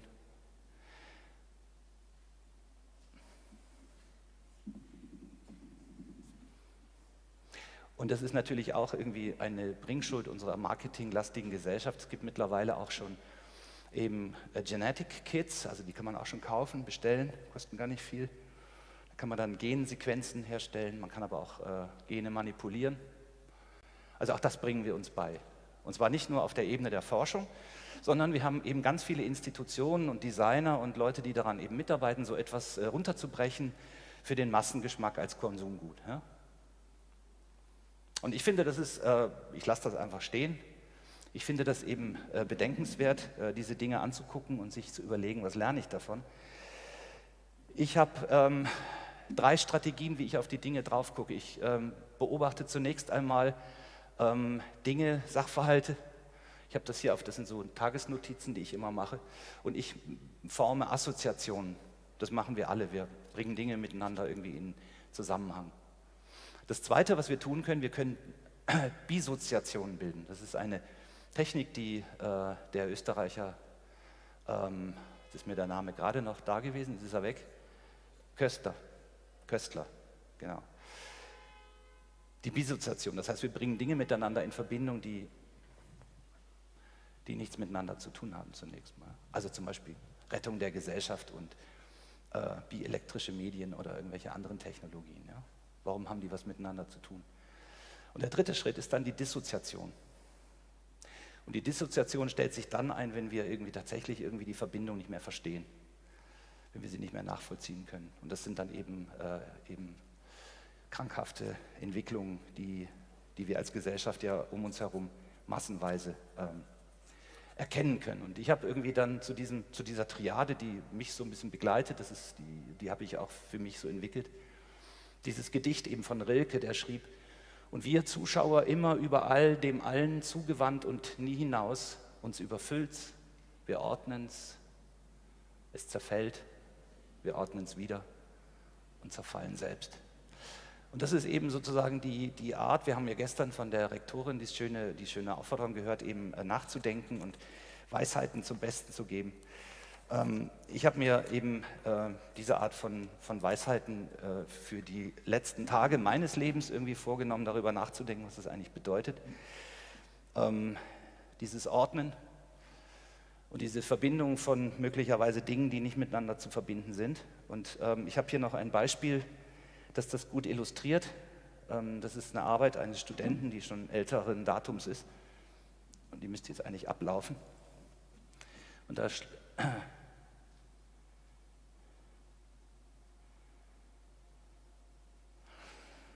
und das Schöne an dieser Arbeit ist, dass ich irgendwie bei dem Suchen über das Forum Design 1980 in Linz das Buchcover gefunden habe von Helmut Xöllpointner. Das ist einer der ganz wichtigen Figuren hier von der Kunstuniversität Linz, der die Metallklasse geführt hat und der eben damals auch Mitausrichter dieses Forums war und der diesen Katalog auch geschrieben hat. Und auf diesem Katalog steht eben das Motto dieser Veranstaltung: Design ist unsichtbar. Und mein Fazit, worüber ich schon eben lange nachdenke, ist weniger, dass Design unsichtbar ist, sondern vielmehr, dass Design unsichtbar macht.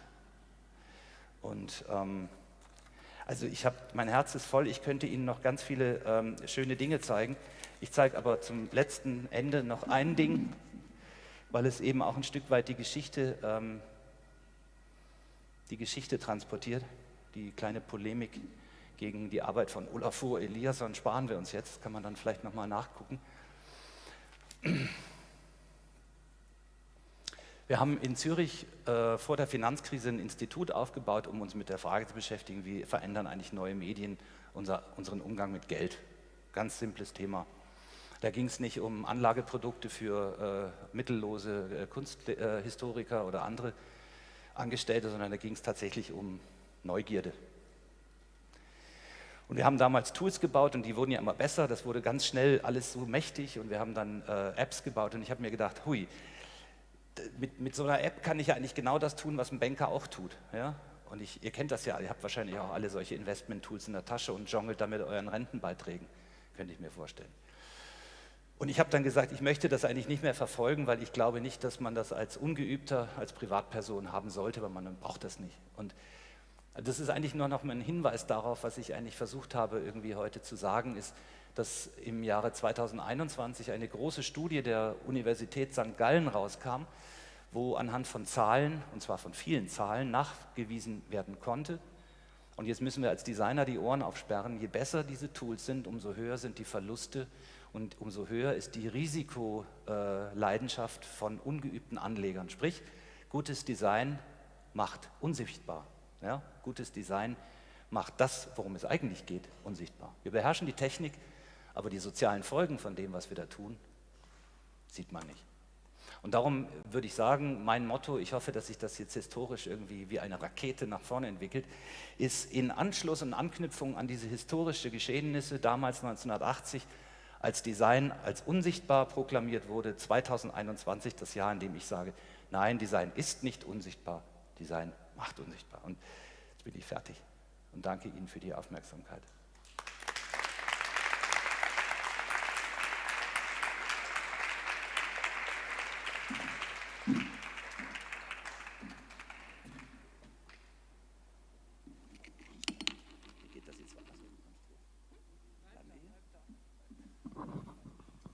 Okay, I think we're gonna jump straight into the panel, and you can already start asking questions. I will ask Joël and Roman to come on the stage and join Gerhard.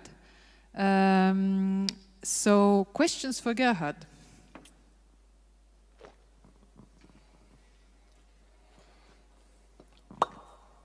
Oh, keine.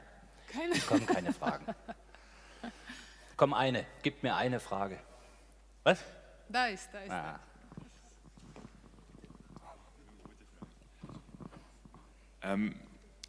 Du hast ja über Sprache geredet, aber da wo du die Excerpts gelesen hast von den Unis, ja. Glaubst du, es ist ein eskalierendes Problem, dass man irgendwie, je weiter es geht, irgendwie die Prozesse gar nicht mehr versteht oder die Sprache nicht mehr versteht in dem Sinn und immer mehr und mehr Modelle braucht, um das Ganze zu erklären, auf welchen Modellen es bereits basiert ist?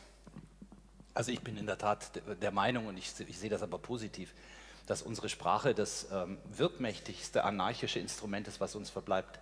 Und in einen solchen Zusammenhang Unordnung einzutragen, indem ich irgendwie Dinge sage, die ich logisch nicht nachvollziehen kann, unlogisch zu sein. Ja, und da wir die Sprache aber nicht wegkriegen aus dem Menschen, da uns die Sprache gegeben ist und auch bleiben wird, glaube ich, Sprache irgendwie ein wichtiges Momentum sein der Korrektur. Der Korrektur dieser Art von Megamaschine, das ist ein schönes Wort, das Louis Mumford mal geschrieben hat, über die Megamaschine, die wir ja heute tatsächlich vor uns haben. Ja? Die ist da, aber wir sehen sie nicht, aber sie ist da. Sie ist unter uns, in uns, um uns herum. Und ja, die sprachlichen Verirrungen und Verwirrungen, die werden ganz sicher zunehmen. Das Erschreckende ist, dass es halt nur eine mathematische Wirklichkeit daneben geht, die fantastisch funktioniert. Ja? Und das muss man einfach, glaube ich, erkennen und trennen. Und man muss sich fragen, wie Sprache und Zahl oder Sprache und Code oder ja, wie das in einer Gesellschaft zusammenkommt, wie das miteinander in fruchtbare Beziehungen gesetzt werden kann. Ja. Danke. More questions? Rechts geht noch eine. Ja. Na, ich habe nichts gesehen, es war nur eine keine Well, Frage. I have a question about the reductionist qualities of models you talked about. Yeah. We come into the resonance, and we talk today a lot about embodiment and the complexity of understanding interactions that are not reducible to plus-minus relationships. And I wonder, on one hand, I think we need system theory and system understanding to deal with complex problems, but on the other hand, there is so much missing there, and the models, if we start building them to include all those things, they become, super multidimensional. So how do you deal with that kind of reductionist when you are doing your thought experiments and you think about the real experience, embodied experience in the world? Also zunächst mal, ich bin ja nicht mit dem Anspruch angetreten, dass ich Weltmodelle baue oder dass ich bin auch kein Systemtheoretiker, also würde ich ganz stark von mir abweisen. Ich bin jemand, der ästhetisch funktioniert und ich gucke mir diese Modelle an und ich gucke mir wichtige Bücher an. Ich bin also auf der Suche nach den Nuggets in der Wissenschaft, die wirklich etwas gemacht haben, wo Worte Dinge verändert haben. Und überlege mir, welche Wirkung diese Modelle haben. Und ich bin dann vielleicht auf der einen Seite von Heisenbergs Verschränkung, dass ich sage, ich gucke mir also einzelne Teile an, aber ich verstehe das gesamte System nicht. Und Heisenberg hat das eigentlich andersrum gesagt. Er hat gesagt, wir verstehen zwar das ganze System, aber wir kennen nicht die Funktion der Teile. Und ich untersuche einfach Teile unabhängig voneinander. Ich mache daraus keine Synergie. Ich baue keine Maschine daraus. Ich kompiliere nichts daraus, sondern ich gucke mir diese Dinge an und lasse sie als solches in aller Abstraktheit und zum Teil auch in aller Schönheit und Naivität natürlich auch bestehen. Aber ich gehe eben sozusagen den Weg, den wir ja in den letzten 40 Jahren erlebt haben, ist ja diese ganz abstrakten Modelle immer weiter so anzureichern mit Realitätsbezug, dass sie von einer Wirklichkeit ununterscheidbar sind. Also mir ist das aufgefallen bei der Ausstellung in Rien in Basel von Olafur Eliasson. Der hat ja da so ein ganzes Museum unter Wasser gesetzt. Ja? Und das war die gleiche Zeit, als in Deutschland den Leuten die Keller vollliefen. Und da entstehen einfach bei mir Sinnfragen. Ja? Oder ich sehe die Leute in der Tate Gallery in London, die irgendwie glühende Umwelten begucken und gleichzeitig glühen irgendwie in Amerika irgendwie die Menschen weg unter unfassbarer Hitze. Und ich frage mich eben sozusagen diese Verdopplung der Wirklichkeit, ja, die da passiert. Was sagt mir das eigentlich noch? Ich meine, ich muss doch nur in die Welt gucken. Da brauche ich doch dann irgendwie keine Bestätigung mehr. Und das sind eben Fragen, die ich gar nicht so weit treibe mit den Modellen und mit den Systemdenken. Ich glaube, dass es dieses System gibt. Aber ich glaube eben, dass dieses System irgendwie so komplex ist, dass wir das wahrscheinlich niemals ganz verstehen werden. Darum habe ich diesen Beitrag gebracht von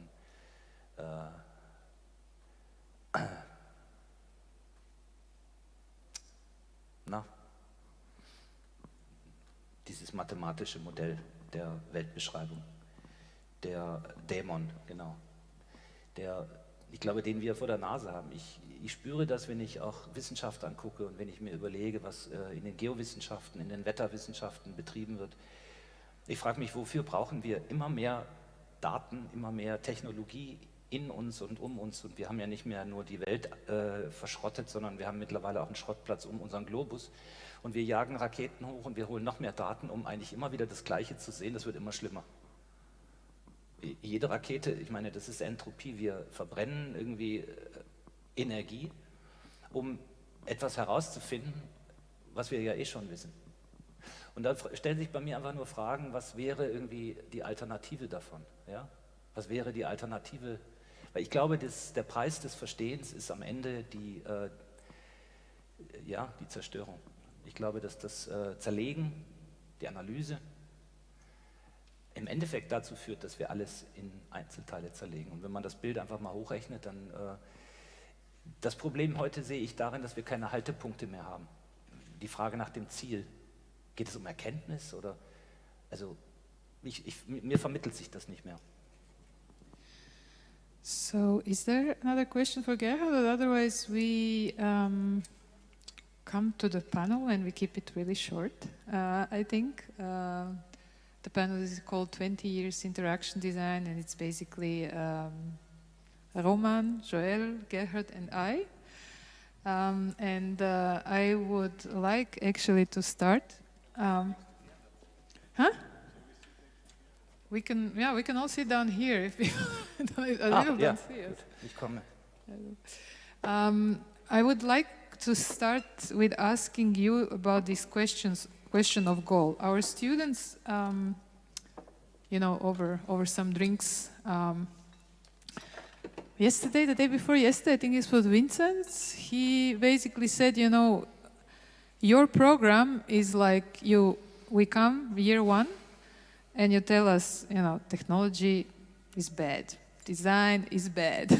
And then we're like, oh, like we totally destroy kind of the dreams of, what can be done. And then the year two is like, but there is hope, there are people and we can do good and we should live together and be happy in this world. And there are ways that we can talk with people and understand and design things. And then, the third year is like, okay, now you do your diploma. It's a total full immersion into kind of a project that I think, projects that are motivated very much by belief into something. And I think this question of goal, of Ziel, that you're talking about, is something that, at least what I see also in our students, is that this motivation is super strong to change something and to do something that is not just tinkering and playing with technology and making yet another interface. And because I don't want to talk forever about the past, but I think it would be nice to hear from you guys, about your goals and maybe 20 years ago, and what did you believe in then, and what was your motivation then, and maybe what is it now?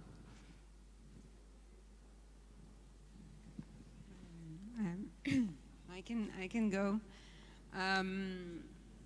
So 20 years ago, actually a little bit before 20 years ago, I think the internet appeared, and I don't know if you were there, but it was a massive wind of fresh air, of hope, of optimism, of the idea of complete full-on democracy, decentralized network, peer-to-peer networks, no longer referring to authority, finally toppling down capitalism and being able to really have a global world of people who could talk to each other from one side of the planet to the other. And my goal, I guess, was just to be part of that and to be an activist that was just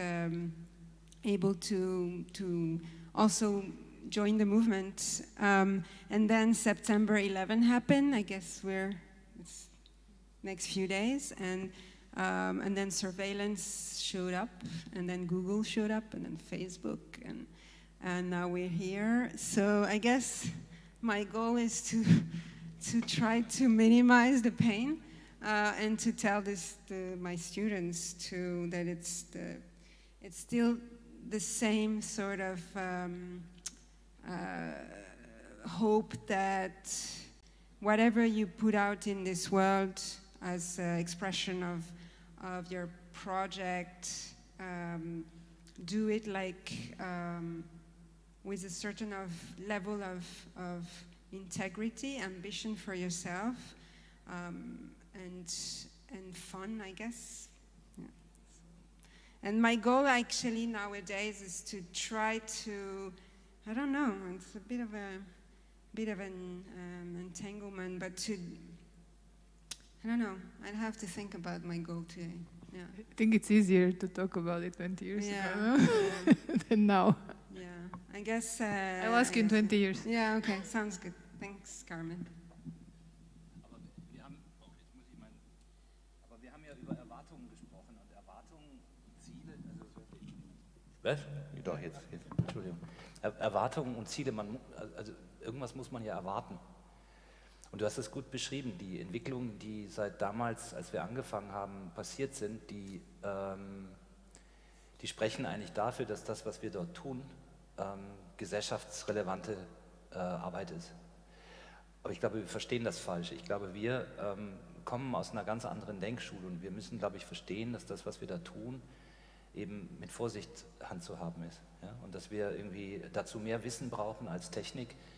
Wir brauchen darum, glaube ich, auch diese Verbünde. Wir brauchen irgendwie viel mehr Wissen darüber, wie wir mögliche Zukünfte als mögliche Gesellschaft daraus bekommen, was wir da bauen. Ja? Was ist der Beitrag von jedem Stück, das ich tue? Ich meine, das tun wir heute einfach nicht. Wir basteln blind und zwar ohne Ende. Es gibt keinen Haltepunkt. Es gibt nichts, was ich erreichen will, sondern ich will rauskriegen, wie das und das funktioniert. Ich möchte gerne irgendwie, das existiert nicht mehr. Die Multiplizität von diesen ganzen Variablen, die wir miteinander in Beziehung bringen, nur die Sinne, ja, das Fühlen, das Hören, das Reden, die Sprache, die Worte, die Zahlen, das sind Explosionen an Operationen, an gestalterischen, künstlerischen Ausdrucksformen, die aber alle in dem Sinne einfach nur sind. Ja? Aber die Forderung, dass sie dann gesellschaftlich wirksam sind, zum Guten beitragen. Ich sage, wenn man eine gerechte Gesellschaft will, dann sollte man kein Interaction Designer werden.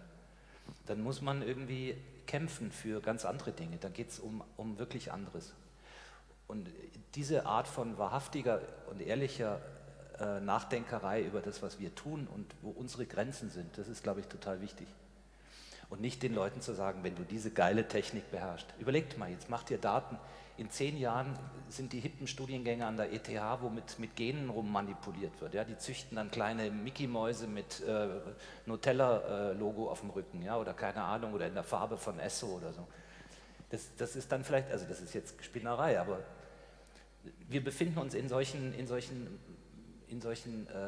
Hype-Cycles und wir können da auch ganz schnell wieder rausfliegen, weil uns dann die Kompetenzen ausgeht. Man merkt das jetzt schon bei KI, ich habe das mitgekriegt, die Kompetenzen, um da noch experimentell zu arbeiten, die brauchen wir irgendwie von anderen Ort, weil wir die nicht mehr leisten können. Das wird alles so schwierig in dem Sinne und die Trivialisierung, die dann im Design am Ende rumkommt, ist dann am Ende wahrscheinlich etwas, was uns auch umbringt, weil wir dann für diese komplizierten Fragen gar keine Experimente mehr hinkriegen. Dieses Beispiel da mit den Legosteinen, das ist ein gutes Beispiel, weil das nämlich richtig schwierig ist. Das ist nicht mal einfach so gemacht. Und das ist nichts für ein Semesterprojekt. But I have to maybe respond to this because I think, I don't know if I made that clear, but I think for our students the most difficult thing is that they are dealing with really, really big questions. I mean, if you are creating a now platform that is proposing practically to change processes of voting in Switzerland, I think that's pretty impressive. Yeah. And I don't think that these are, tinkering, playing with technology kind of stuff that we have seen maybe 20 years ago. These are really, really deep projects, and I think that interaction design, as you say, if you want to change the world, you should be, I don't know, whatever else, but interaction designer. But I think exactly because our world is shaped through technology so much, we actually do have a power to do so and the responsibility to do so. And I think this is, for me, why this field, after 20 years, after everything that we have learned, is still super, super important. I would also like to refer to a few things that Gerhard was saying, because I think that, I mean, I'm happy to talk about 20 years before, afterwards. But, you know, Gerhard, some things I think you see in a way that is a little bit too... old-fashioned. No, I don't say that, but fatalistic.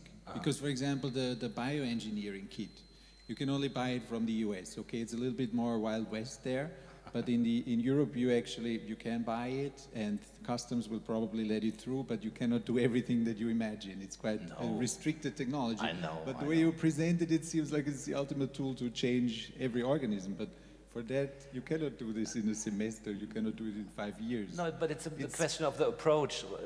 The insinuation of that, what you can do with that is, oh, now I'm a bioscientist. And it's like Märklin spielen or Modelleisenbahn spielen, a little bit. Well, things can develop, but they can develop always in a good and in a bad way. And we have to accept that people have to take their choices. And also ETH has their ethical... how do you say, instances that control what they're doing. They're not allowed to do everything. Still, people will use it in stupid ways. But then also when you talked about the institutions and how they are shaping our future, they shall not that institutions are only reacting to how things are. I think also that maybe comes back to what I was doing 20 years ago. I was also highly interested in cybernetics and I think the spin-off of artificial intelligence as it is growing right now, I see it totally as the next student project could be to actually predict how our jurisdiction could predict a little bit more what specialized companies are doing in evading, for example, tax laws, for example, technology laws.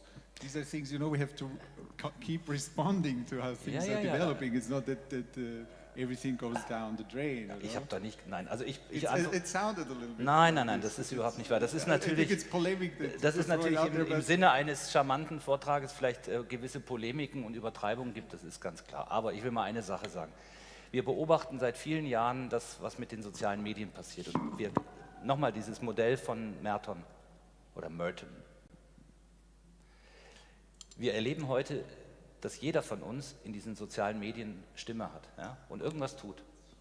Und wir erleben natürlich auch in diesen uns so bedeutenden Bereichen der Wissenschaft, des wissenschaftlichen Experimentierens und des Umgehens mit diesen Dingen eine enorme Popularisierung. Das heißt, immer mehr Menschen bekommen Zugang zu Tools. Wir können heute vieles runterladen. Wir haben eine Explosion an Wissen, auch dadurch, weil immer mehr Menschen ohne große Hürden an dieses Wissen und an diese Werkzeuge herankommen.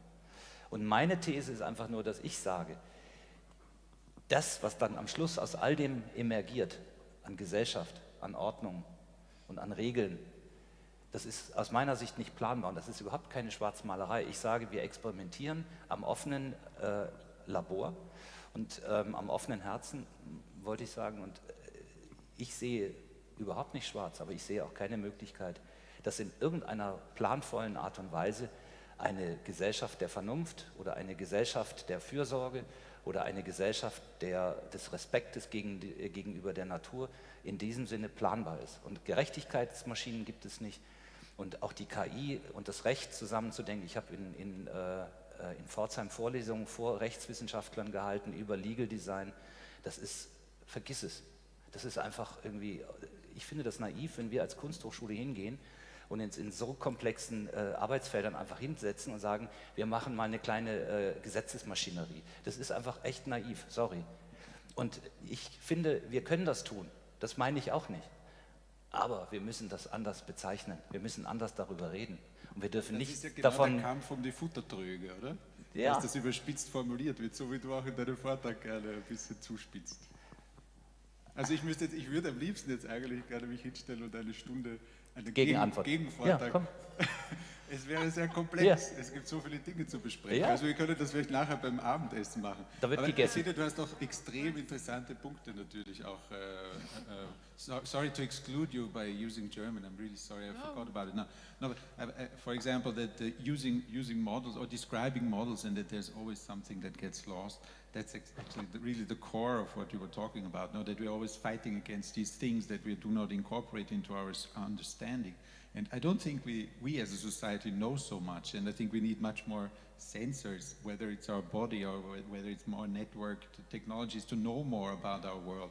At the same time, I see the fear that, I feel the problem that whatever infrastructure we create right now will influence the future. No, that's what every ecologist, sorry, the 20 years, I'm sorry.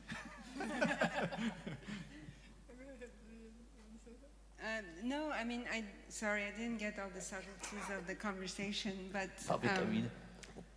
I'm more worried about bankers than I am about. I am more worried about people trying to make as much profit as possible from technologies than actual people trying to hack and think with technologies. If I can respond in that sense. I think I'm going to switch now to the next question, so we get into the more positive vibe. Can I still go to the 20 years back? Yeah, please. Sorry, but Gerhard, Gerhard, you also didn't reply to that. If you want to. Also, wie heißt es so schön, allem Anfang wohnt ein Zauber inne. Das ist, glaube ich, Hermann Hesse, ne? Stufen. Ja, es geht nicht um Anfang, es geht um deine persönliche... Aber meine Erwartung. Was also, hast du da gemacht? Damals. 20 Jahre. Damals. Also ich habe das, was Joël erzählt hat, ganz gut nachvollziehen können. Ich war ja hier in Zürich, in Linz an der Hochschule und ich war hier im Kontext Industriedesign tätig und das war die Zeit irgendwie, das Internet fing an, das zu werden, was es heute ist. Und das war eine Zeit des Experimentierens. Ich habe damals dieses ganze Ding in dem Glauben angefangen, dass wir ein Experimentalraum werden und dass wir mit Technologien spielen. Ich bin ein Spieler. Genau. Und ich habe irgendwie, und das ist das, was Joël erwähnt hat, Joël versteht genau, was ich sage. Von daher ist das gar nicht irgendwie, du verstehst, was ich sage, gell? No? Jetzt höre ich auch nicht mehr auf mit Deutsch. Und das, was ich eben gemerkt habe, ist, dass es kein Spiel ist, sondern dass eben ganz vieles sozusagen an einer gefährlichen Nähe zur Realität steht. Also ich habe zum Beispiel einen Unterschied, wenn wir über Modelle reden.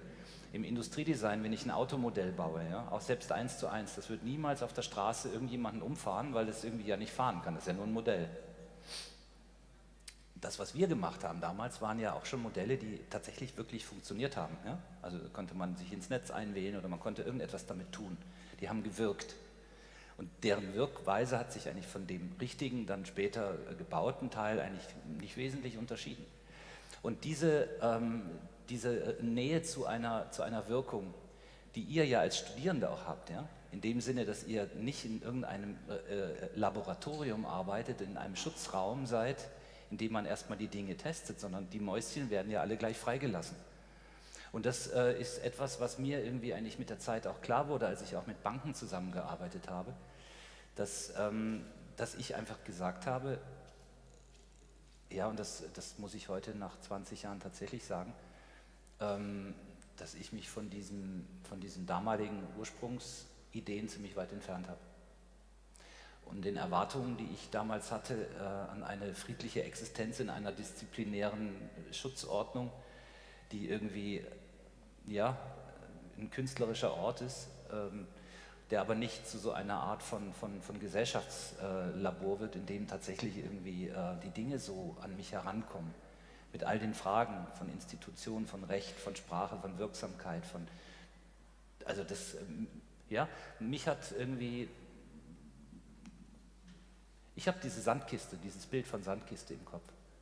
Und ich glaube nicht, dass wir hier noch Sandkiste sind. Ich glaube, dass diese Naivität, die habe ich heute gegenüber diesen Dingen nicht mehr anzunehmen, sondern ich glaube, dass wir hier tatsächlich eine Art Motor sind, in der Aspekte von Gesellschaftlichkeit von morgen irgendwie erzeugt werden. Und das in vieler Beziehung, in Bezug auf Kreativität, in Beziehung auf neue Wirtschaftsmodelle, das heißt die Geldflüsse zu verstehen, die hier an einem solchen Ort passieren, ja, von wem was kommt. Und ich habe übrigens noch keine Tasche bekommen. Ich will auch eine Tasche haben. Talking about money. Ja? Roman, you wanted to say? In English, huh? So actually 20 years ago I was spending most of my days and most of my nights in a strange laboratory at the Academy of Media Arts in Cologne, and kind of a laboratory for experimental informatics and physical computing.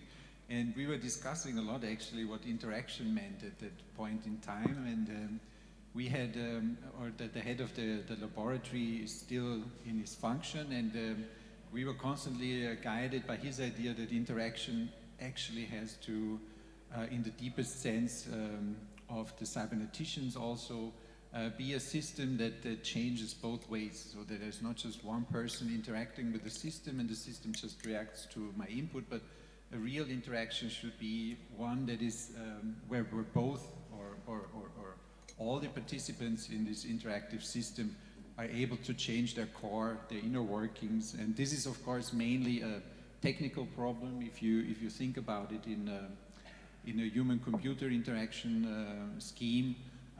But I was also very much attracted to interaction between people, and I tried to, at that moment I still wasn't able to eliminate or push back technology so much.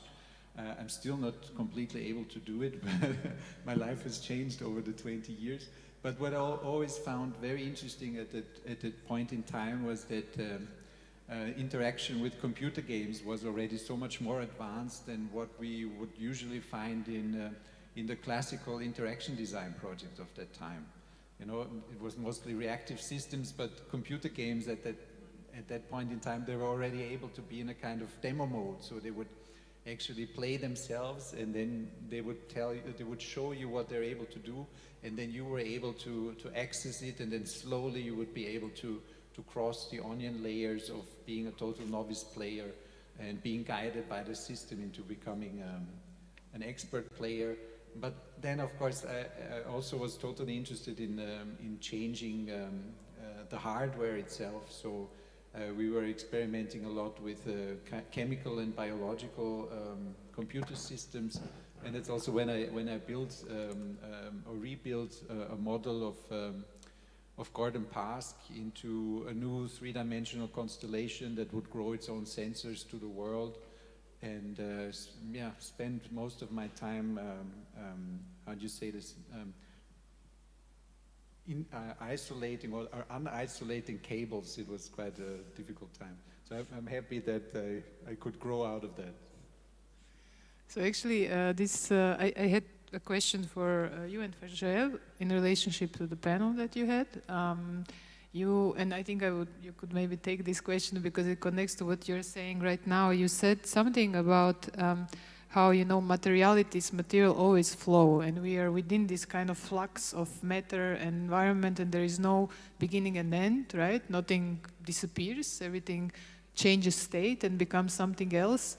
And this difficulty of kind of identifying a point to start and to end, and how do you deal with these kind of processes that are unending. I wanted to ask how that way of dealing materiality today is also different to what you just described now, which are these, you know, boxes of chemical computer growing its own sensors versus you know, a system that is growing its own sensor that is open to the world and does that beyond your life and beyond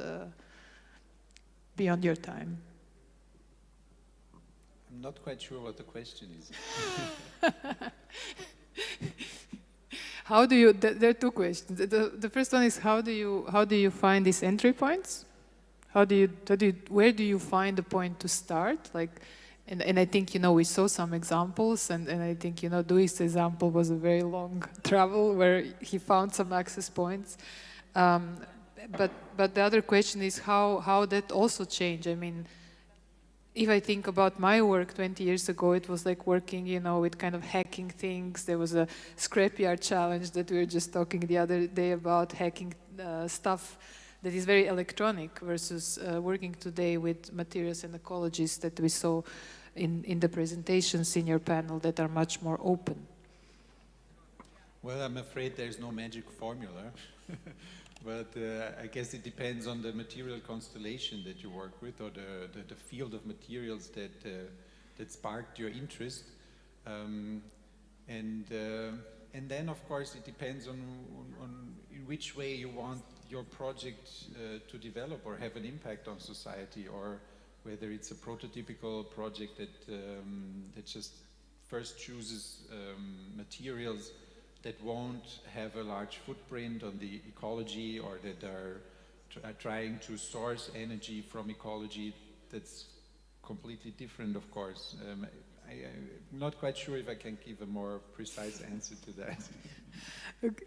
And yeah, I don't know, maybe this is just two questions that came to me about, thinking about how things are now. And I came to this, when you talked about embodiment, Joel, I came to this notion of absent presence, which was a paper that came out somewhere when I was studying in Ivrea. And I remember, this was this notion that when you are on a phone, like at that time on a, not a smartphone, but just on the phone, that you are not there. And already then people were very concerned about this. Like people were making critical design projects where, if somebody called you, you had to give me a game to play so that I had something to do while you're talking to me. And I was just wondering this, this question of nowness and presence that I think is super important for you. How was it, 20 years ago with those technology, and now, of course, it's very different, and it seemed like you had a very personal urge to be here and now. Well, if you're not here and now, when are you going to be here and now, kind of? Yeah, there's of course a very concrete issue right now, which is the notion of attention. I mean, here you are kind of listening in and out. There's some people at the background, maybe caring, maybe not caring, drinking a beer, maybe paying attention, maybe not really. And I am myself floating in and out. There are people listening, there are people daydreaming. In class, when I teach, it's the same. I see people like kind of, and myself too. I'm in the same spot. I think we are checking our phone all of the time in order to try to keep attention. It's a very difficult mindset where we're constantly bombarded by trying to pay attention. And I think one of the greatest, maybe going back to your to questioning the goal, maybe one of the greatest challenge nowadays is to allow ourselves and to love ourselves enough and to love others enough to give the gift of presence and to give the gift of attention. And I'm not exactly sure how to get there, but I know that 20 years ago, obviously the technologies were different. I think for me it was easier. I don't know if I don't even know how to read a book anymore. It's really dramatic. There are people who are, there's sometimes Twitter feeds that I'm laughing so much. It's so funny and dramatic at the same time. Some person was like, yeah, I tell my PDFs on my computer I'm gonna read you one day, and then it's never gonna happen. There is something here kind of interesting that technologies took away from us, but in a way maybe it's a different. Maybe we're already in this mutant state. And it's okay to maybe not be who we were as a civilization 20 years ago, somehow. I don't know. Okay, my last question, and then we also go have a beer, which I think we deserve very much. But shouldn't we maybe have questions from the audience as well? That's true, yeah.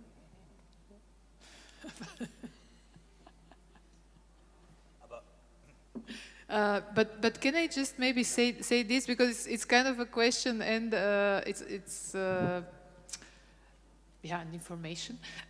So I wanted to just mention the conversation series on interactivity, because I think that what we had and what we are having, because we are continuing it in these conversations, is really reflections on these things that are staying with us.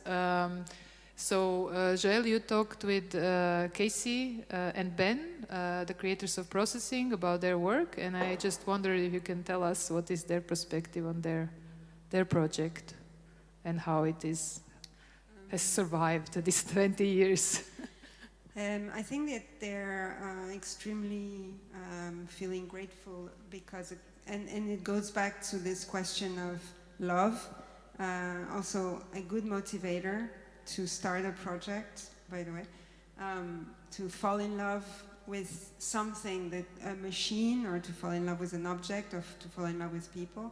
But I think they are very much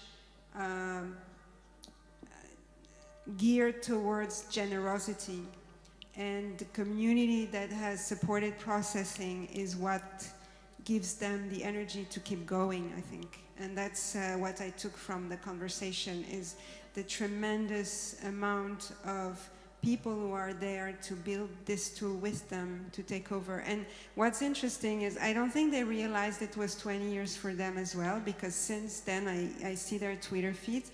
They've launched a countless number of events to also celebrate the 20 years. And I don't think they were aware of that before I asked them to participate. So we kicked it off for them too. That's great. So I actually talked with Chris Salter, and he's publishing a book coming out now on MIT Press called Sensing Machines, How Sensors Shape Everyday Life. And it was really nice to talk to him about how sensors shape, life. Was the question 20 years ago, because 20 years ago he was working on projects in kind of very controlled, responsive environments, some of which were exhibited here in 2000, together with other colleagues. So all of these things that Gerhard was also mentioning, that have been very experimental and playful, are now everywhere and are creating, the troubles that we know. What was also very interesting for me was this, the AI. The AI is stupid. The AI is classifying data on a very, very simple. You were talking, Gerhard, about sorting machines, sorting data. The classifiers are really basic, and this is why there is so much error. And yet, we as a society are adapting to them. So basically, the question is: are we going to become so black and white? If we kind of have to live in that environment that has been created. And he also said, 20 years ago, AI was also kind of a selling point if you wanted to get the grant money. So now that didn't change for sure. Roman, you talked with I talked to Sasha Marcial. I won't give away all the detail because it's still an editing process, our conversation. We only had it at the beginning of this week. But I interviewed, no, I didn't, it was more a conversation. Sometimes it turned a little bit into an interview. I talked with her about the relationship between biology and interaction. I think the term interaction, I'm not quite sure about it, if it actually stems from biology, but of course, there are many principles that really lead to the core of interaction. So we talked a little bit about her work. She introduced her work. We talked about some underlying insights that you usually don't come across. Her relationship with the organisms she works with, her studio environment of where she actually houses all the different technologies she works with additionally, how it is to start living with these organisms because they have to survive from one event to the other.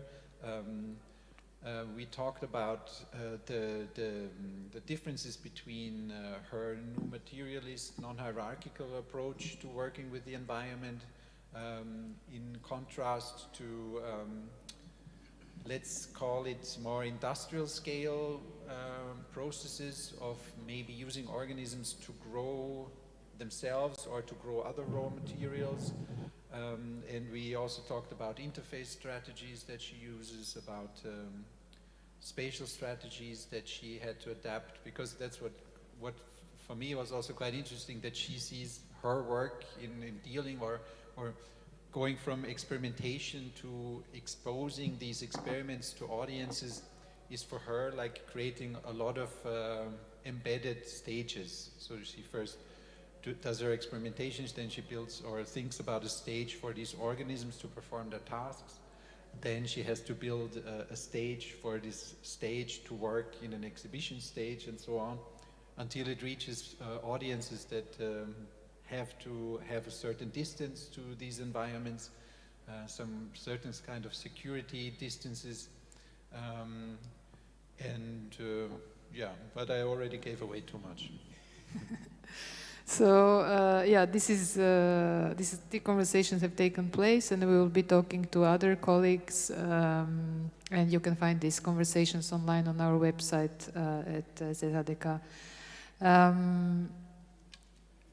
If you have questions, we'll take questions, or we will take them over a bar with a beer, as you wish. I think that would be a nice thing to do, to now move on to very more personal interaction. Okay, transfer to the particular. Thank you very much, everybody. Thank you for the panel.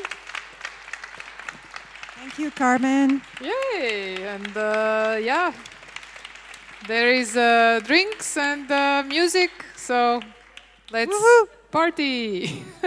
Thanks.